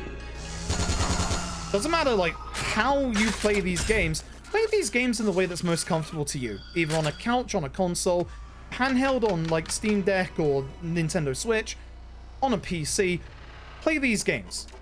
Hey, look, it's their biggest fan. There's gas. So, if we shoot our gun even once, game over. So, we're gonna use their biggest fan. Which you would think, well, this is probably pretty bad, right? No. This fan's one of the strongest weapons in this game. Allow me to demonstrate. All we have to do is get them to the entrance. So ideally, we're gonna run it. This guy sucks. Get out of here. You two still coming? Yep, good. You might be thinking that wasn't that much damage to them. Just wait. Because this guy's... Oh, the guy behind me is also in the way. Oh! It's really good against the hermits. I knew you were going to hit him. really good against anything. It's so good. This guy can also be in the weights. Get rid of everyone here. They might be too aggro. The thing is, we have to wait for the other two anyway. It kills me heads in one hit, by the way. So I'm just literally, in the time that it takes for them to catch up to me, gonna do this. Wait till they're about halfway, and good. What? How dare you? As I said, it's really good. Now, this takes us out to the quarantine zone. Actually, no, it doesn't. It keeps us in, and then we can do a little bit of synergy. Remember how we've been avoiding brother and sister this whole time? Not anymore.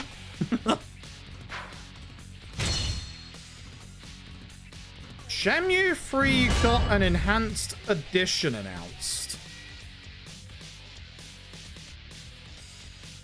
What? Explain. Explain right now.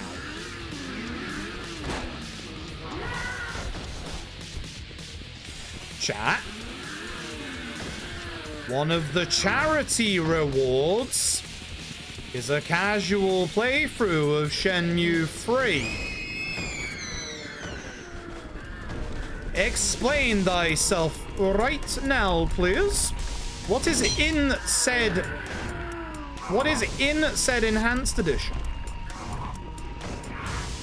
Upgrade path for those out of the game.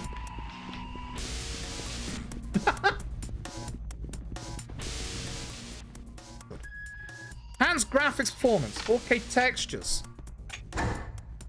Increased MC density, classic camera mode, gameplay tweaks. I guess I'm delaying my Shenmue 3 playthrough for a bit longer, aren't I, chat? If it helps, I literally bought it on PC for 90% off, so I'm not exactly crying over spilt milk. All major changes can be toggled to preserve the original experience for purists. No release date. We have a lot we need to do, even with my PC busted, it's fine. We leave. We don't need to wait for Kaoru. This is not actually Kaoru, it just looks like Kaoru.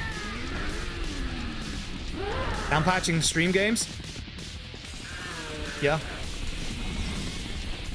We have to down patch a couple of games ourselves. I have to down patch Yakuza 6, which sounds stupid. We have to down patch Gaiden for all Substories, which I haven't done yet. Oh man.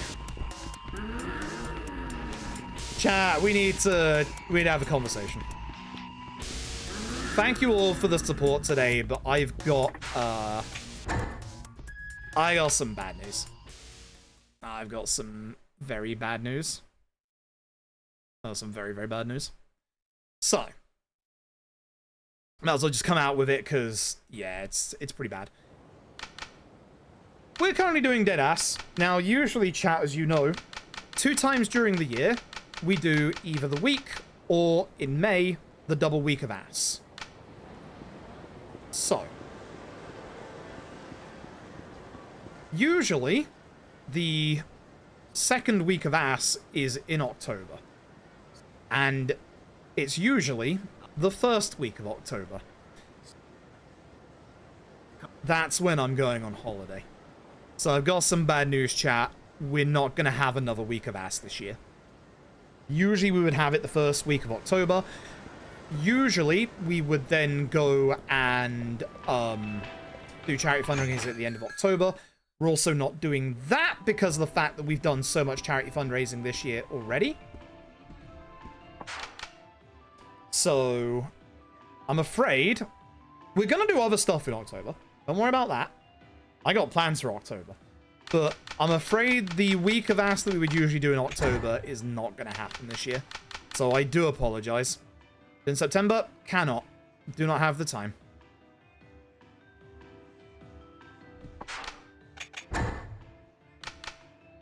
I do not have the time in September. There are reasons why it's the first week of October, and it's because I actually have a lot of free time to do it there. I can't do mostly... I don't actually have the time. This is the funny thing, chat. I don't have enough time to do this run today, right now. We're still gonna do it, But because I wake up during the day now, I have a lot more responsibilities during the day, and I have to do a lot more things. Literally, I don't really have full time to do this run today, but we are going to do it. We are going to do this in full. Not giving up this run 10 minutes ahead at this point? Hell no.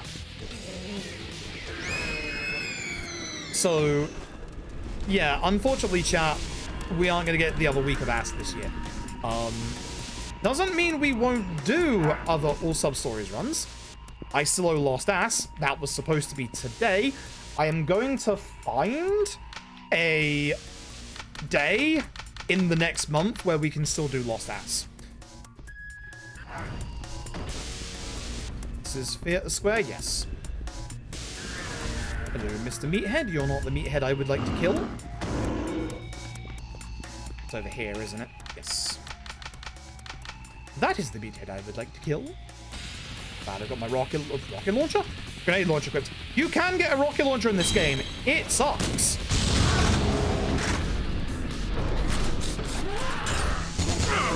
Ow. She's dead on the left, or she's alive on the left. She'll die. Oh. She'll die in that cutscene. Now we have to kill all zombies, because the person that looks like Karu, one of those is alive. They'll get up in time I reload. The person that looks like Karu just got taken by a group of men that we were here. We were here because her brother got taken and we were trying to get, obviously, him back. We're doing this because she looks like Karu. You're not the end. You are. Right in the ass cheek. And that's allergic to Dead Souls. I think it's the FOV. It's probably the FOV and the frame rate. That's why I panned the camera now. Alright, that is Brother and Sister 2 done. That is 10 out of 15 sub-stories. Ryuji Goda done. Excuse me. Rude. Rude. Alright, this bit's a bit weird. To start Brother and Sister 3, we have to do a whole bunch of different things. So we're going to start doing those right now. Fucking rude, chat.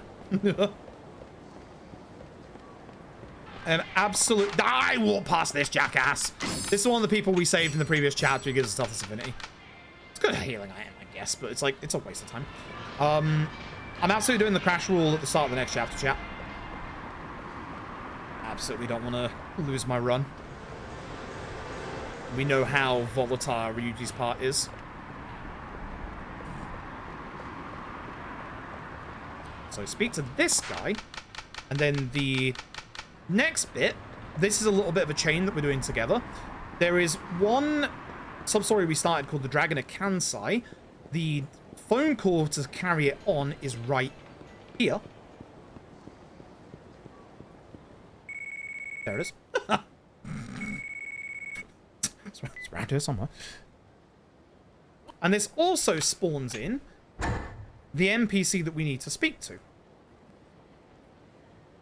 That was supposed to be the bottom option. Oops. Never mind.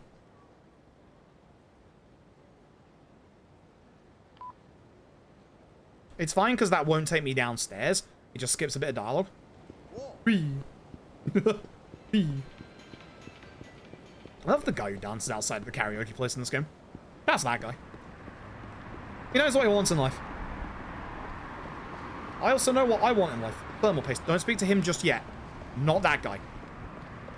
We do speak to him, just not now. We need to speak to this schoolgirl first, who should be dead ahead of us. There she is. That's an old man, actually. There she is. Looks more like a businesswoman, but she's a schoolgirl. She's in university or something. And now we go back. Thank you, Donkey, for the mute my VOD. Love you. How have you been enjoying the run so far, by the way? We're over the halfway point. Way over the halfway point at this point. It's going pretty well. My time, like, looking at my time...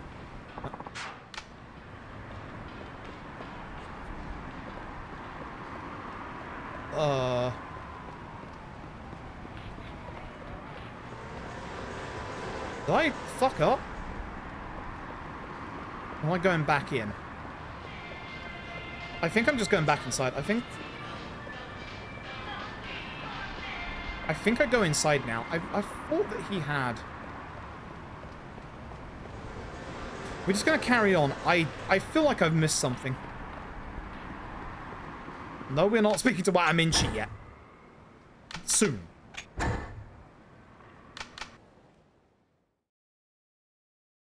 This is where we do Dragon of Kansai. Because Dragon of Kansai goes to the next part, Brother and Sister, which... I really hope I haven't fucked up. Because if I have, we're going to lose time.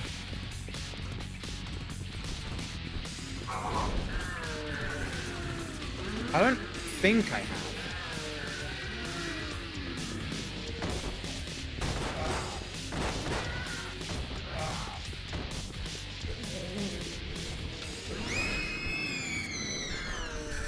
I don't see anybody over there.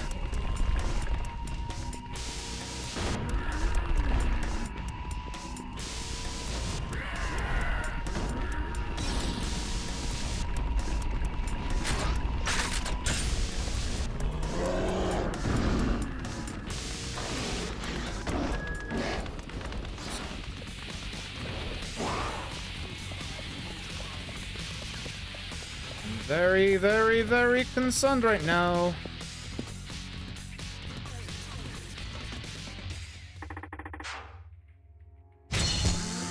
So the transformer room, like, sounds a bit stupid because it's like there's no transformer room in it. It's like all the way at the very bottom. Down here.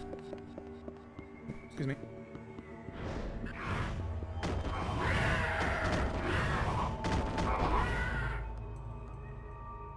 Let me grab my notes real quick. Confront them. I'm trying to do this one-handed.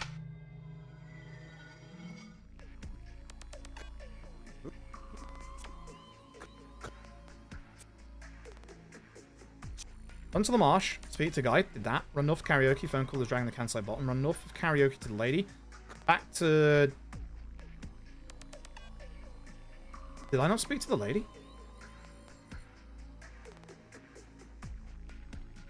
Am I supposed to speak to the lady? Oh, shit ass. Well, that would explain one or two things.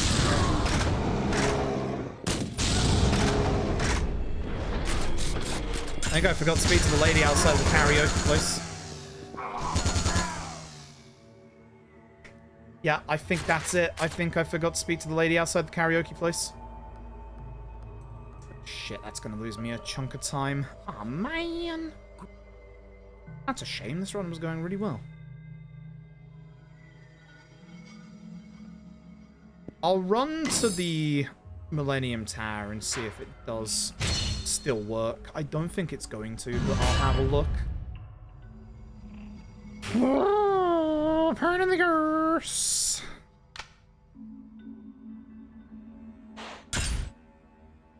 Now we leave.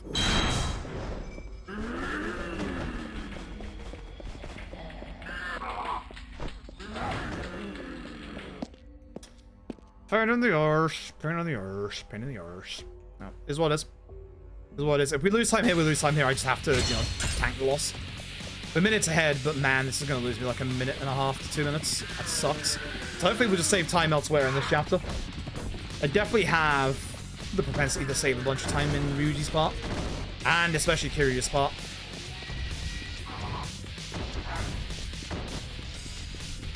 I'll know when I get close to the Millennium Tap.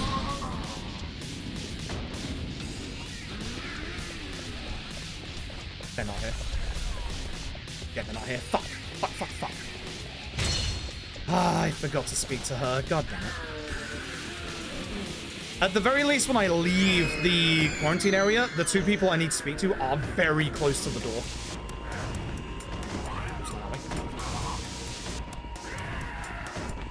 That's upsetting. That's very upsetting, chat. Who's you?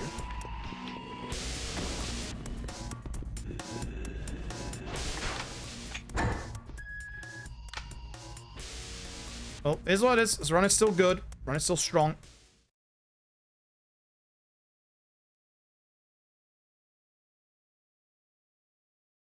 The next few do, like, join together very quickly, which is good. And we have to finish the chapter out. Because, yeah, you didn't give me the final dialogue I needed, you little jackass. Because I need to speak to this lady on the left-hand side. Next to good old Happy Jolly Man. Yep. Oh, that's frustrating.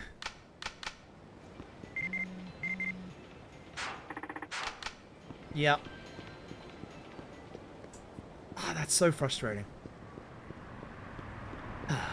Shame. Here's what it is. Here's what it is. Speak to this guy. Now we go back inside. Here's what it is. Here we go. We can still finish out strong on Ryuji's part.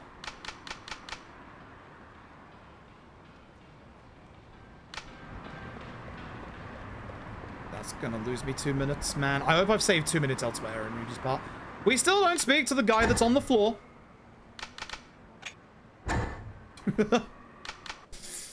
Poor guy. I could actually speak to him right now. I could actually speak to him really right now. I'm not going to mess up the sanctity of how we're doing this.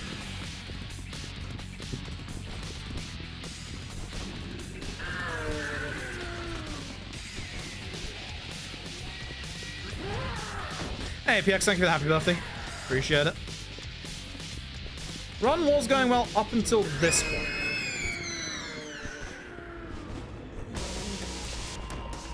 There we go. Yep.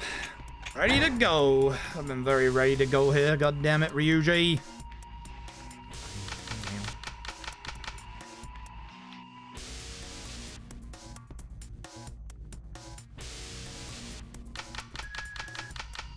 So once again, bunch of zombie killing.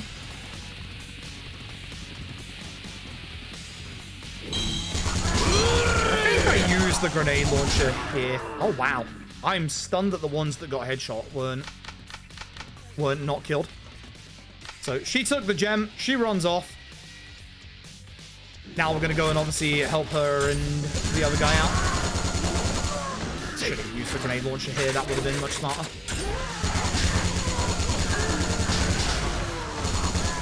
One of you two's alive. No? Wow. You? Hi.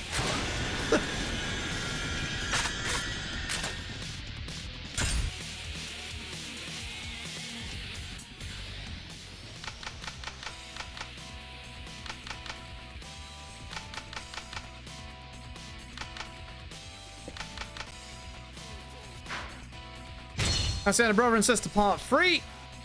It's time for Brother and Sister Part 4. That's a lie, actually. It's time for Wataminchi at last. The guy who's been on the floor the entire time. Sleepy Space Sheep, thank you very much for the 5 gifted subs. Thank you very, very much. Very, very generous. Thank you very, very much. My voice is actually starting to crack a little bit. Hey, bud. Hey, bud, I'm finally here to help.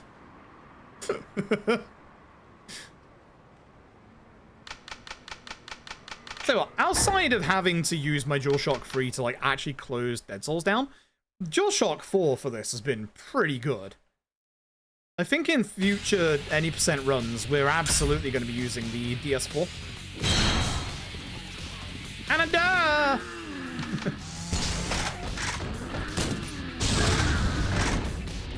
That guy that flew past me is alive. You believe it? He's not. Hello. And that's Wataminchi. Thank you for the happy birthday. I appreciate it. We don't have to wait from.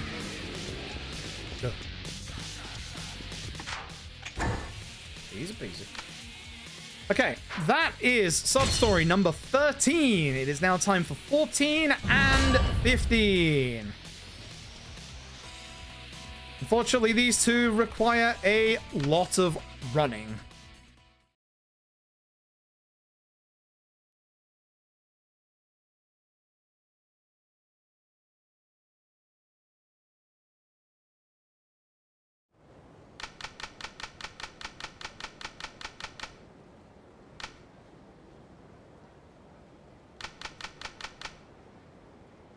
You can get a free heal off these guys. Kinda nice. Speak to this guy. And there's Brother and Sister Part 4. He's busy. See? He's just right there.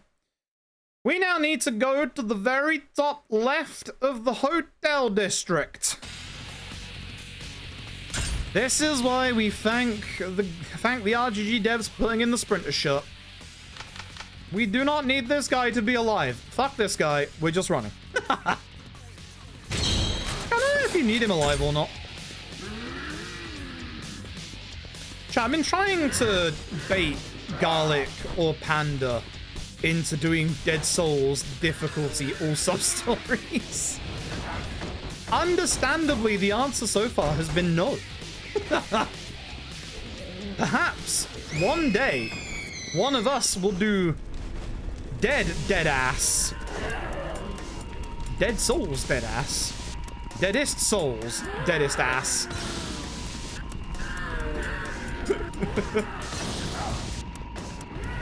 I should have gotten ammo there. We had to get some on the way back. Oh yeah, we can't go to the right, can we? It's a shame we can't take the forklift through this entire bit, because it'd be real fast. 2 dead, 2 ass.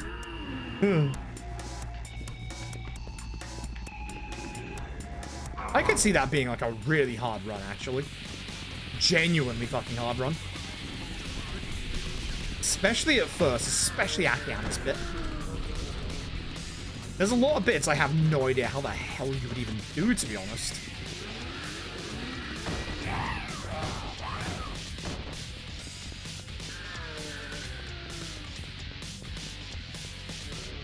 You're coming up this way a couple of times, chat. There it is. Can make Dead Souls? I'd be okay with that.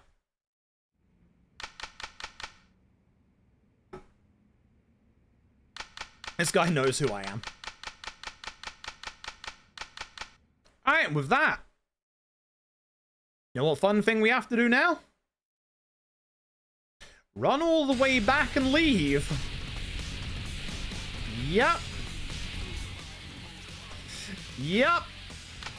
Gotta get this guy out now.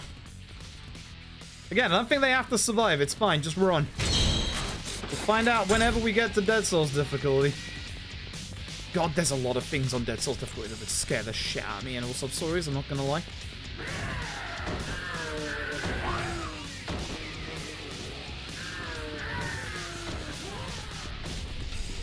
How's my time here? 10 minutes to finish the rest of the chapter? That's gonna be pretty tight. I think we are losing time because of that snafu earlier. That is extremely unfortunate. One thing I will do is grab some ammo in this bit. Gonna need a whole shit ton of ammo coming up.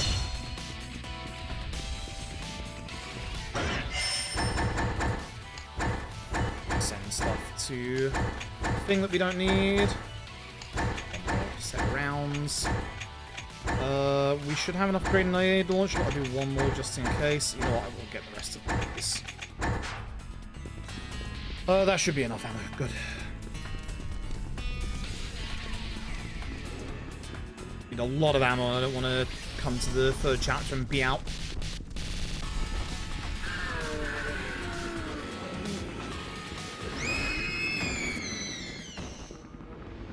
Yeah, 10 minutes is really tight. We only have one more sub-story after this, but we've got a long way we have to go again. I do believe it brings us back at the end, though, which is good.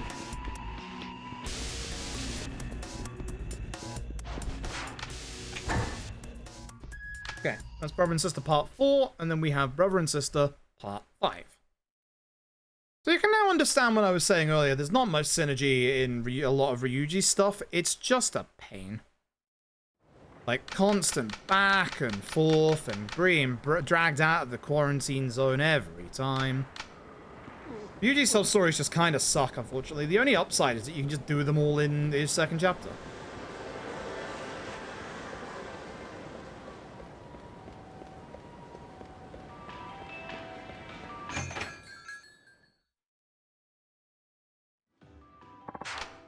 Ryuji. Bottom option.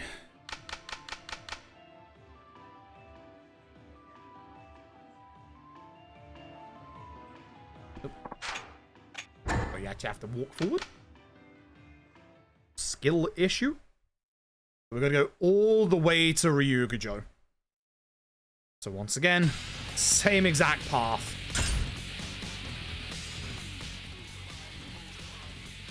The one downside to, like, Yakuza Dead Souls' ever-evolving map is that when you have to do stuff that's on the other side of the map, it takes so long.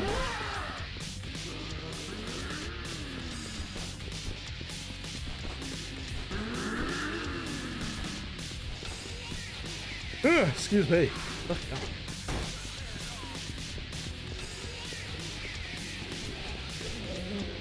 Can't shortcut to the right, sadly. Otherwise, I would.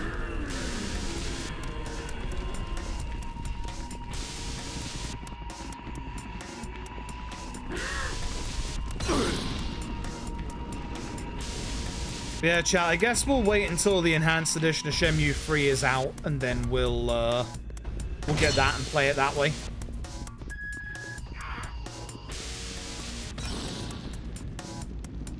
It's interesting they're doing an enhanced edition for it, because who asked for that? Like, actually.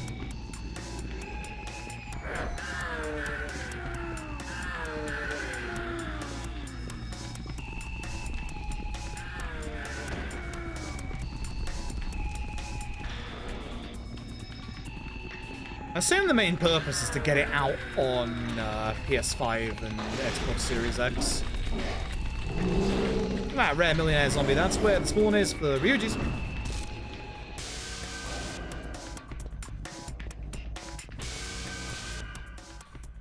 And here we go. Shareholders did, yeah, pretty much. Meathead time. Shouldn't take too long.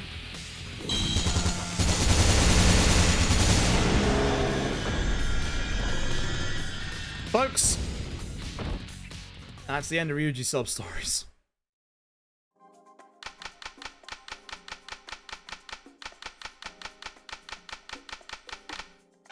Give them the yum.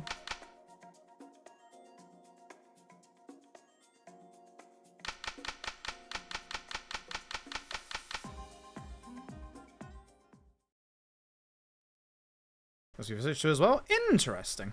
Most of the games aren't on that, yeah. See, that would have been a more worthwhile port. Like, getting all of them on Switch 2. Like, that would have been a very worthwhile port. The Blood of the Dragon. We do need that if we go for Kiryu's ultimate weapon later on. Okay. We have 5 minutes to finish the chapter before we start losing time, which is a little on the too tight side. But at the very least, all Substories reward. Let's rock. If I remember rightly, I had an exceedingly good pops in my PB. We're talking he did nothing and I completely obliterated like phase 1. And then phase 2 was instant tentacles.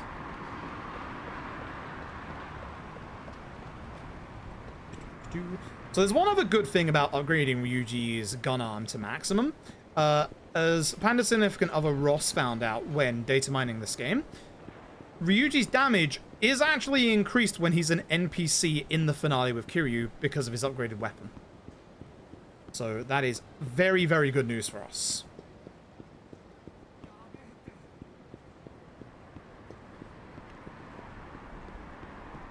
Oh, just went past the door. So, we have a long section coming up. Oh boy. And then I am making the crash rule for Ryuji 3. Dude, I'm not going to be going down Pink Street without it. I refuse. These zombies are all really tough. If he goes down, I'm just going to turn and kill the rest.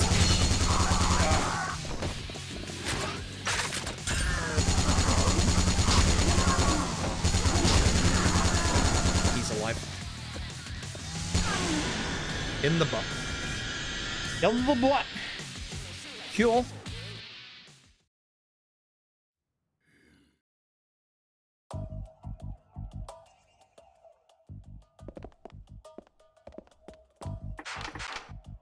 So, whilst we've been in here, the quarantine zone has pushed forward.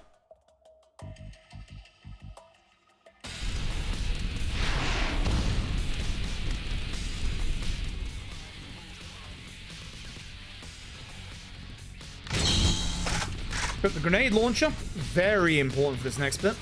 We want to kill this hermit and that Diptera. We need to kill this hermit, like, very fast.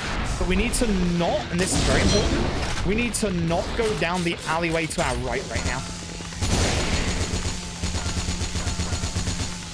That's bad.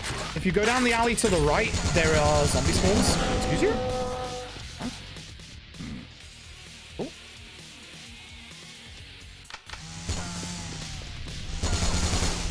Now we run through the champion district with a whole bunch of zombies, and it's a pain in the ass. Especially these Molotov zombies that I'm trying to snipe from over here.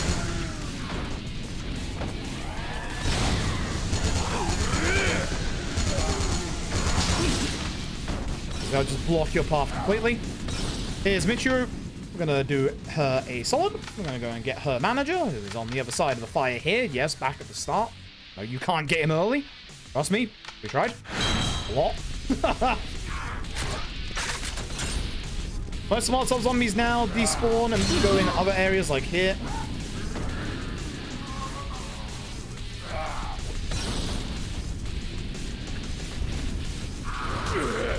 That's a pretty bad position for you to be in.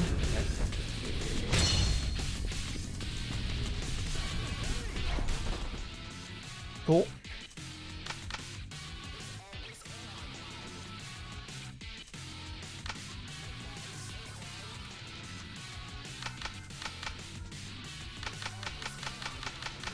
Alright, and then we just go backwards.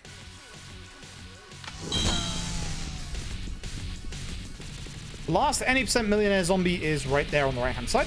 It's just chilling there.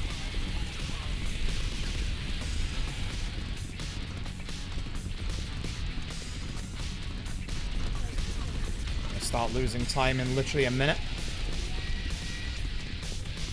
Usually, I use the grenade launcher in this bit, but I actually think I might use the Gatling gun because it's upgraded.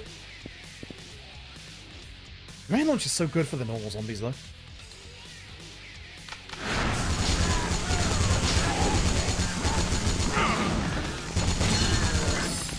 The Diptera is really well.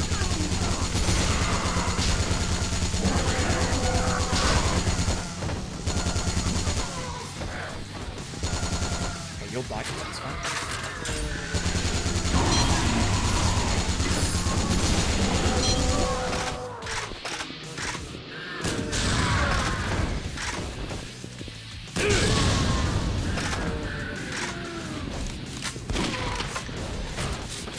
One's alive behind me.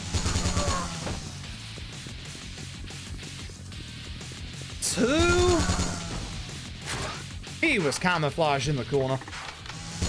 Alright, time loss is about to begin. And if we hadn't missed the lady at the karaoke place, we wouldn't be losing time. Oh, I'm so mad at myself. Ah, hang in there, kid. I am too.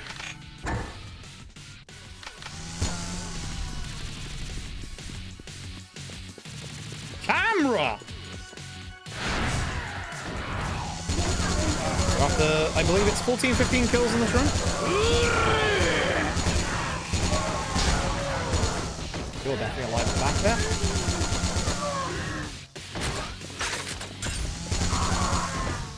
Here's Solid Snake.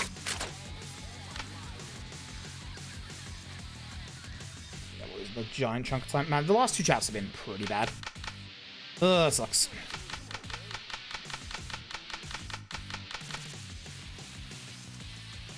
We can still save time.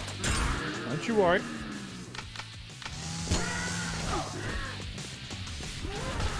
Serious part is going to be a giant section of time saves. Nice.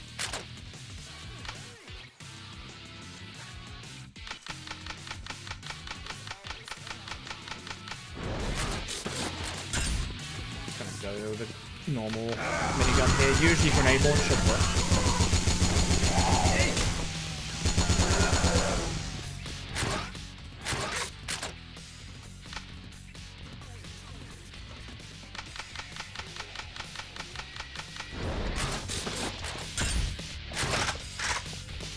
Launcher first. We're looking for 6 kills in this room. sure it's reloaded. And then we're going to make sure our minigun is reloaded. That is the last enemies for this chapter. And we're going to crash rule the next bit because, dear God, that crash I've had in this bit is ridiculous. I think it'd be fine normally in any percent if we've already had like one save load, but like because we've been obviously here for a long time in all Substories, yeah. You?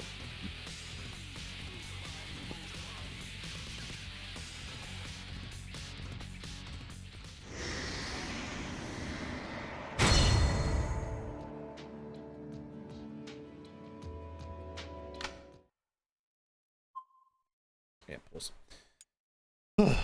Yep. Heck this. I am not risking this bit, that's for sure. Run's still looking good. We're still 7.5 minutes ahead, but yeah, we just lost 2 minutes to that chapter, which sucks. That was one of the ones that I was really hoping would be a good time save opportunity.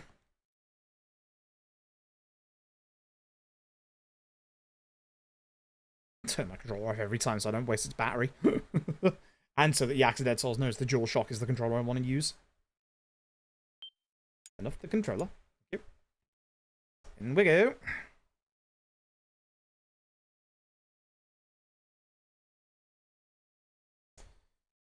Okay. So, Pops. Pops 90%. Pain in the ass. Should be pretty decent in all Substories because we have the Bloody Binding, which is going to make this fight, hopefully, much, much faster.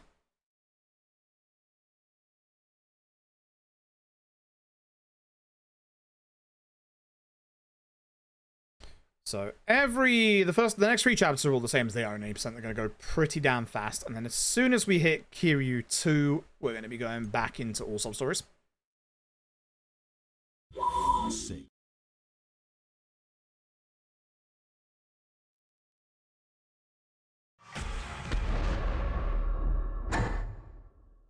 Back to number 1.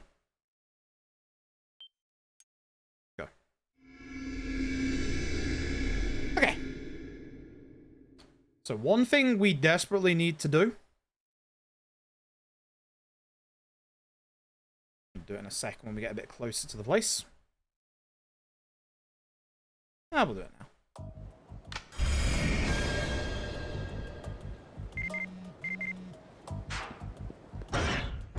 Equipment. Change the sprinter shirt to the Bloody Binding. Time to shoot. So, this next boss fight is fascinating. This next boss fight has a couple of really weird rules to it. So again, Panda and their significant other Ross actually figured out that the middle 2 tentacles for Pops here actually have less HP than the top and bottom ones, which is really wild if you think about it.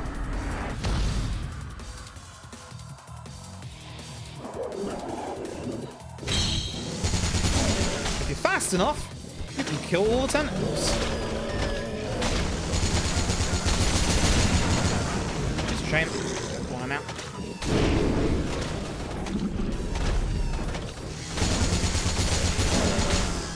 You can basically damage down the tentacles to 1 HP in these bits, and then there's like a frame where you can actually like kill them. You can't kill them like when they're like in the middle here. Oh, that might hit me.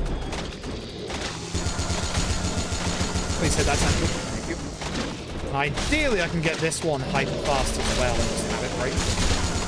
Yes, the bench is moving around the room. There we go. That's perfect. In my PB, I know I got more than those. The benches that are moving around the room can hit you, interrupt you, knock you down, and yes, they're breaking the frame rate of the video game as well. What a video game. Love this game to bits.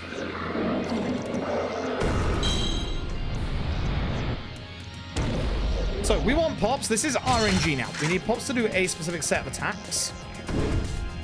Not that. Definitely not that. Pops piss off. That. Did that not hit everything? Okay. Just gonna go. I should go for my minigun actually. Around bad pulse lock. Fuck.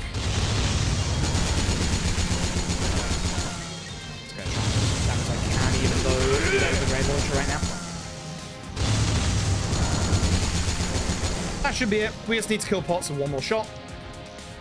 Which has to be a heat action. Always has to be. GG, that's Pops. That was definitely not a good Pops. Definitely not a good Pops.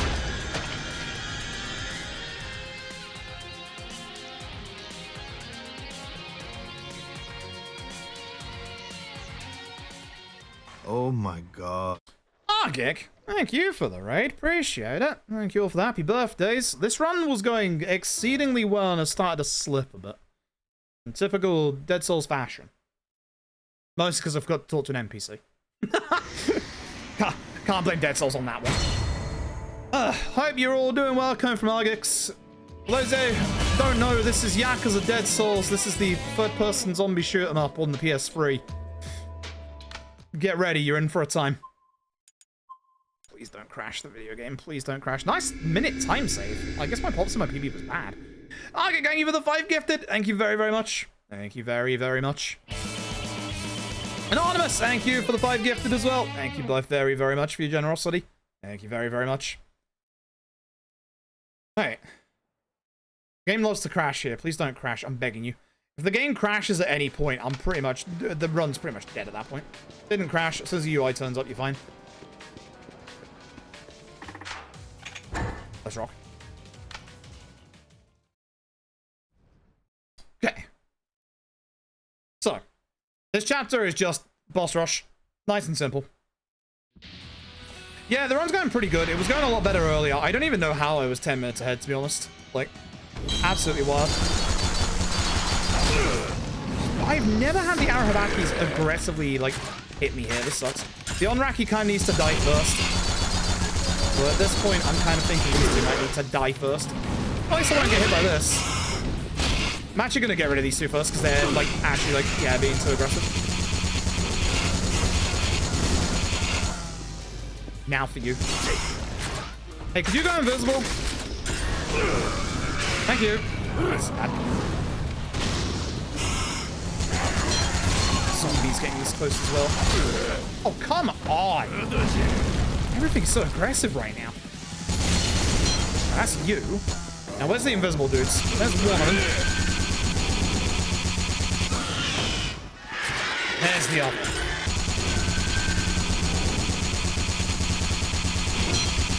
See, Ryuji's Gatling gun fully upgraded is really good. Shame. All good, Argic. I've had to do that recently myself too. Don't feel bad. Thank you very much for the raid. I appreciate it. Back at 4:30. I will still be here at 4:30, I believe.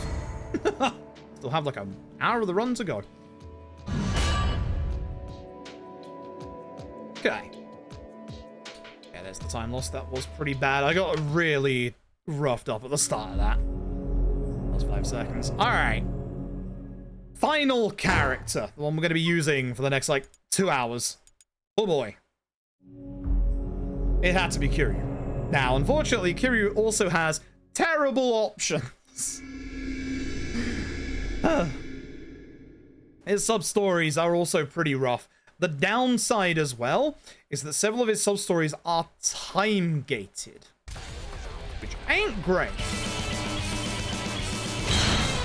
We need to knock 6 zombies down to the floor. You can even use the same zombie. It's free. What? That sucks. 4, 5, 6. And then on number 6, we're going to stomp them to get them back up, which will transition us to the end of the fight a bit quicker. Real Ali Cat into the tier 1 for 52. I appreciate it. Thank you very, very much. Thank you very, very, very much. Okay.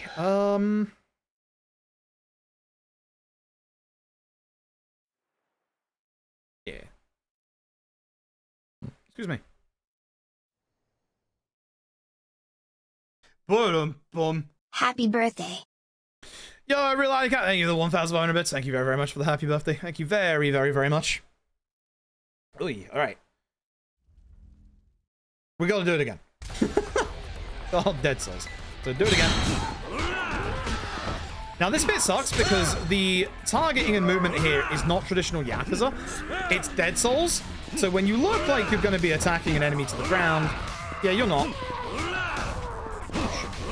Hit again, and then that should end this bit. keeping a count in my head of the zombies that I've like knocked down, so I know when I have to like kick the one that's on the ground. This bit is pretty much just an auto scroller. Like it should never go any other different way.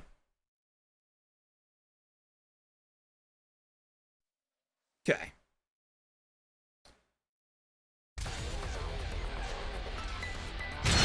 We're gonna run forward and then cut a right. And yeah, at this point, Kiryu's like, I'm not killing zombies or I'm not shooting zombies because they're human, etc. Unfortunately, Kiryu's gonna have to change that attitude real fast there, bucko. There's a lot of zombies and one of you and your punches unfortunately aren't that effective. Now, Saejima. If Saejima here, he would punch these zombies' heads clean off. Absolutely. So, poor old Nagahama that we met 4 hours and 40 minutes ago. He ain't doing too hot, so you can do Nagahama in 2 different ways here. You can either get him up off the ground like 8 times, which is pretty much the fastest, or you can completely deplete his HP bar, which is pretty much only 1 second slower. The downside to doing it the way that I'm doing it is that you can miss Nagahama with your attacks, and then obviously that takes a bit more time. Like so.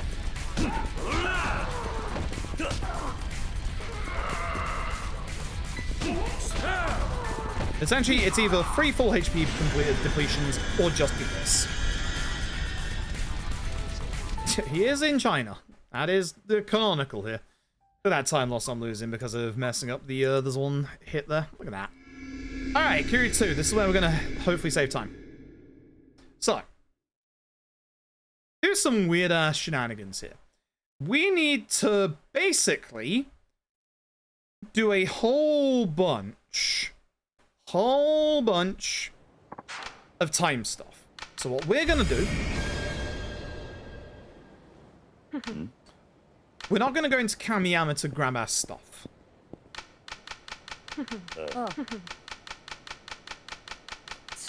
What we're gonna do is we're intentionally going to avoid pretty much everything here until we get to one specific sub-story. So, let's talk about the awkwardness of Kiryu's sub-stories. There is a sub-story chain featuring the Akaishi Guard that is time-gated. Multiple parts are time-gated, and that time-gated only works when you're outside of the quarantine zone. So, we're going to go and rush that first sub-story and start this time-gated aspect. So, you think, you know, hey, go grab this sub-story at the bottom, right? No. Up here for this one. Excuse me. So, this is Akaishi of the Crimson Guard, the Lost Shield number 1.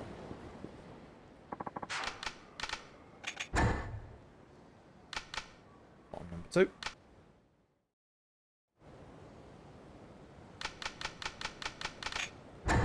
We'll help them. So, it doesn't matter if we're a little slow in Kamurocho here, because it is going towards us getting that phone call that we need. We're not going to get it straight away, because it requires, I believe, 3 minutes in-game time. Might be 5.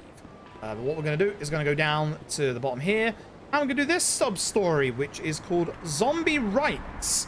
These are zombie rights activists. 10,000, is it? I believe it is. Yep. So these are zombie right activists. They are trying to raise donations because of the rights of zombies. Zombies don't have any rights right now. This is their chairman. You can probably guess this is all a big scam.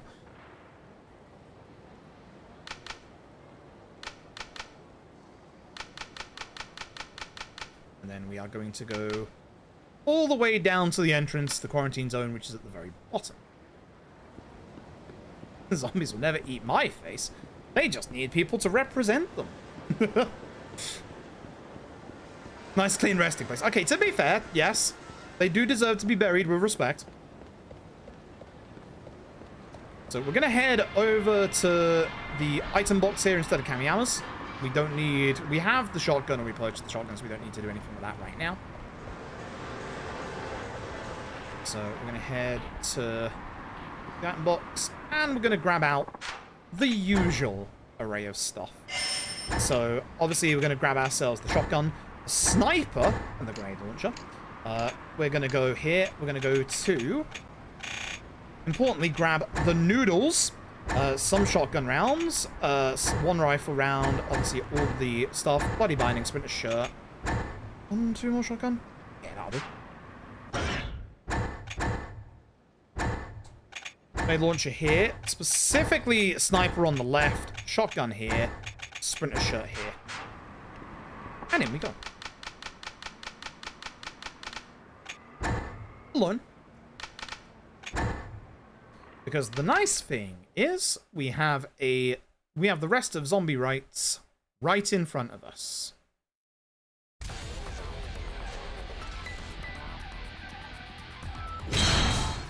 This guy.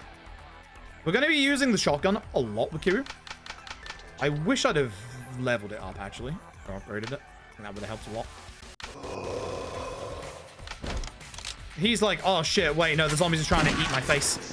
However, could I have seen this coming?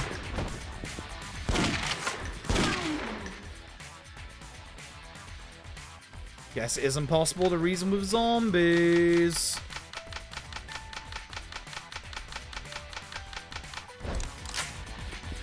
So the chairman is in here somewhere. We're gonna go and see the guy.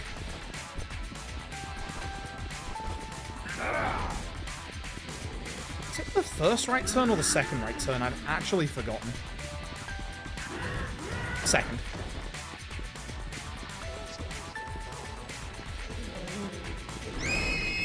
Correct. Yeah. And we're gonna go do this Substory with this Barker. This is No Man's Wonderland. Hello! This guy is offering us a trip to the club. Could take a break, I guess, chat. Been doing this run for like 5 hours. We can take a break, chat. Let's go to the cabaret and do some cabaret, shall we? Hey, your cabaret girl's kind of moaning a bit. She got kind of glowing eyes and rotten fingers. That's not a cabaret girl, that's a zombie. So this guy's like, hey, we don't have any of our girls left because they've all been zombied. Oh well. So we're gonna head back up. And here's this guy. He's gonna be like, hey, we got the freshest girls at our cabaret club. We could do with having a break. Sure. Either way. This is Economy. I'm sure everything here is fine. Well, damn, she's a zombie too. Who would have guessed? You actually get a ruby from that, which is a really good reward. You can use that for Kiryu's ultimate weapon.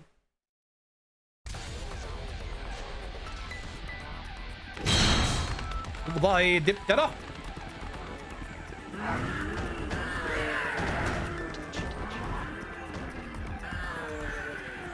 Okay, we're heading to the Oriental building, which is this big building on the left-hand side. Give me yours, my yours.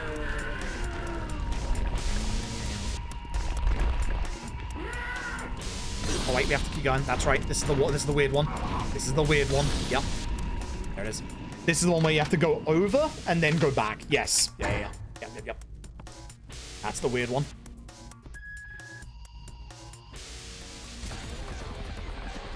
Gonna run in here. This is where the zombie rights activists are. Oh, hey, look. It's a pleading zombie speaking full English. Oh, hey, look. It's actors to the scene. Oh, wait, shit. Those are zombies. So the chairman's been running a big giant scam this entire time. He had someone dress up in zombie makeup, and that's the end of that guy.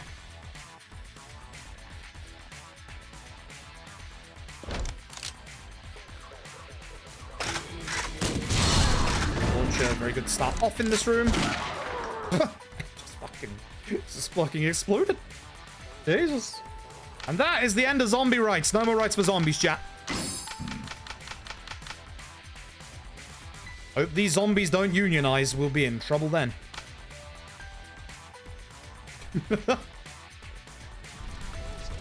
Alright. We have to be very careful here. We're going to do both of our partner characters, but we need to not run to the right here.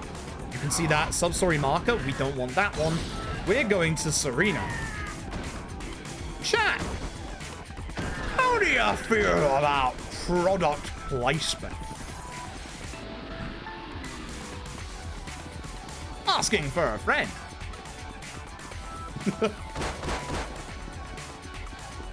You know, chat.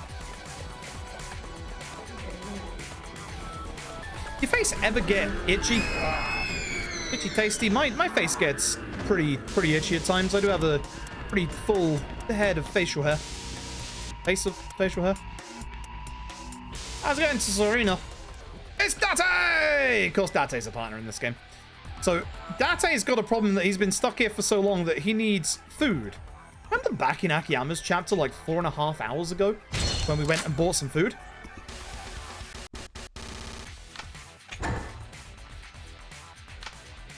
Give him the noodles! And he's like, hey, why don't you go shave? Chat, why don't you go shave? I think I could do with a shave. Oh man, here's this really cool razor we found in Serena and the CGI that we're gonna hang on to for a while. Hey, looking good. That razor from this brand you bought is really, really good, isn't it? Gary! You son of a bitch. I fucking love Gary so much. Who the hell is this? Wait, Gary? Yup. You expect me to just... Yup. Everybody goes with Gary. Well, that chat, we've got one more partner character. For those who have never seen this game before, try and guess who Kiryu's last partner character is. You've got out 20 seconds. And the answer will surprise you. Oh, it will fucking surprise you. Reminder that this game is set after the events of Yakuza 4. Kiryu's final partner character in this here video game. The one, the only, don't worry, they're very much alive.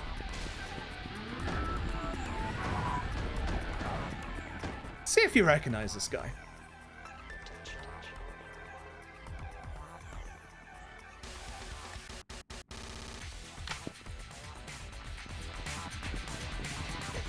They really fucking did it.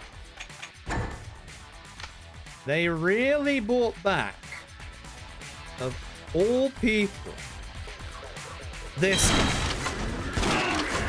Should be using my grenade launcher way more. Now, Haruka is currently kidnapped in the video game. Again. Again. Hope I killed all the zombies down the bottom so that's going to be an issue. Camera? Oh, you're all... Oh, I thought I saw a zombie down there, you know. Well, as long as I kill everybody up here and then go back down, that'll be fine.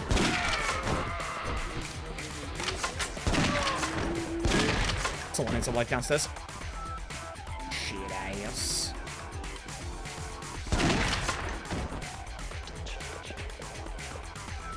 Who else is alive? I hear you. I missed them when I ran downstairs. Chat is, of course, fucking Arase. The guy who killed Kiryu's friends in K1. He's completely out of ammo. Gary just scaled the fucking building to climb up here.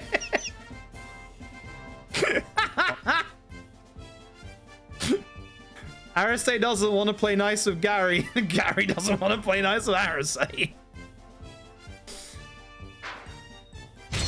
I love this game. I love this game so much. Genuinely, I love this game so much. Gary in this game rocks. Dead Cells have Amon equivalent? Yes. A very dead and crusty Amon. Also the easiest Amon fight in the entire series. Alright, so remember when we said earlier we have a time waiting segment for that next phone call? We need to do it in a little bit, but first, we're gonna go and get another sub-story. This run here is helping like spread some time before we get that phone call we need. It is time to carry on Substory chain that we've been doing since Majimagoro. It is, of course, the cameraman. Obviously, this guy recognizes Kiryu, and Kiryu recognizes him from all of the movies they made together. He gives the background that the studio went under because the zombies hit it, then the budget ran out, and the director is now stuck in the batting center. So, we're now going to go back into quarantine zone. We've got not that much in terms of synergy here, but we have a little bit of clever routing here. Thank you for the luck and happy birthday, Voice. Appreciate it. Appreciate it a bunch. But so if you played the new Mafia game, for me, you're my Mafia expert. Because I know you've like speedrun the previous Mafias and obviously played all of them. If you have, how is the new Mafia? We're going to go into the quarantine zone, and this time, we're going to partner up with goddamn Makoto Date. Because that starts his next Substory. So, we're going to go to the four-way intersection over on Nakamichi Alley. Agency work like this. If you're wondering, you would think that Date would have, you know, his revolver, but as you can hear, RGG gave him a submachine gun. Pretty neat. And then, I don't know if I have to get Date here, but I think that's where we need to get to, and then we run back. That triggers, hopefully, the phone call at the end. It's just having a whale of a time. You go, Date. You go, Date. So we should hopefully get a phone call as soon as we get back. Perfect. Nice. Very good. Thank you, Lord Zans. Appreciate it. I'm doing pretty well. Also having a good time with a video game. Alright, so now we leave. That's the end of that part. Or at least that's the start of that part. So, this is the bit where we need to wait for that phone call. When we go back into the quarantine zone, we're going to get dumped at the top part of the map. And the phone call that we're waiting on for that sub-story for Lost Shield 1 starts at Kamurocho Hills on the outside. So what we're going to do is we're just going to chill right here. I'm going to hold up on my control stick.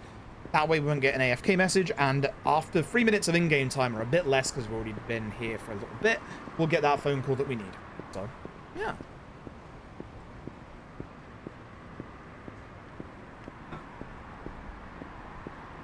How are you doing today? Thank you all for the very generous happy birthdays and obviously all the gift subs, the donations, etc., etc. I appreciate it. All of the money that you have given me for my birthday is going straight towards replacing my CPU. So I can fix my PC and we can get back to doing PC stuff again. So I appreciate that a lot. We do have, we have on at the minute the promotion for 35% off 5+ gifted subs. I put it on for today because obviously birthday. I think it's been doing quite well. I hope it's been doing quite well. I hope it's been like helping y'all as well in terms of gifting subs. I appreciate that a lot. We will probably do it again for a whole bunch of streams at the end of October. I've got a big old plan when we hit the end of October, chat. Big old plan. When we hit the end of October, that's going to be our partner anniversary. I believe it's my... I think it's my 5th? Yeah, it's my 5th year partner anniversary. Actually, it might be my 6th. I think it's 5th. I'll have to double check. But I think it's my 5th year partner anniversary. What we're going to do is going to take an idea that I've seen by a good friend of the stream, Dices, who every year or every year so far has done a very long marathon of every single speedrun they've ever done. I've also seen Maxi do it, so anyone who's still here from Maxi's, I know obviously Maxi's also done it. We're going to do that. We're going to do every single speedrun that I've ever finished a run on stream of. Important distinction. Very, very important distinction, chat. We are also going to have a couple of sub-goals during it. Not too many big ones. To add some of the runs that I never finished So stuff like Dark Souls 3 or bosses and Bloodborne or bosses. So look forward to that. Alright, story, graphics, music goes, space playing, watch a movie, occasionally playing. Okay, fair enough. Way too much towards the Golgi space. That sucks. So they kind of went back to like the older, more linear Mafias, but went a bit too far with it from the sounds of things. That is a shame. We're gonna go to the batting center. This is the best way to get to the batting center. It's just the long way. That's such a shame. Thank you, Don John. Appreciate it. Fist and North Star run after 1.5 years. Yep. The ban on Fist and North Star runs literally ended last October. Because it was a year after Fist Ass. We just haven't... It hasn't turned up in the bingo. We haven't just done a run for any reason. Also, it'd be very funny because I won't have splits for it. Because my SRC PB ain't my PB again.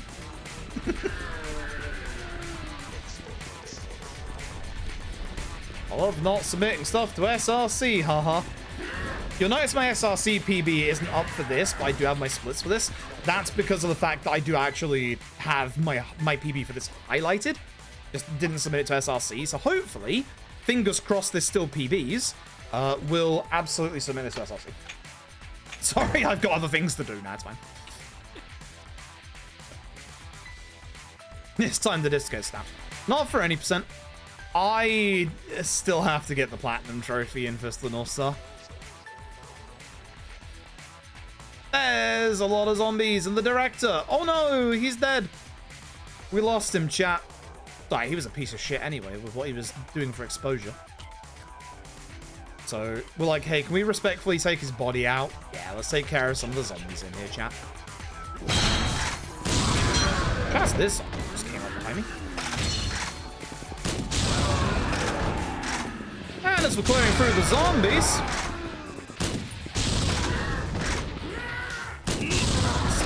zombies because I'm missing now. That sucks. Hey, you want to stop? You've been a bit aggressive, you know. More things like the one grabbing that. I'm trying to hit like the zombies that are all together because those like the high value kills right now. Just do one kill with the sniper and reload it just in case for later. The sniper is okay for normal zombies, but ideally we'll use the shotgun. And then, hey, guess what? He's bloody alive. And he's like, this is the ultimate scene. Roll the damn camera. You there start blasting zombies? Yeah, sure.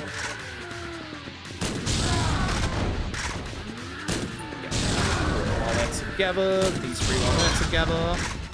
These guys in the middle. These guys over there. And you should be the last. Beautiful. Absolutely gorgeous second phase. Sir, what are you doing? I'm no longer your director. Go, my immortal soldiers!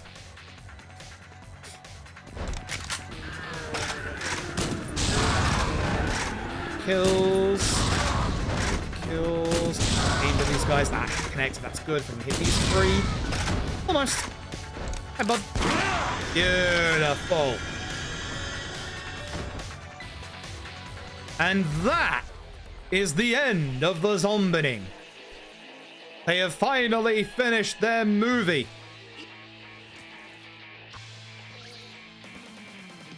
He remembers us.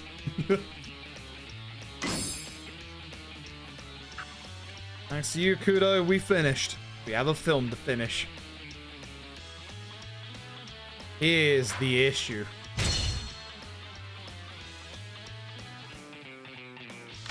Their camera ran out of batteries.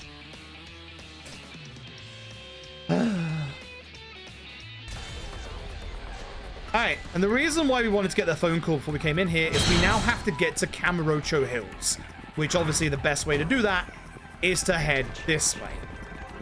So a little bit of synergy here for the really long sub-stories. Avoid that guy. Yeah, Fist Ass sucks. Never again. Never again. Close. Thank you very much for the gifted subs. Thank you very, very much. Thank you very, very much for 5 gifted subs. I appreciate that. Hope you are having a good day today. This is the left-hand side. Okay, so this bit sucks. This escort and most of Kiryu's escorts really suck. We have to get them back to the entrance. Which means, unfortunately, one of them is injured and is walking really slowly. What is this ground? Sorry, chat, that's just my stomach. I haven't had lunch today.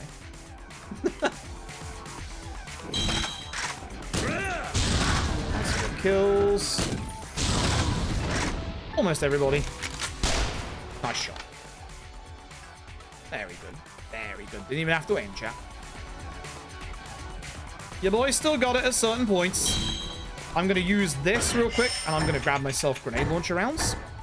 So I really need those. Yo, 69. And then we have to get everybody back to the start. Now, ideally, we take care of like most of the zombies on the way, because they are going to get stuck. Keep an eye on your minimap. If they stop, go back for them. Best way to go is this way. Molotov zombies. But you can see that I'm basically clearing out like all the zombies that are on the main path in front of us. And moving away from the fiery depths of that car. Can't go this way, it's this way if I remember rightly. Going down this part here, Pink Street. Like down a little bit and then to the right. Where are the other two? Yeah, they're coming. Stop that. Come back here.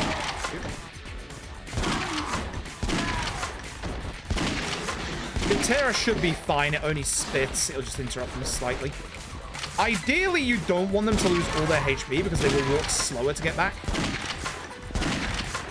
On you all. Hopefully they get past the Diptera. Very good. Very good. That's not...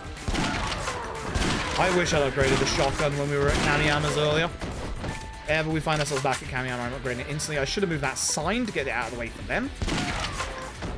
And with that, once they can get past the corner they're stuck on, the end point for them to get in is the corner of the street there. Barely. And that is Lost Shield 1 done. That is 6 of 15 sub-stories. We're going to do most of them in Curious Part. We're going to leave 2 of them until the finale. And the nice thing is we can immediately end the 7th sub-story, because the 7th sub-story is finishing off a day in the life of Detective Date. And he is currently sat right outside of La Marche. Yeah, don't worry. It was just people bringing up the fact that we're doing, or like I'm gonna do for my partner anniversary, I'm gonna do every sub-story I've ever, not every sub-story, every speedrun I've ever done, which obviously includes Fist of the North Star. It will be, for the majority of games, the any % run. And that is the end of the Life of Date 2. And then we can do Life of Date 3 immediately.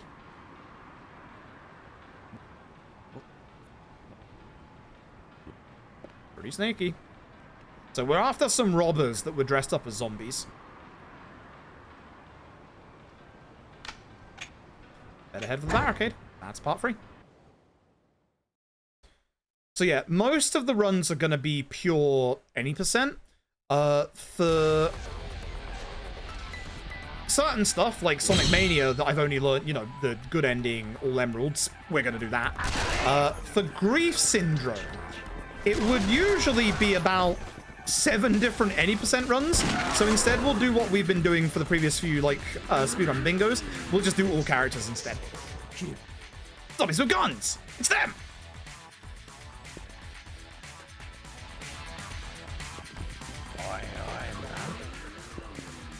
They're gonna start shooting us. Shoot first, ask questions later. Some of the only sensible NPCs in this entire series. And unfortunately, one of them managed to get shot. quite sure how. They left him behind. Yeah, no 5 ass. I said earlier as well, unfortunately, usually we do like a week of ass in October. I'm going to be going away for what would be our week of ass. So unfortunately, we won't have a second week of ass this year, I'm afraid, chat. I will try and find the time when my PC is fixed. My baby gate fruit tower. Yep. Got to just go this way. Oh, is this Ryuji? Yes, it's Ryuji. Date, come on, Date, come with me, Date. Stop fucking around, Date, come on. Shoot the real thieves, not the zombies, thank you, Date. But yeah, at some point I would like to do... Did I fuck up and go the wrong way? Oh shit, I did. Can I go through the... I can go through the thing, right? Yeah, I can. Fuck yeah, this shortcut's great. Almost fucked that up. At some point I'd like to do Yak Survival Substories anyway, so we'll find a time to do it in the next, like, month or two. As well as Lost Ass. The trouble is, because these runs are like 10 to 12 plus hours long, it's just hard to find the time to do them.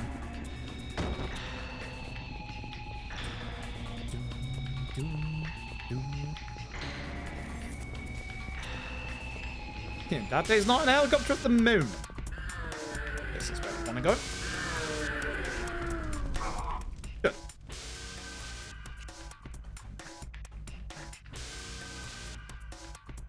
I do believe this is our final chase section. Look at them just jumping in through the flippin' vent. So somehow, a zombie actually runs off with the money. Somehow. How did that happen, chat? Oh, I have to kill these beasts. Oh, probably be using, yeah, my shotgun. Yeah, I really wish I'd have upgraded this shotgun earlier. You two are alive. The one that's crawling will die. Good. Date got 1 kill.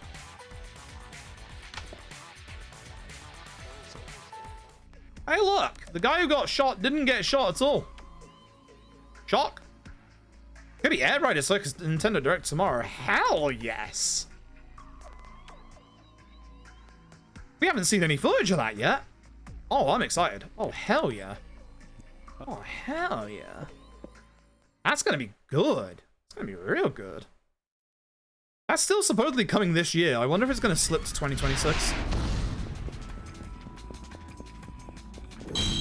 I assume that means at some point we're gonna get a... Fuck. Gonna get a Metroid Prime 4 direct. Guy sounds like a zombie. That's because he is.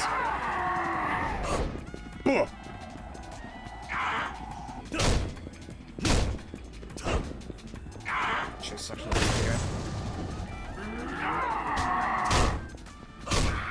That one went okay.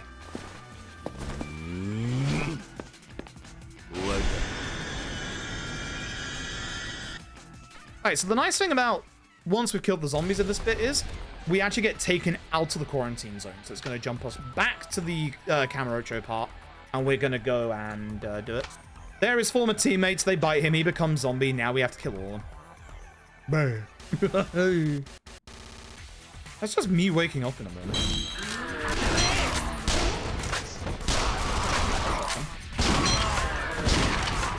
You're alive on the right and the middle and left.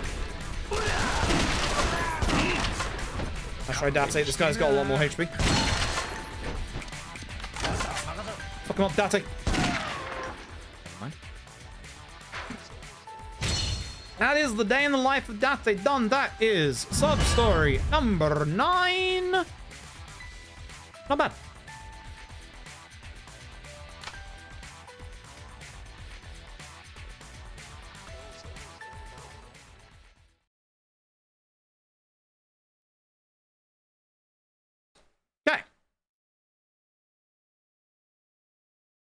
We actually have a break segment coming up, which is really nice. I'm probably going to stand up and stretch a little bit.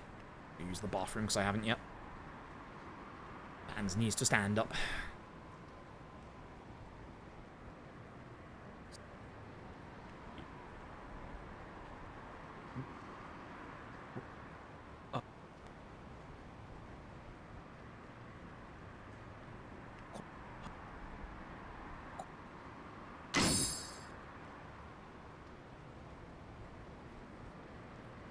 So curious as to what the Shenmue 3 Enhanced Edition is actually going to do. So curious. Like, apparently, like, looking at it, like, the thing that a lot of people complained about, which was the stamina system, apparently that's getting removed. So it sounds like I do want to wait for the Enhanced Edition of Shenmue 3 before we do it. One of the reasons why I never actually, where are you, Arasay, you bastard. Look at him. One of the reasons why I didn't do Shenmue 3 yet was because I was waiting for, you know, people to stop moaning about it after we did Shenmue 1 and 2. So, hey. That's pretty good. Hey. Come! Arasay, with the Millennium Tower! Can't believe I have to team up with this guy again. Shut up. So I haven't forgiven you for the events of Yakuza 1 like 20 years ago. Jackass.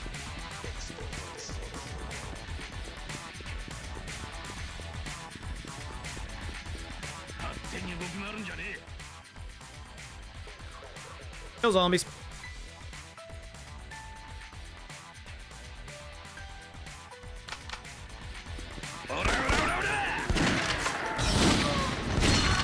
Upsetting, I was hoping to hit them before they hit me, so I could kill them both with their own molotovs. Dead. Gonna grab a little bit more shotgun ammo just in case. Oh, and grenade actually. Yeah, I need a little bit of grenade because I need enough for the sand later. Which that should be way more than enough actually.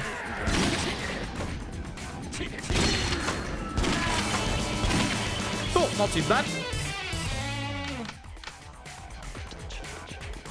Borth. Borth. Rat race taking a tale for 27 months on the Borth. Borth.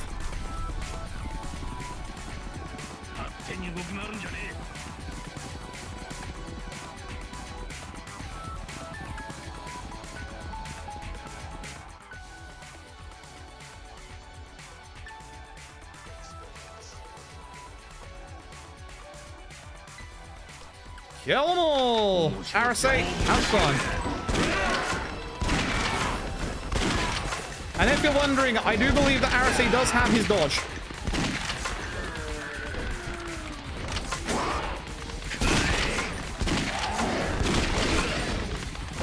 Damn it, Sarah.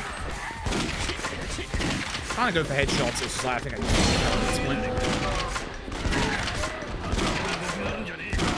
you have to kill every zombie, so falls out. And the sales figures on the publisher. It's true. It's true. Not wrong. So it does definitely sound like I want to wait until that's out before we do our casual playthrough. Alright, now we go back to the entrance. Shouts to that movie starring Donald Sandwich. Do the sandwich right now.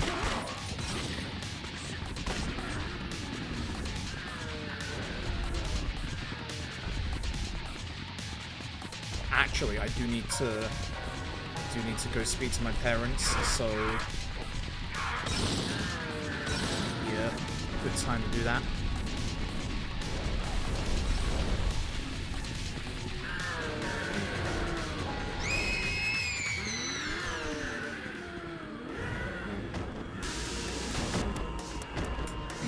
As long as that doesn't hit me, it's fine. You can tell with Curie, there's a lot of running back to the entrance. It's going to happen a couple of times. And then as soon as we get back, for some reason, Arasay tries to kick us. He actually saved us from a sniper. Arasay saving Kiryu? This guy turned a new leaf? Question mark?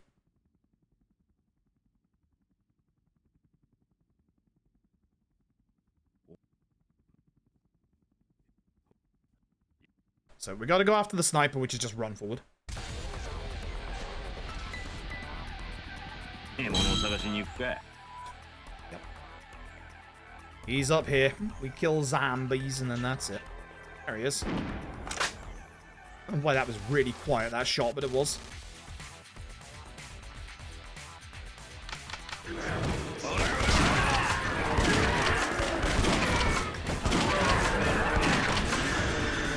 to get to the building. Should probably have just honestly shot there. Or not shot there to go faster.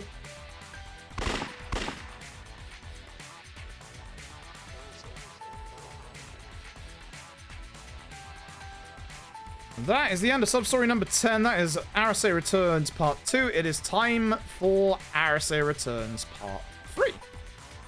No, my voice broke. 3!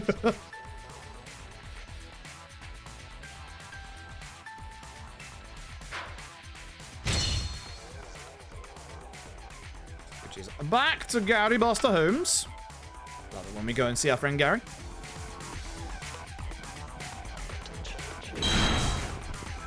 And then this is going to be our good old break segment. Which is nice. I'm going to take my headset off ahead of time. Oh, I need to go and see my parents real quick.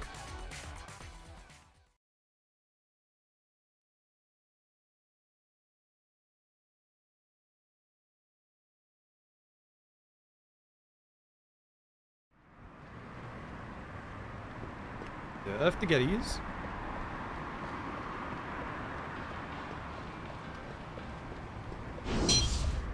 I've travelled 35 kilometres. I've got my legs out. Into Gary's. And bottom option to Arase. So we need a conversation to happen, which takes 3 minutes in-game time. It doesn't seem to be influenced by anything. Previously I thought it might have been by distance, but nope. Doesn't seem to be influenced by a damn thing. So we're just gonna go inside. Have Arase on attack. And then I'm gonna go take the break real quick. So I will be right back, chat. Hopefully within 3 minutes. Hopefully Arase looks after me. God, if he doesn't,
I'm not dead. Arase's done his job. It's good. I'm gonna let the game run. We need a conversation with Arase, but it's literally a 3 minute in-game time wait. And then we spin. Like there's literally just like nothing we can do other than this. So maybe shoot the zombie. Okay, that's fair. That was, you know, yeah, I was the aggressor. That's fair. Yeah, it's literally just a waiting segment. I assume I haven't had the conversation while I was gone, right? That'd be pretty bad. But we're gonna spin the Arase, look. Spin.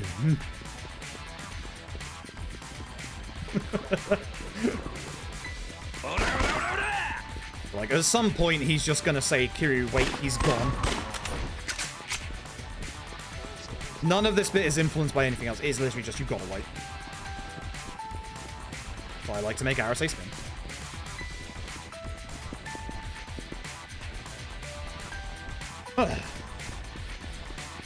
Look at him. Wait, it's gone. You see? There you go. Add your conversation, then we leave, then we go back in. This bit's just a terrible. This bit for Kiryu is just terrible. There are several sub-stories with waiting segments. This is one of them. When we come out of Arase Returns Part 3, we just have to wait for a phone call because otherwise it takes way too long to wait for the finale in this game. Like a decoy. Okay, so we're going to head to the Millennium Tower.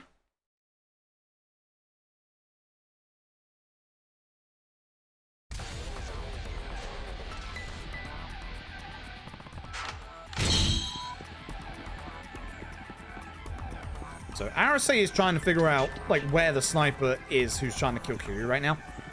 So we're acting as decoy, as a bait, so he can find out.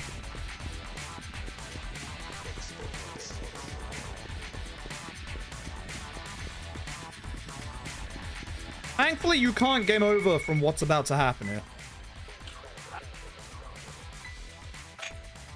Oops. Yep. 'Cause that gets a shot pretty quick. You know where he is. He's in the Oriental building, which is just on the other side of that. And it is Zambatan. So, shotgun time. Or is this actually grenade launcher? It might be grenade launcher time. I think it's shotgun. But get my grenade launcher out. And this is the left-hand side entrance. Yep.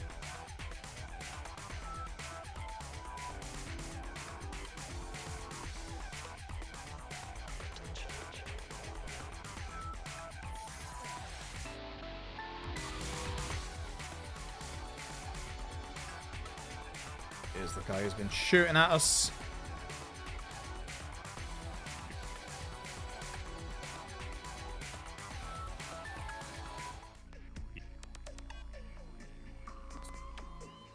Don't actually remember which family he's part of, but I think it's his own family that's just in this game. As you can probably guess by the way this game has gone, the fact we fought no humans just yet. Yup. It's pretty obvious the way that this was going.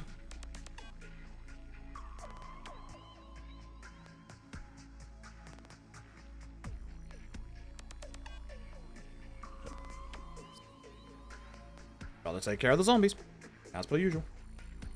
Yeah, because of Dead Souls.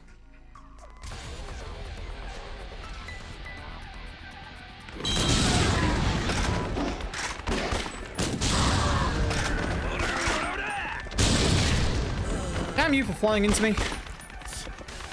Arase, you deal with him, I'm dealing with these guys. Whoa, hold on. It's taking way too long to reload my grenade launcher now.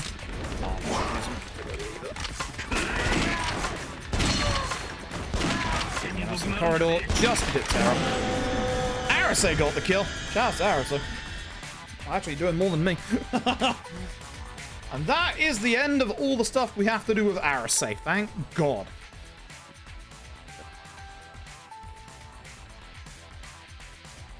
I don't know how, you know, this unlikely duo happened, but it did. Alright, with that, unfortunately, it's a waiting segment. We want to do the next two sub-stories in this chapter, because there is still a time wait for the last one, and when we're in the safe parts in the next couple of chapters, that time is going to tick down. So, we just have to wait here, sadly. So yeah, we just have to wait at the entrance. And that's about it. So yeah, thanks again, chat, for the wonderful birthday stuff so far. I should be holding forward so I don't get the AFK message. And read up a little bit more about the stoof. Oh, the Bum Rush Cyberpunk devs are teasing a new game announcement. Very nice. Very nice.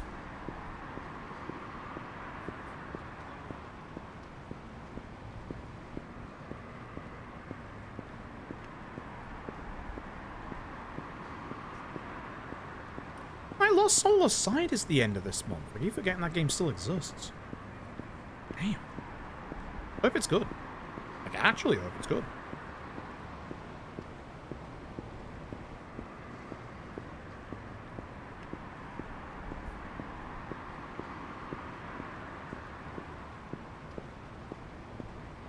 optional stamina system adjustments, health restoration before fights, and reduced money barriers for smoother progression.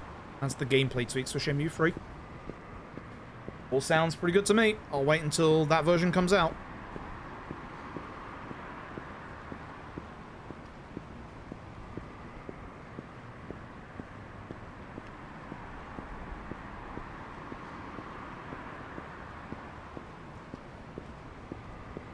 Cure farming in the corner. Pretty much. Pretty much. It's important that we walk into this corner menacingly.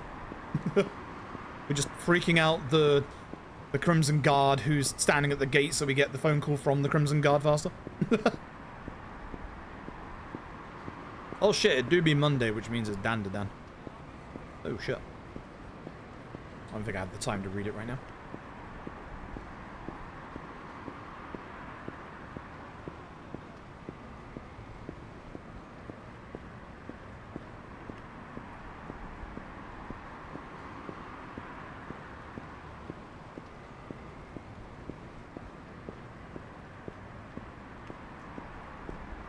Yeah, if it looks like I'm doing nothing, I am waiting for a phone call. It's very important we do this now. This gets us Substory number 12, and then Substory number 13 appears immediately after that. Substory 14 is at the entrance of Kamurocho, or like Sushigin, I should say.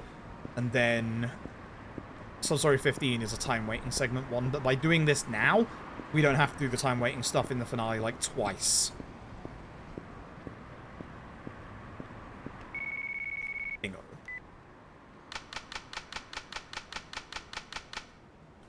Is this the one? Yeah, this is the Gelataria one. Yeah, and then it's the, I believe, the Millennium Tower one. Fit Square. Yes, yes, yes. Yep. Yep. Okay. Shall we get close to the end? Not sure if we're saving or losing time in this chapter, to be honest. It's quite tight at the moment. Very, very tight at the moment.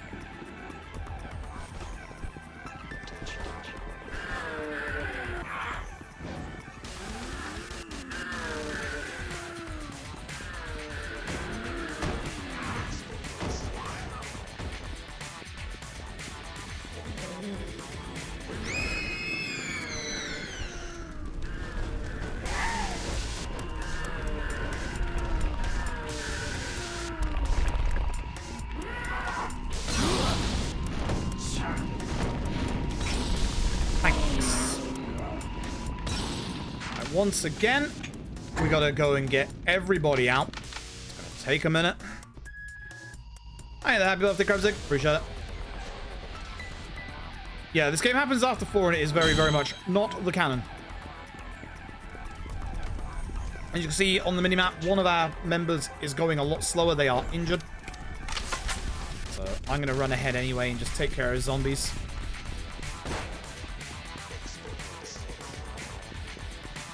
Move stuff out of the way.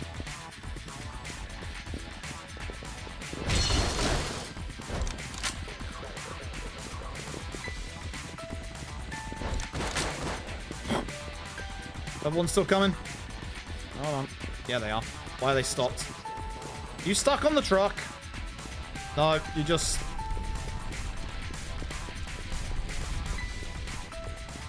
Yakuza dead souls. Yakuza dead souls. Yakuza goddamn dead souls.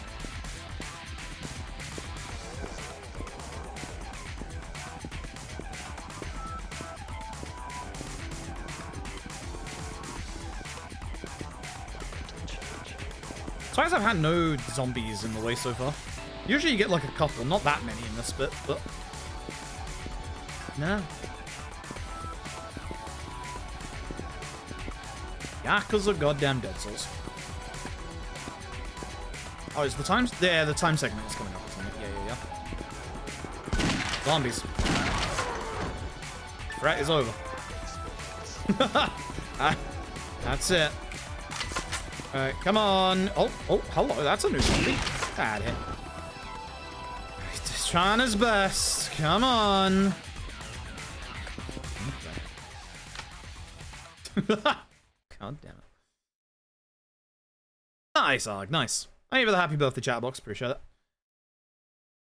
Alright, so the nice thing is the next Lost Shield is not a time waiting segment. The last one is. So for this one, we just basically have to go to speak to a specific NPC, which is a little weird because they should be spawned in right now, but they're not.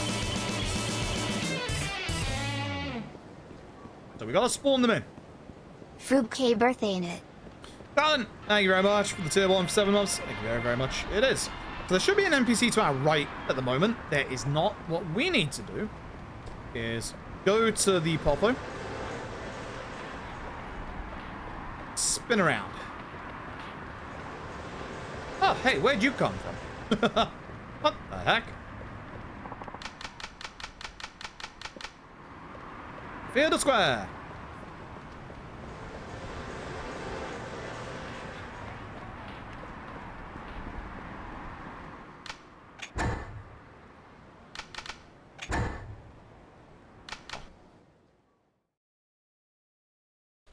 Chat. We're at the end of the game. I can see the finale. It's happening. Yeah, I don't know if we save time here. It's going to be tight because this is a long mission.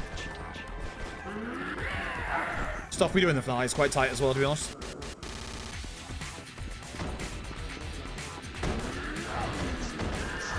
I really should kill some of these zombies on the way, considering what happens on the way back.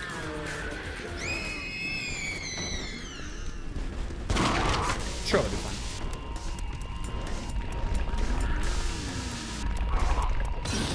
I think the scene changes because we go into sub-story mode, though. Stop. That hermit is still coming after me. There we are.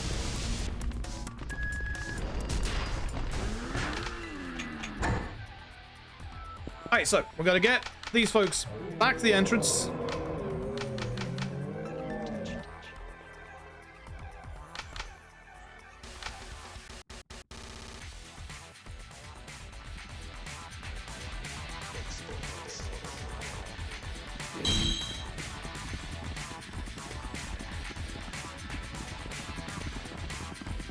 This time around, they are relatively fast, which is good. But when we get to the... Actually, I don't need to wait for them, do I? Yeah, this is not the wait. Yeah, this is not the wait. This is just go.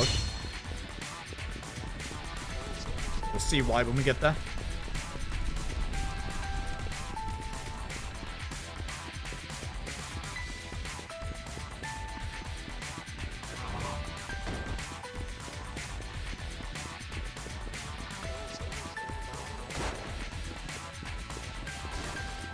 As soon as we get to about here,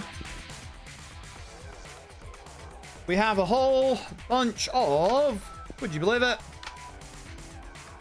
zombies. So Kaishi, one of the Crimson Guard, has decided to like stay back and let us be able to get out. We're now going to do this really hard 1 minute long segment of stop the zombies. It's really hard.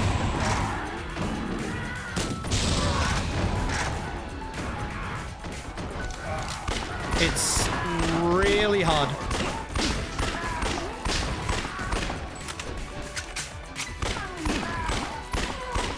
Really hard.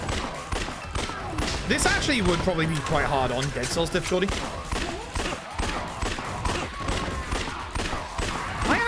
I tell you what, the sewer section on Dead Cells difficulty might actually be absolutely terrifying. Because it kind of is in Dead Cells any percent.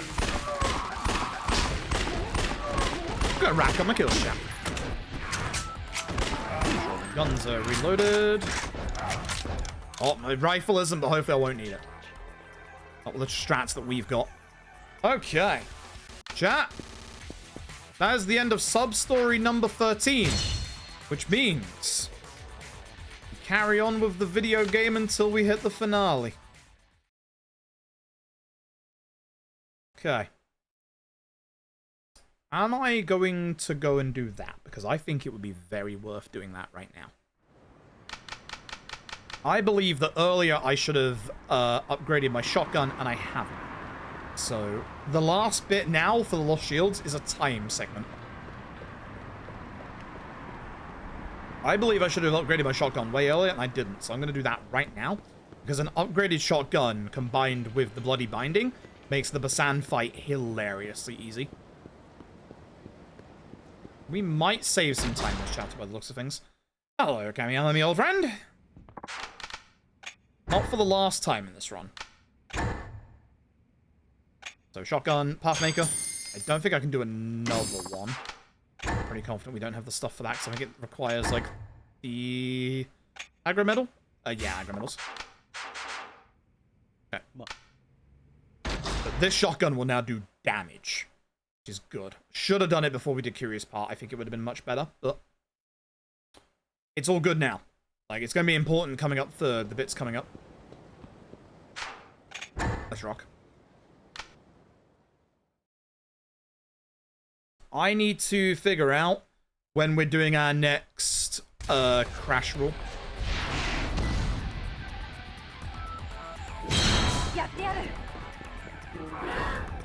Because at the moment, I do not know. Nice ammo, by the way. Very nice.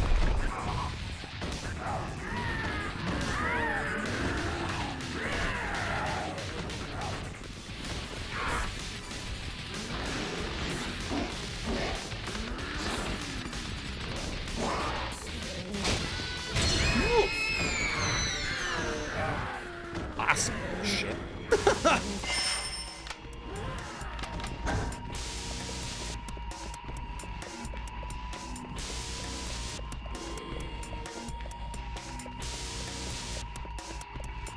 many grenade rounds do I have? It should be enough, but I would like a few more just in case.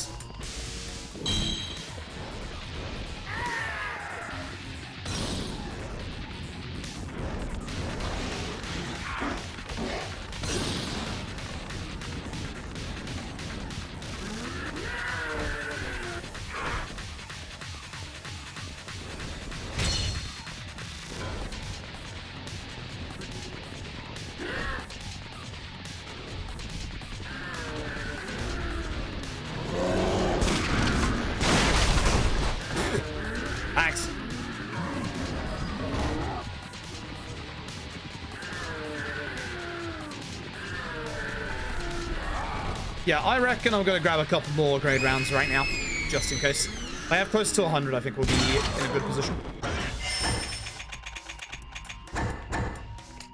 Oh, yes, please. And pop those on this. Okay, cool. That should be good enough. That should be way more than enough at this point. We should be very good. It looks like we might save some time here. Not a huge amount, but a tiny bit. Not bad.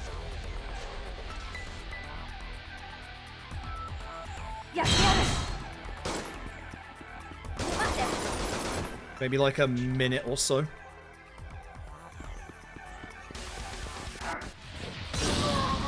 As long as I don't get completely demolished by Molotov throwers.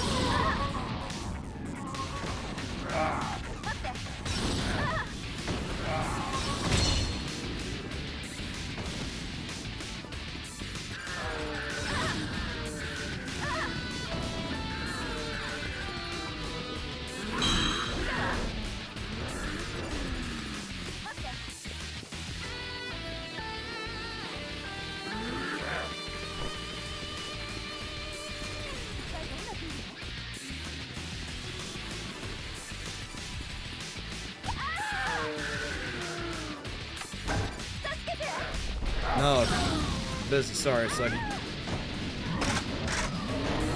Grenade launcher. This hits multiple here, because ugh. Okay. I think I'm gonna do the save load into the finale crash roll. I'll be exceedingly upset if my game crashes now. All the zombies in here. Yep. Ideally, we can hit the crybaby instantly here, because that will stop her summoning back up. And where do you go? You're behind me. There you are.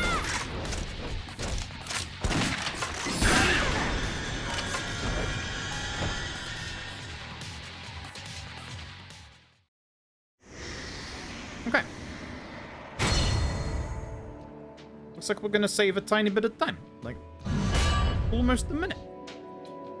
Neat.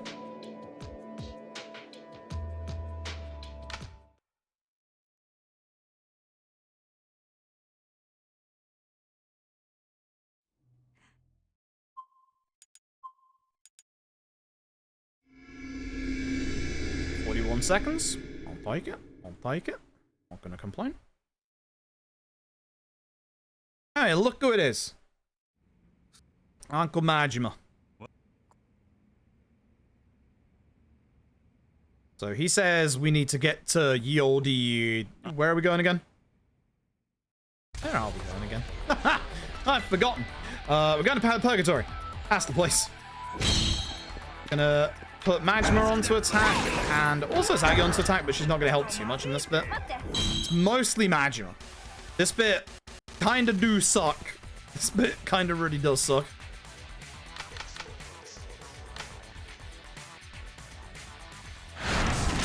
So we're supposed to use the rifle to clear out all the enemies, but the rifle absolutely fucking sucks, so we're not going to do that. Oh god, I can't see him. Yeah, the meathead is walking closer. So I'm using the positions on the kind of balcony to know where to aim my grenades. That's a bit too much. I did get him. One's alive out there, and I don't know where. Another?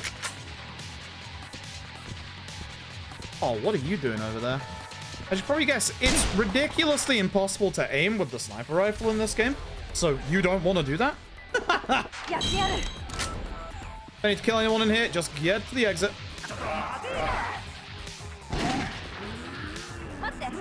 Thank you for not throwing your Molotov cocktails. I appreciate that. I appreciate that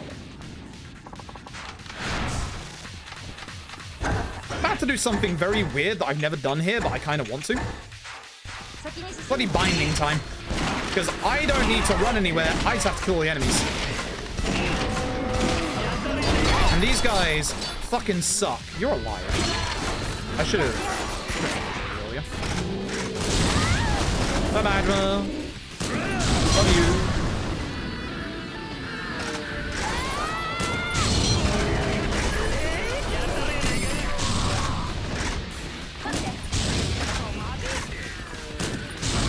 All of these, like, army zombies suck, and they can actually survive these grenades. So I kind of want to put the grenade launcher on.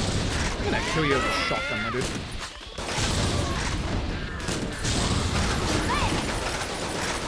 Man, absolutely messed that hit terror up.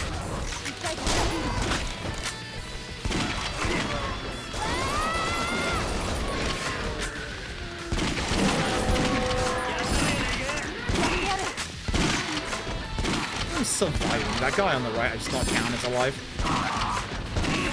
So are you. Not planning to come back this way. You two are set to attack, you know.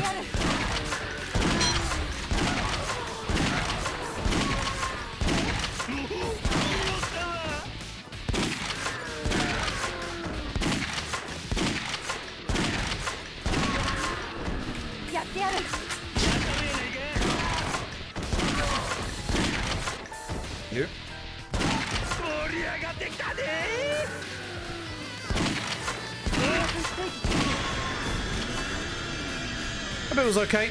I'll know by the time if that was decent to use the bloody binding or not. Oh wait, we have to get to the end of this bit, don't we? Definitely want the sprinter shirt back on for this bit, so...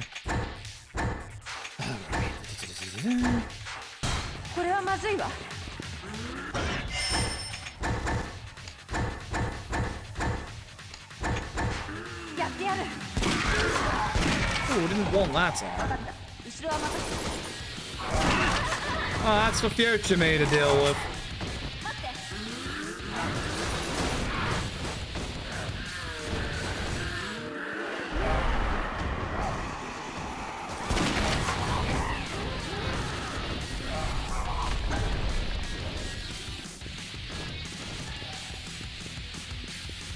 So, on Dead Cells difficulty, the flamethrower here is actually really useful. I also quite like using it in any Sentinel sub-stories as well.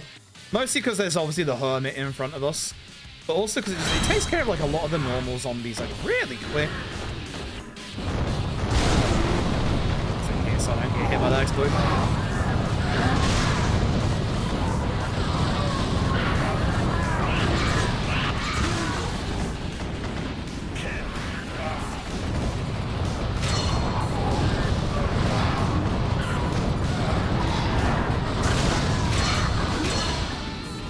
Me out of that animations, that's pretty good.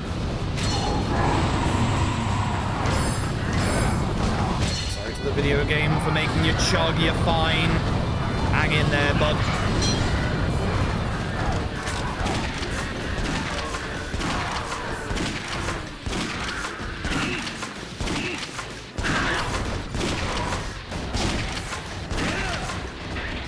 Who's alive here has to go down.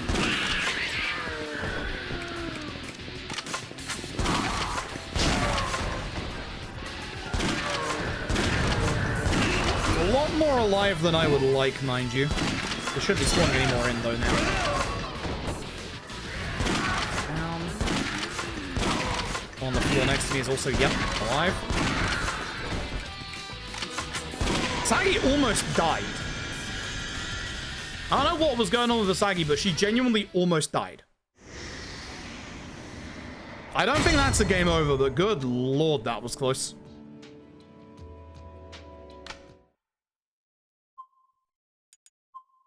Carry on. Carry on. These guys are like, why, it's the fourth German. Surprise.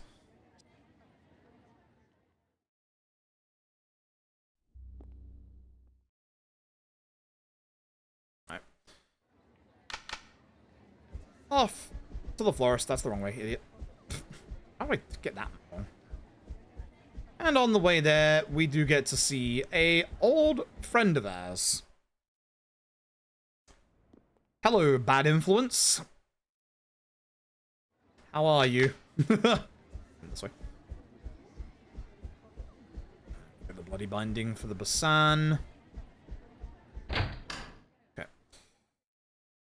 Okay.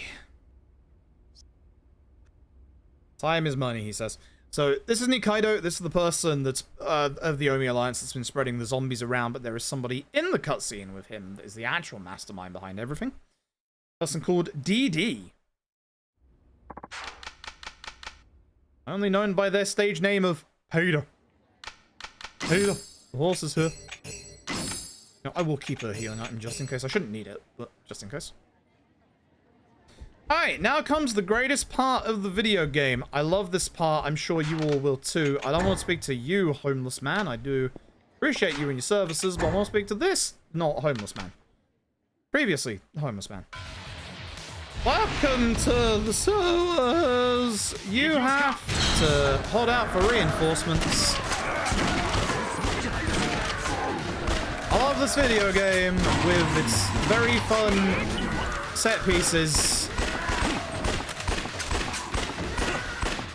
So, fun fact, anytime there's a timer on the top of the screen, top middle, that timer gets influenced by the FPS of the video game.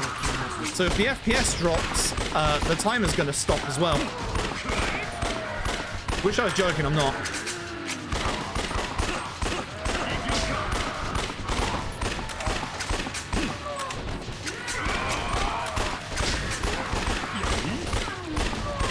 So how's everyone doing today? Did you hear it's my birthday? Pretty good birthday until I got into the sewers. However, once we get to the minute marker, I will be putting my grenade launcher on. Because, hey look, it's a hermit. And another monkey boy. The other monkey boy also now starts to remember, oh crap, I'm supposed to be killing you. Oh, hey boys.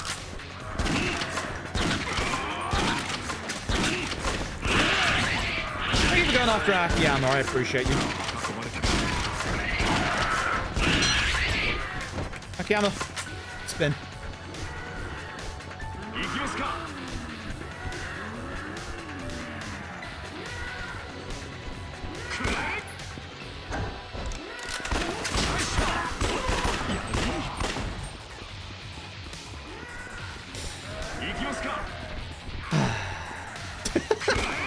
What a video game, chat. What a video game.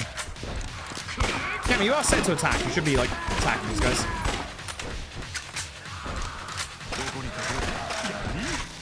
The grenade launchers all loaded up. I'm sorry to hear that, Nolly Quinn. Hopefully my stream can be a nice source of distraction. Bit muggy outside. It is a little bit today.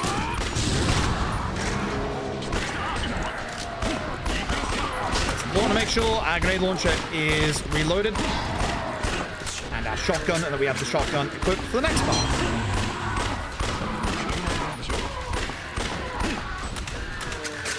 Good video game!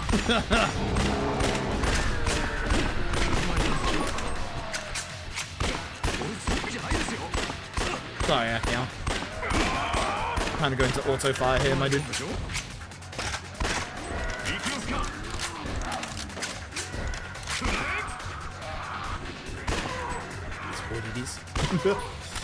Thanks, Etienne, for the happy birthday. Appreciate it.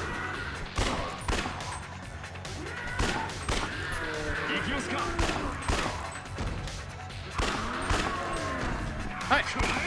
And once the timer is finally lowered to 0. Oops. Nice menu timing. Me spamming start to get rid of this cutscene.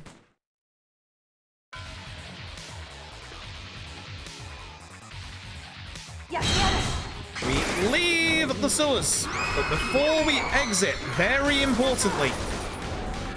Oh, fuck, I was hoping I just walked past. Before we exit, we want to change our equipment. Oh, Jesus. Look, Sagi. Change our sprinter shirt to the bloody binding. Now, with the bloody binding combined with the upgraded shotgun, this should do a lot of damage.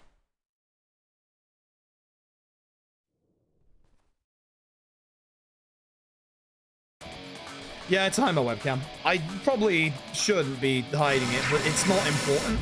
There's no segment where the character's dying is actually, you know, a game over. So. Forward a little bit. Shoot. Ideally hit the weak spot. Hit the weak spot. That does a shit ton of damage. Unfortunately, I missed. I'm going to have to use the sniper, I believe. Weak spot there. Okay, good. He's gone over to the last part. Okay, so this is a strat we adapted from Dead Souls difficulty thanks to our Dead Souls runners. I believe it was Metza who found this. As soon as the Basan puts his feet down, we're going to shoot him with the grenade launcher, and then we're going to keep doing it. This is going to stun lock the Basan the entire time, which means that he's not going to summon backup. This is very, very useful on Dead Souls difficulty because, God, stop. Fuck this fight on Dead Souls difficulty. Absolutely not.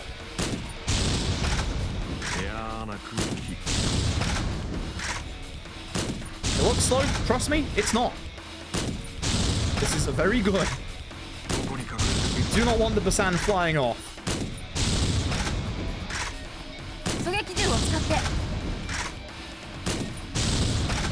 And with that, GG. Easy peasy. I think we do the save crash at the finale. Sniper rifle. No. Couldn't pay me to use the sniper rifle. No. God, no. I'm losing time here, and that sucks. Been on a bad time losing streak for a little while now. Alright, so. The final chapter, kind of. Not really.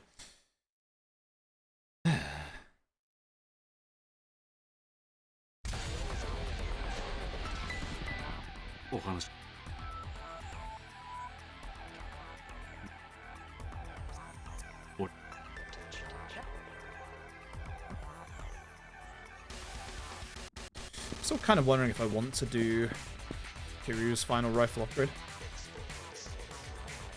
I definitely want to do at least one.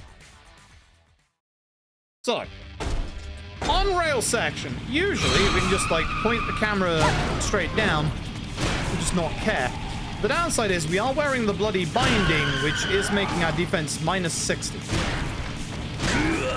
Slight problem, that. So at some point, we're gonna have to start doing things.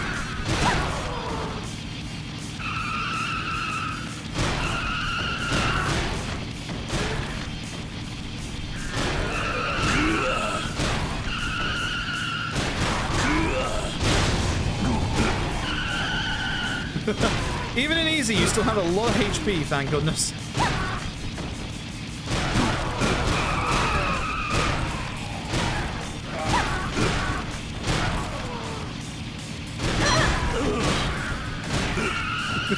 Just point the camera down, it saves the frame rate. Even though we're losing a bit of time to like bouncing off zombies. Trust me, this is still faster. Now I can start to shoot zombies. Ideally, there's one zombie down here that I would like to shoot. This one. You don't want the Molotov zombies to start doing stuff because they are rough with the frame rate.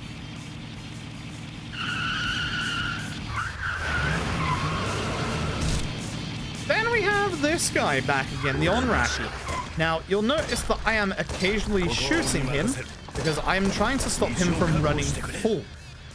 This is so that I will save the frame rate of the video game. I should also break this on the way and break you. Again, remember, anytime you interact or like make the timer at the top go like slower, makes the game go slower.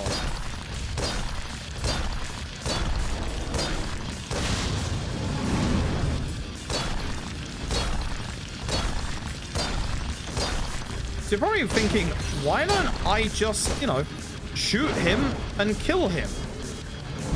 Doesn't quite work, I'm afraid. Now I'm just gonna let him punch a bunch because this is fine.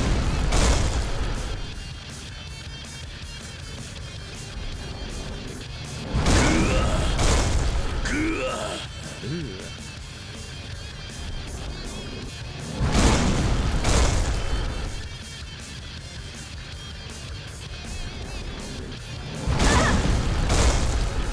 This is surprisingly faster. It's... You don't have to do anything here. This bit kind of sucks because there's a whole bunch of Molotov zombies. Like, they're just going to lower the frame rate of the game. Like, not shooting them, to be honest. Hi. Bye.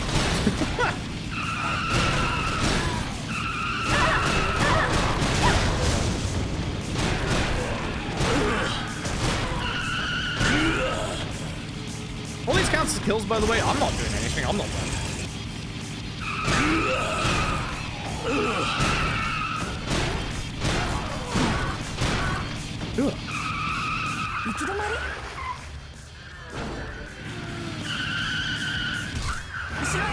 And now he's back.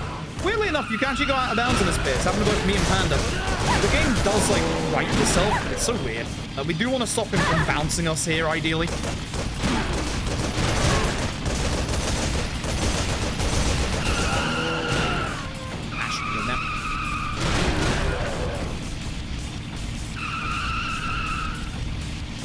Dead Rising had a save left, yes. Dead Souls, no. So, here's gonna be the weird bit. I obviously shot this guy before to stop him from running forward. Now I want him to run forward. So we're gonna wait. And as soon as his HP bar turns up, we're gonna shoot.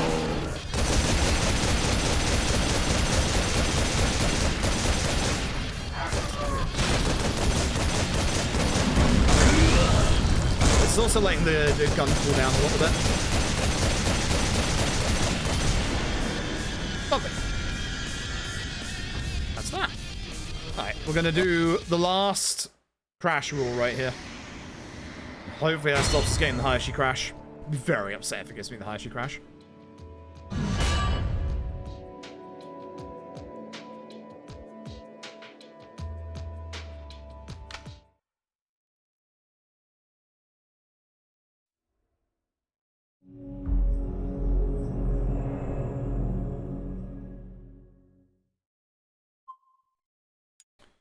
One final reload of the video game. Happy birthday, Froop. Great to see Deadass. Have a great one. You are finally going to play the new version Shenmue 3 to celebrate, right? I am actually. We were talking about that earlier. In that it's probably a good idea if I, you know, if I actually wait for the enhanced version. Probably for the best.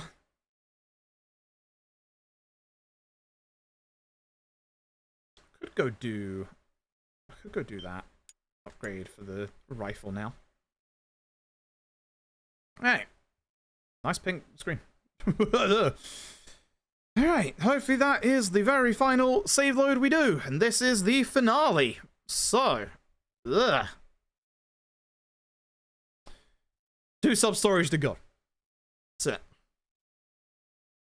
GG is 0-2 so far. It's true. Very true. Alright.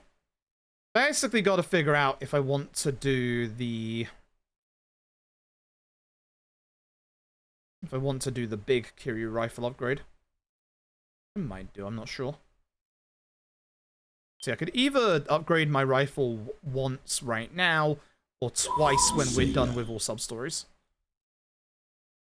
But the trouble is, if I wait until we're done with all sub-stories, I have to go to Kamiyama's, whereas right now, this is a time waiting segment.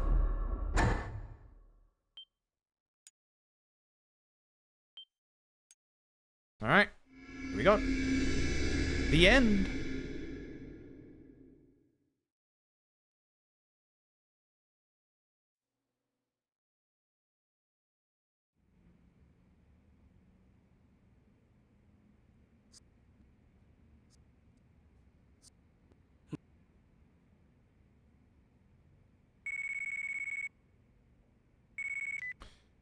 I'm gonna do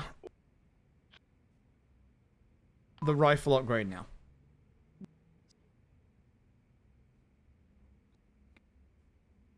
I'm gonna do it now, I think.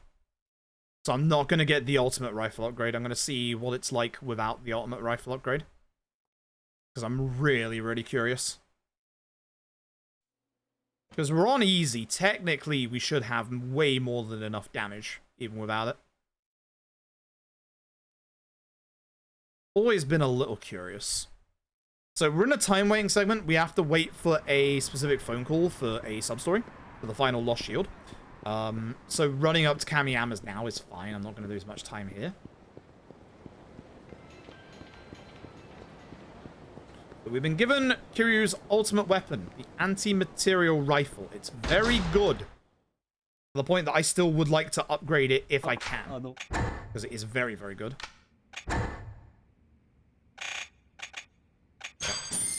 Can I get Tank Killer now? I hope I can. You can get the ultimate, like, final one.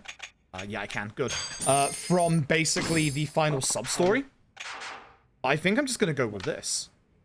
I actually think I'm just going to go forward with this. I think it should be fine. Alright, so. Now, we have one sub-story on the map, and one sub-story that's not currently on the map. So we're going to go down to the sub-story that's on the map, and then wait for our phone call, and then start the last sub-story that's on the map.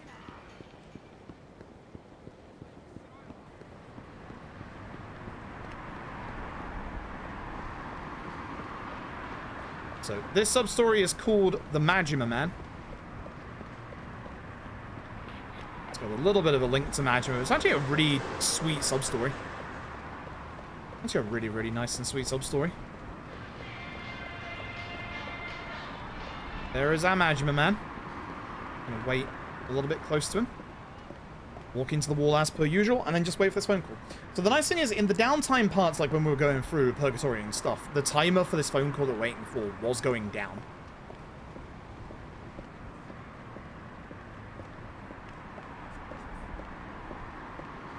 Essentially, this guy is waiting on a specific Yakuza to get back to him, and it's going to turn out to have been Nagahama.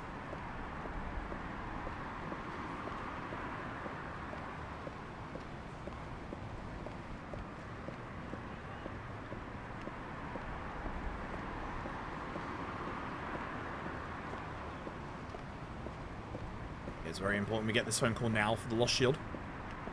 Because the Lost Shield, when we get this phone call, they're going to be at Theatre Square. So we want to make sure that we can leave from Kamurocho Hills, go straight to Theatre Square, to just below the Millennium Tower, and then get out. And then that's it, we're done. We're gonna go straight into the finale, and we're just gonna rush the end and see what happens.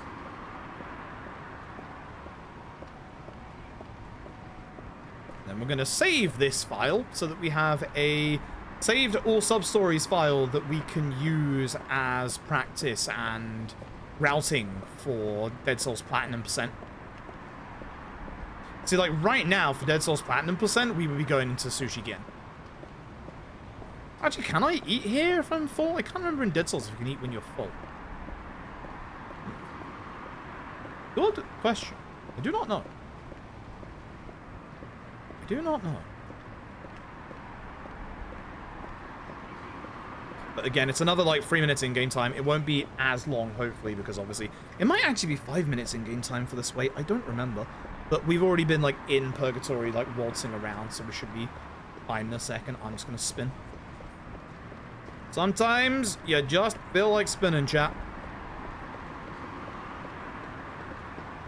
Very rare scene in Yakuza games, the fire crew. And there's our phone call. You see the fire crew in, like, K1... And, like, a little bit in Zero, but you don't see that much firefighters in the Yakuza series. I'll get you in.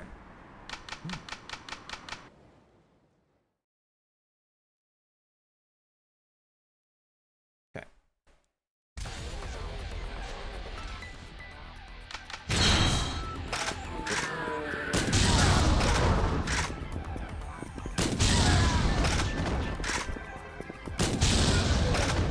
By the way, our new rifle is on left D-pad. That's why I put the sniper rifle on left D-pad specifically.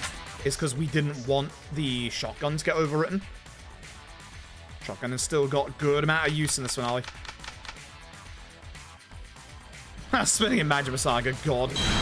Hey, to the theater. Fast. I'm sure he's fine despite being grabbed. I'm sure he's okay. I'm fairly certain I just have to get there. He doesn't have a HP bar in this bit. So we just head off. Thank you, Ice Cream. I hope Latvia land is treating you well.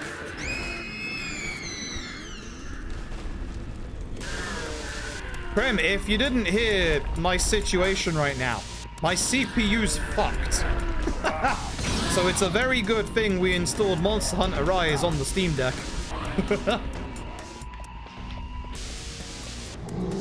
Is it here in the theater that I have to go to, or is it the actual theater square?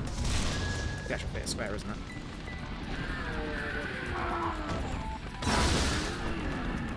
I missed it. I haven't missed it, have I?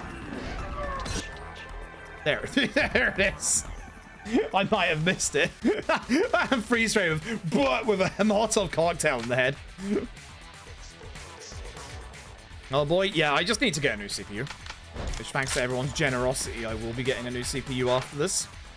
I'm very, very happy about that. There's a teddy bear. So I'm going to grab the teddy bear, and now we have to go all the... Look at the way it's pushed. All the way to Kamurocho Hills, and yes, that is a variation of the Kaoru bear. Oh, that thing loves making an appearance in this series. So it's all the way to Purgatory. It doesn't matter. Just run up there.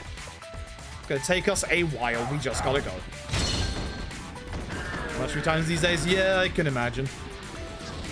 Oh, I can imagine.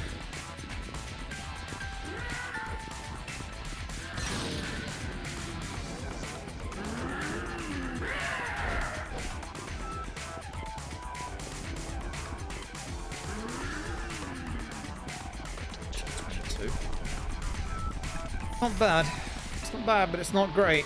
I think Garlic has world record like a 6:28, which is an absurdly good time. Absurdly good time.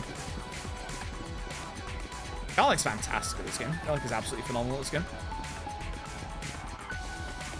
Really hoping that one of Garlic or Panda can get this into a mainline GDQ at some point. But at the moment, Garlic's going to be running Pirate Yakuza New Game Plus. For Flame Fatales, and Dubiasu, friend of the community, and also Yakuza runner, doesn't have a run-in directly for a Yakuza. They have Gaiden in as backup, which we're hoping gets off backup, but they're also doing Splatoon as well. So super, super cool. And Panda is actually an ambassador for the event as well, which is hyper cool. So if you remember when I was an ambassador for SGDQ, very similar for Panda. So very much looking forward to that. Very, very much looking forward to that. Well deserved for all of them. Very much well deserved for all of them. I probably should have got some anti-material rifle there, but now what? It will be fine. It will be fine. Maybe. Fruit muffin. Maybe. Pasta Potatoes, thank you for the Prime game for 17 months. I appreciate it. Thank you very, very much. Oh. Jackass. Timing on that dodge.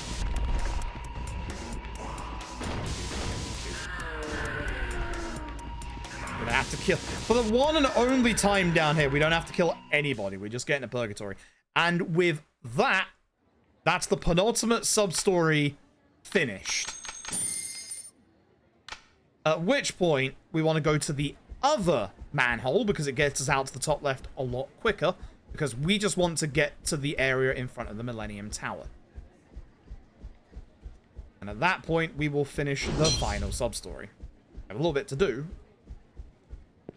Do I have to speak to you to go down? I guess I do. I thought I just had to...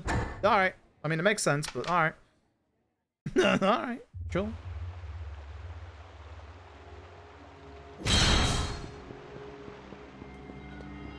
But with the phone call we got, that's basically Akashi being, like, knocked out in the quarantine zone. Right in front of the Millennium Tower. We do have one more escort left to go. Just one more. And then we're done, chat.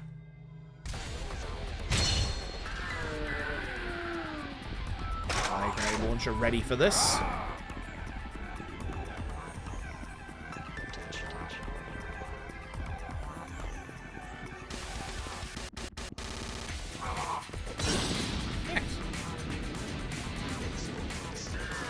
I realized it wasn't hot enough and therefore I needed to be extra toasty with a Molotov.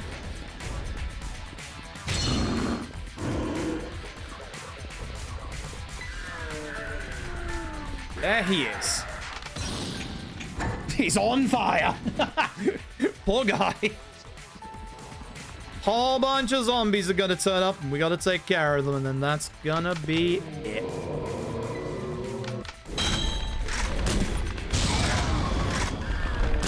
Hit this guy before he gets close to me. Hey, launcher does very well here.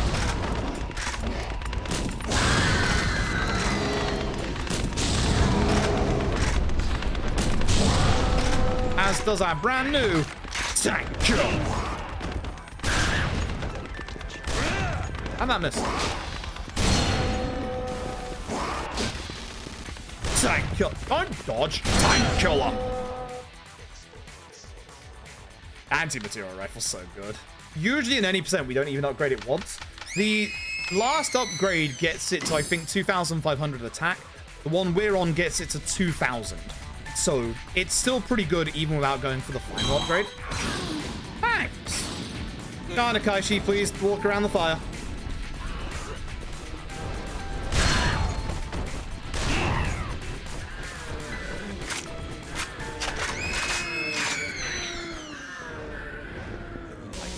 Some of these zombies. Stay over there. He tried to jump on him.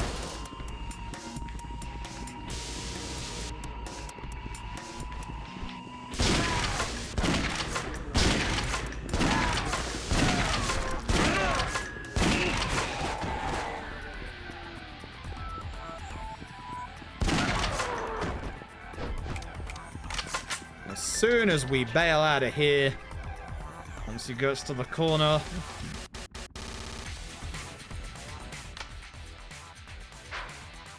Lost Shield Part 4 done, and with that, the dead has been asked. Just wait until we see the completion email in a second here.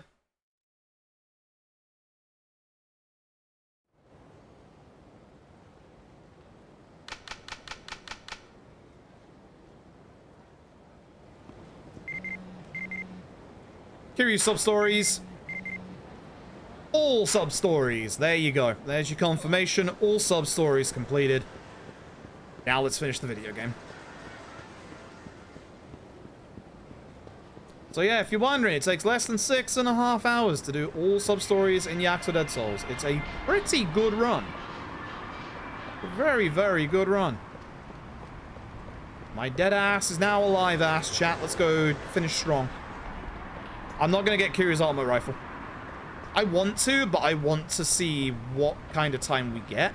Because it stops us going into Naomi's and it stops us going all the way up there to Kamiyama's. And we're on easy, so I don't think the extra attack is going to be that big.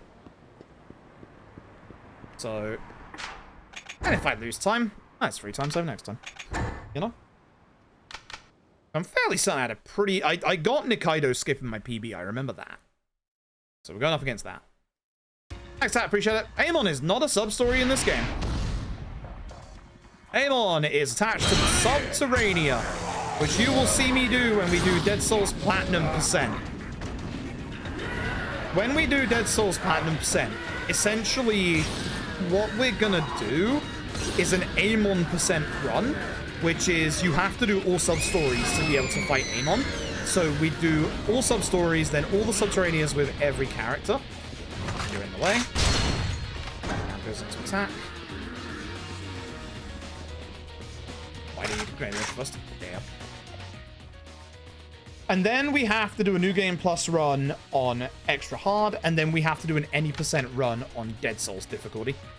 I might swap that around to do the Dead Souls difficulty run first, just so I'm not doing the Dead Souls difficulty run like 12 hours into the actual run. It will be absolutely terrifying.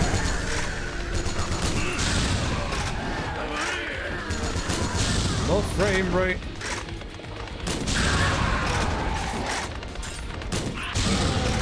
Let's go. Snipe some people with a tank. So, tank's still here. Now that the missiles are here, thanks to Ryuji, you can actually load the missiles up, shoot them here. Now we can get a nice bunch of free kills. Ryuji, move.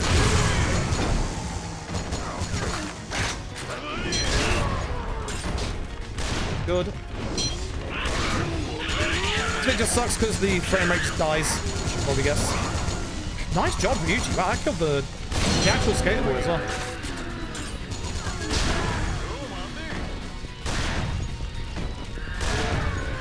There's a lot of yours still left. I'm not too happy about this.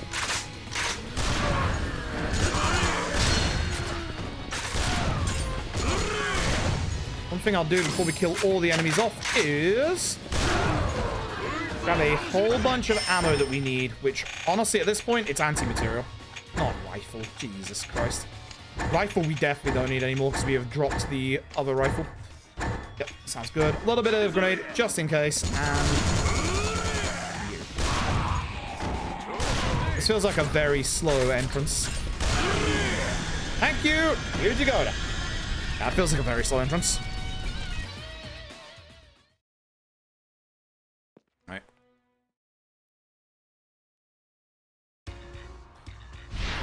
Off we go. Oi, oi, oi.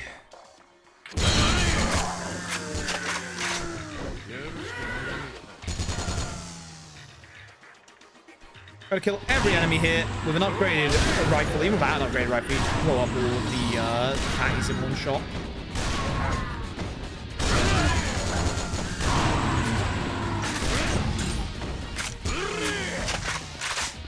Nice job, Ryuji. God damn. Right when I was reloading. Beautiful.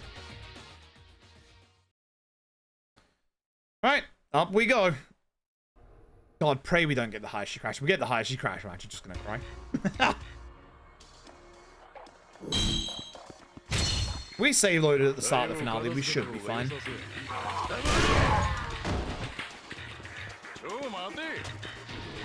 This room sucks. Bunch of zombies, all the Molotovs. It's really hard to traverse this room. And Virgil. Oh, the anti-material rifle's also good. You just blow up doors. Don't reload just yet. We have a waiting segment coming up. That's a perfect time to reload so we don't lose any speed.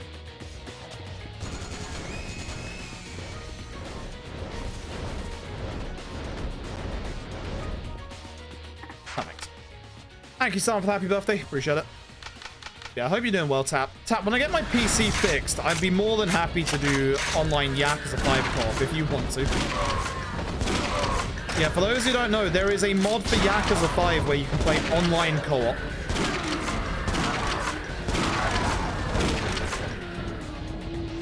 I'm very intrigued by the thought. Thanks for PC. I will be able to now. Thanks to everybody's generosity, I now have enough to be able to buy a CPU.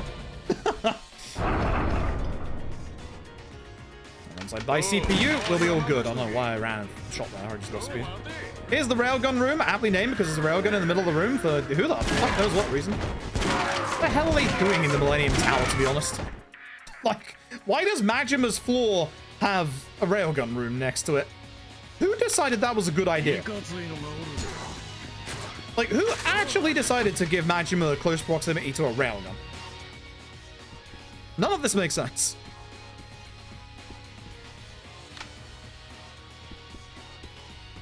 Right.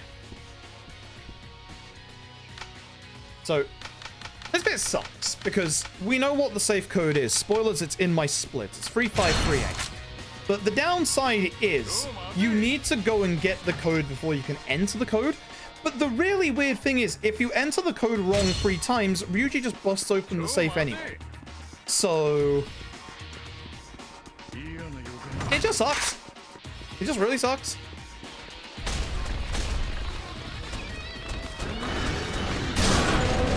You out of my way. The Hermit might be in the way on the way back. If he is, the tank killer will kill it. This bit, you need to do a pretty late shot. Get them out of the way.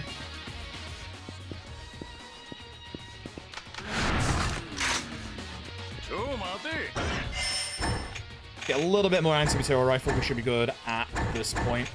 Don't need any more, but the anti-material rifle is just the best thing ever. So good. It is so good. As you'll see. All right, now back to Maximus' office down on the bottom floor. Because here's the weird thing. What we're doing this for is to get a code or a key card even for a door that's literally on this floor. So we've gone up to this floor, back down to this floor, and then we're going back up to that floor again. Wait, I got the wrong way. Oh, I did. I haven't done that in a while. Excuse me. Through, just passing through. Goodbye. Back in the Dojima with his anti-material rifle. Sight to see every day. Nice 2,222 kills. We're doing pretty good. So yeah, obviously, the code is 3538. If you get it correct, you get given free healing items. If you fail it, you just lose those healing items. So 3538. I'm in. Get given a bunch of healing items, which that doesn't matter at this point.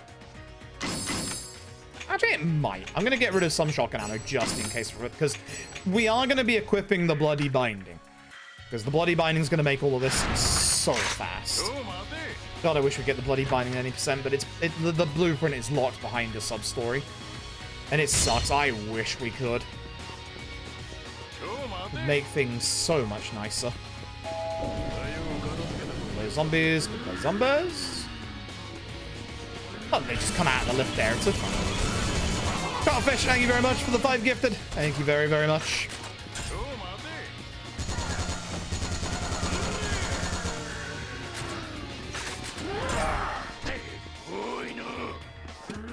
Alright, Ryuji. Should have rolled next. I wanted to use my menu to put on the Bloody Binding.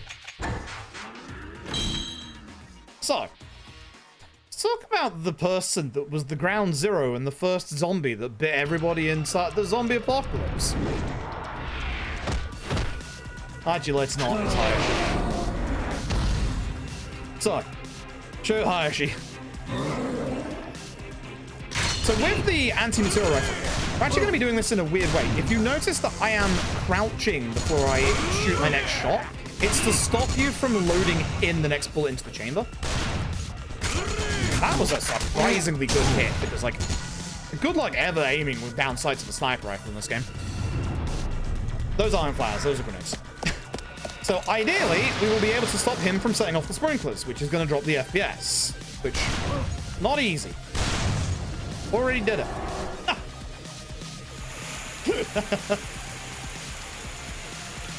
So at this point, Hayashi has a brand new attack. He can run into Ryuji and steal Ryuji's entire arm. Don't ask how that works. We don't want it to happen because that just slows this fight way down. He's doing it. Oh, wow. He actually missed. Hayashi? Hayashi? Okay, there he is. He really, really wanted this. So at this point, Hayashi now has Ryuji's gun, and you don't actually want him to drop it because it can cause Ryuji to go and pick it up, and it's really slow. Now, on Dead Cells difficulty, Hayashi's going to murder you with his arm. So you actually kind of do want it to happen on Dead Cells difficulty. But I'm just going to use Ryuji as a buffer. I'm just going to kill Hayashi. Now, for those of you who have never seen Yakuza Dead Cells, this is where the run lives or dies. The cutscene after the next one, so not the next one, but the one after that, will either load in or it won't load in. So you'll get audio but no video. If that happens, the game is soft locked. Chat, we have a speedrun. That cutscene right there, if it doesn't turn up, your game is soft locked. At the end of the cutscene, the game hard locks and then it crashes your console. I wish I was joking. I'm not. Fuck you, Yakuza Dead Souls. Fuck you, Yakuza Dead Souls. That's the point of no return. The point of no return was us coming into the Millennium Tower, but that is the point of no return for some bizarre reason. Set Ryuji to stun and then murder. As I said, Pathfinder still has some good usage here, even though, you know, the anti-material rifle is absurdly good.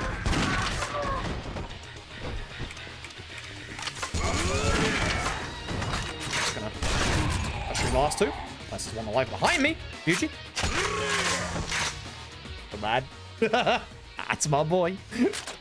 Let me reload as well.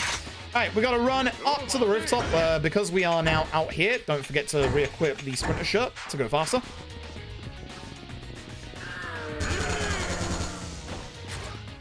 Is bloody binding for bosses, sprinter shirt the entire rest of the time. I noticed my movement speed was very bad and I was like, oh, wait a minute. Does this happen? Disgustingly high. Also, we are very confident that these crashes do genuine physical damage to your PS3. Because the three main runners of this game, myself, Garlic, and Panda, have all had to replace our PS3s after running Yakuza Dead Souls for a significant period of time. We're pretty confident that the crashes are actually breaking our PS3s. Which is why each of us has a super slim just to speedrun Yakuza Dead Souls off of. Wish I was joking. I'm not. So, if you want some cursed knowledge with the last, like, 5 minutes of the video game, with Yakuza Dead Souls a speedrun, running the digital version over the physical version saves you a good 15 minutes in load times. Running the game, fuck you, running the game on SSD over hard drive saves you another 10 minutes. I wish I was joking, I'm not. That's how fucked the load times in this game are. Out of my way.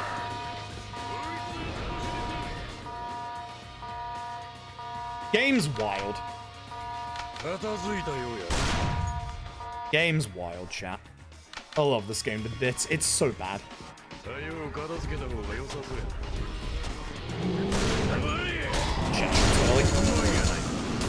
need any other ammo. We got way more than enough, especially with the upgraded anti-material rifle. All right, well let's end the video game. This is definitely looking like it should be sub 650. It depends on if we get Nikaido's skip. If we don't get Nikaido's skip, we don't sub 650. Kinro and Ginro hand the camera down because this room absolutely sucks. We jump to attack so he gets their attention, and then just backstep and keep shooting. Reload. Oops, accidentally cancelled it out too early. They are healing off of one another. You can actually use the grenade launcher, which I probably should be doing in this part to lower their HPs, but I actually should be doing that. Hoping they don't go after me. They start Ryuji. He's dying. Actually, Ryuji is busy, which is pretty good, because that means Kinro is busy.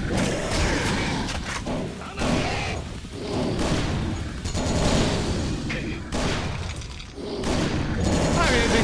Hi. That chandelier. The chandelier is actually dropping my frame rate. Also, Ryuji's dying.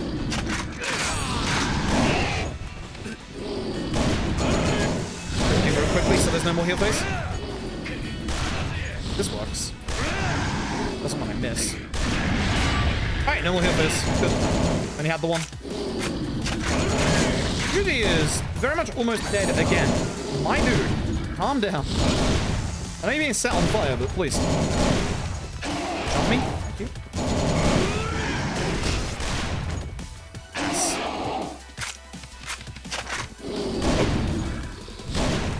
Right, that's penultimate boss. Now it's time for the final boss. Or, no, wait, penultimate boss. Yes. Hard boss time. There's Haruka, by the way. Hi, Haruka. How you doing?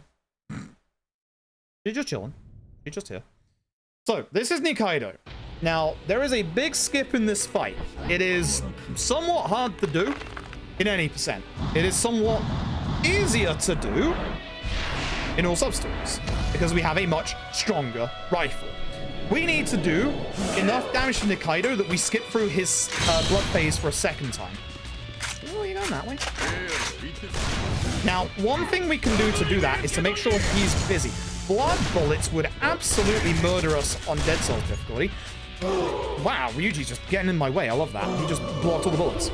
This is a really cool phase of the fight, but you only want to see it once. This is the blood phase. So, Nikaido becomes blood and creates very creepy, bloodless, wet-skinned zombies. Very cool. Find the weak spot. You'll never guess where it is. So I have to use my ears for this bit. Right. It's going to move here. Oh, next to me. Really? Okay. So this bit, we need to either do enough damage before Nikaido becomes spawned again. Isn't going to happen. Or... might do.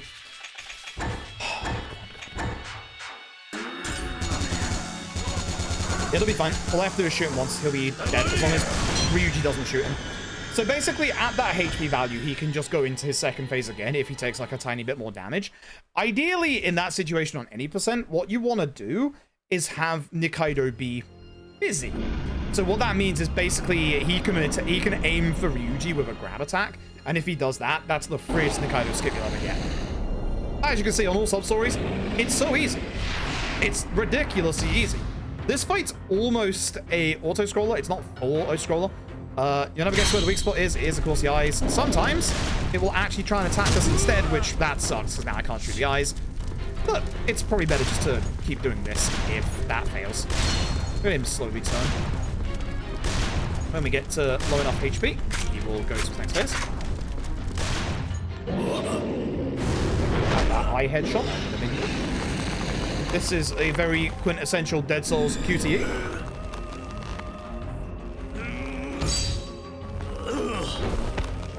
This is extremely Yakuza.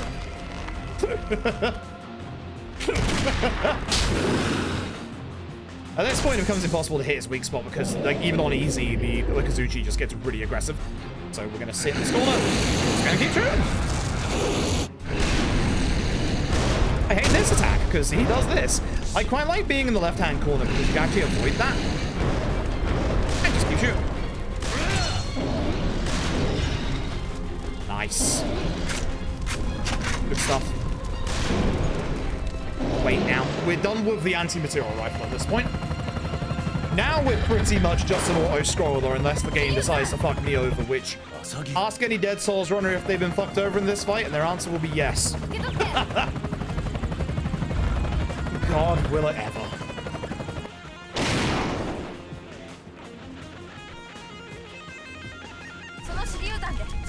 Grenade.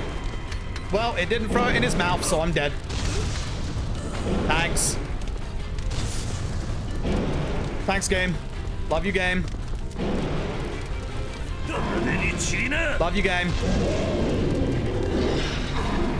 Appreciate it, game. Nothing's ever gone wrong in this fight. No. It's fine. Just fucking punch me. Just yell at me again. Thanks. See, how does it actually connect when it's that close, but when it's actually far away and aimed properly, it doesn't connect? Make it make sense. So we have one shot left. That's it. Fuck this game. Okay, so definitely looks like it's better just to ignore the final rifle upgrade for Kiryu. Okay. Very interesting. Anyway. Never guess where the weak spot is. It's the chest, as usual. Sometimes, this is supposed to be an insta-kill, by the way. Sometimes it isn't. Anyway, chat, you know the drill. You know what time it is. 6 hours and 50 minutes.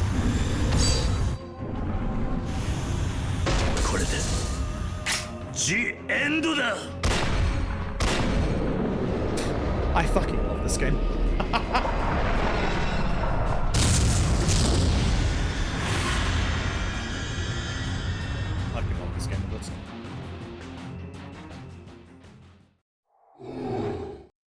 Normally we'd watch the end credits, but I do got a bounce here in like 20 minutes ago.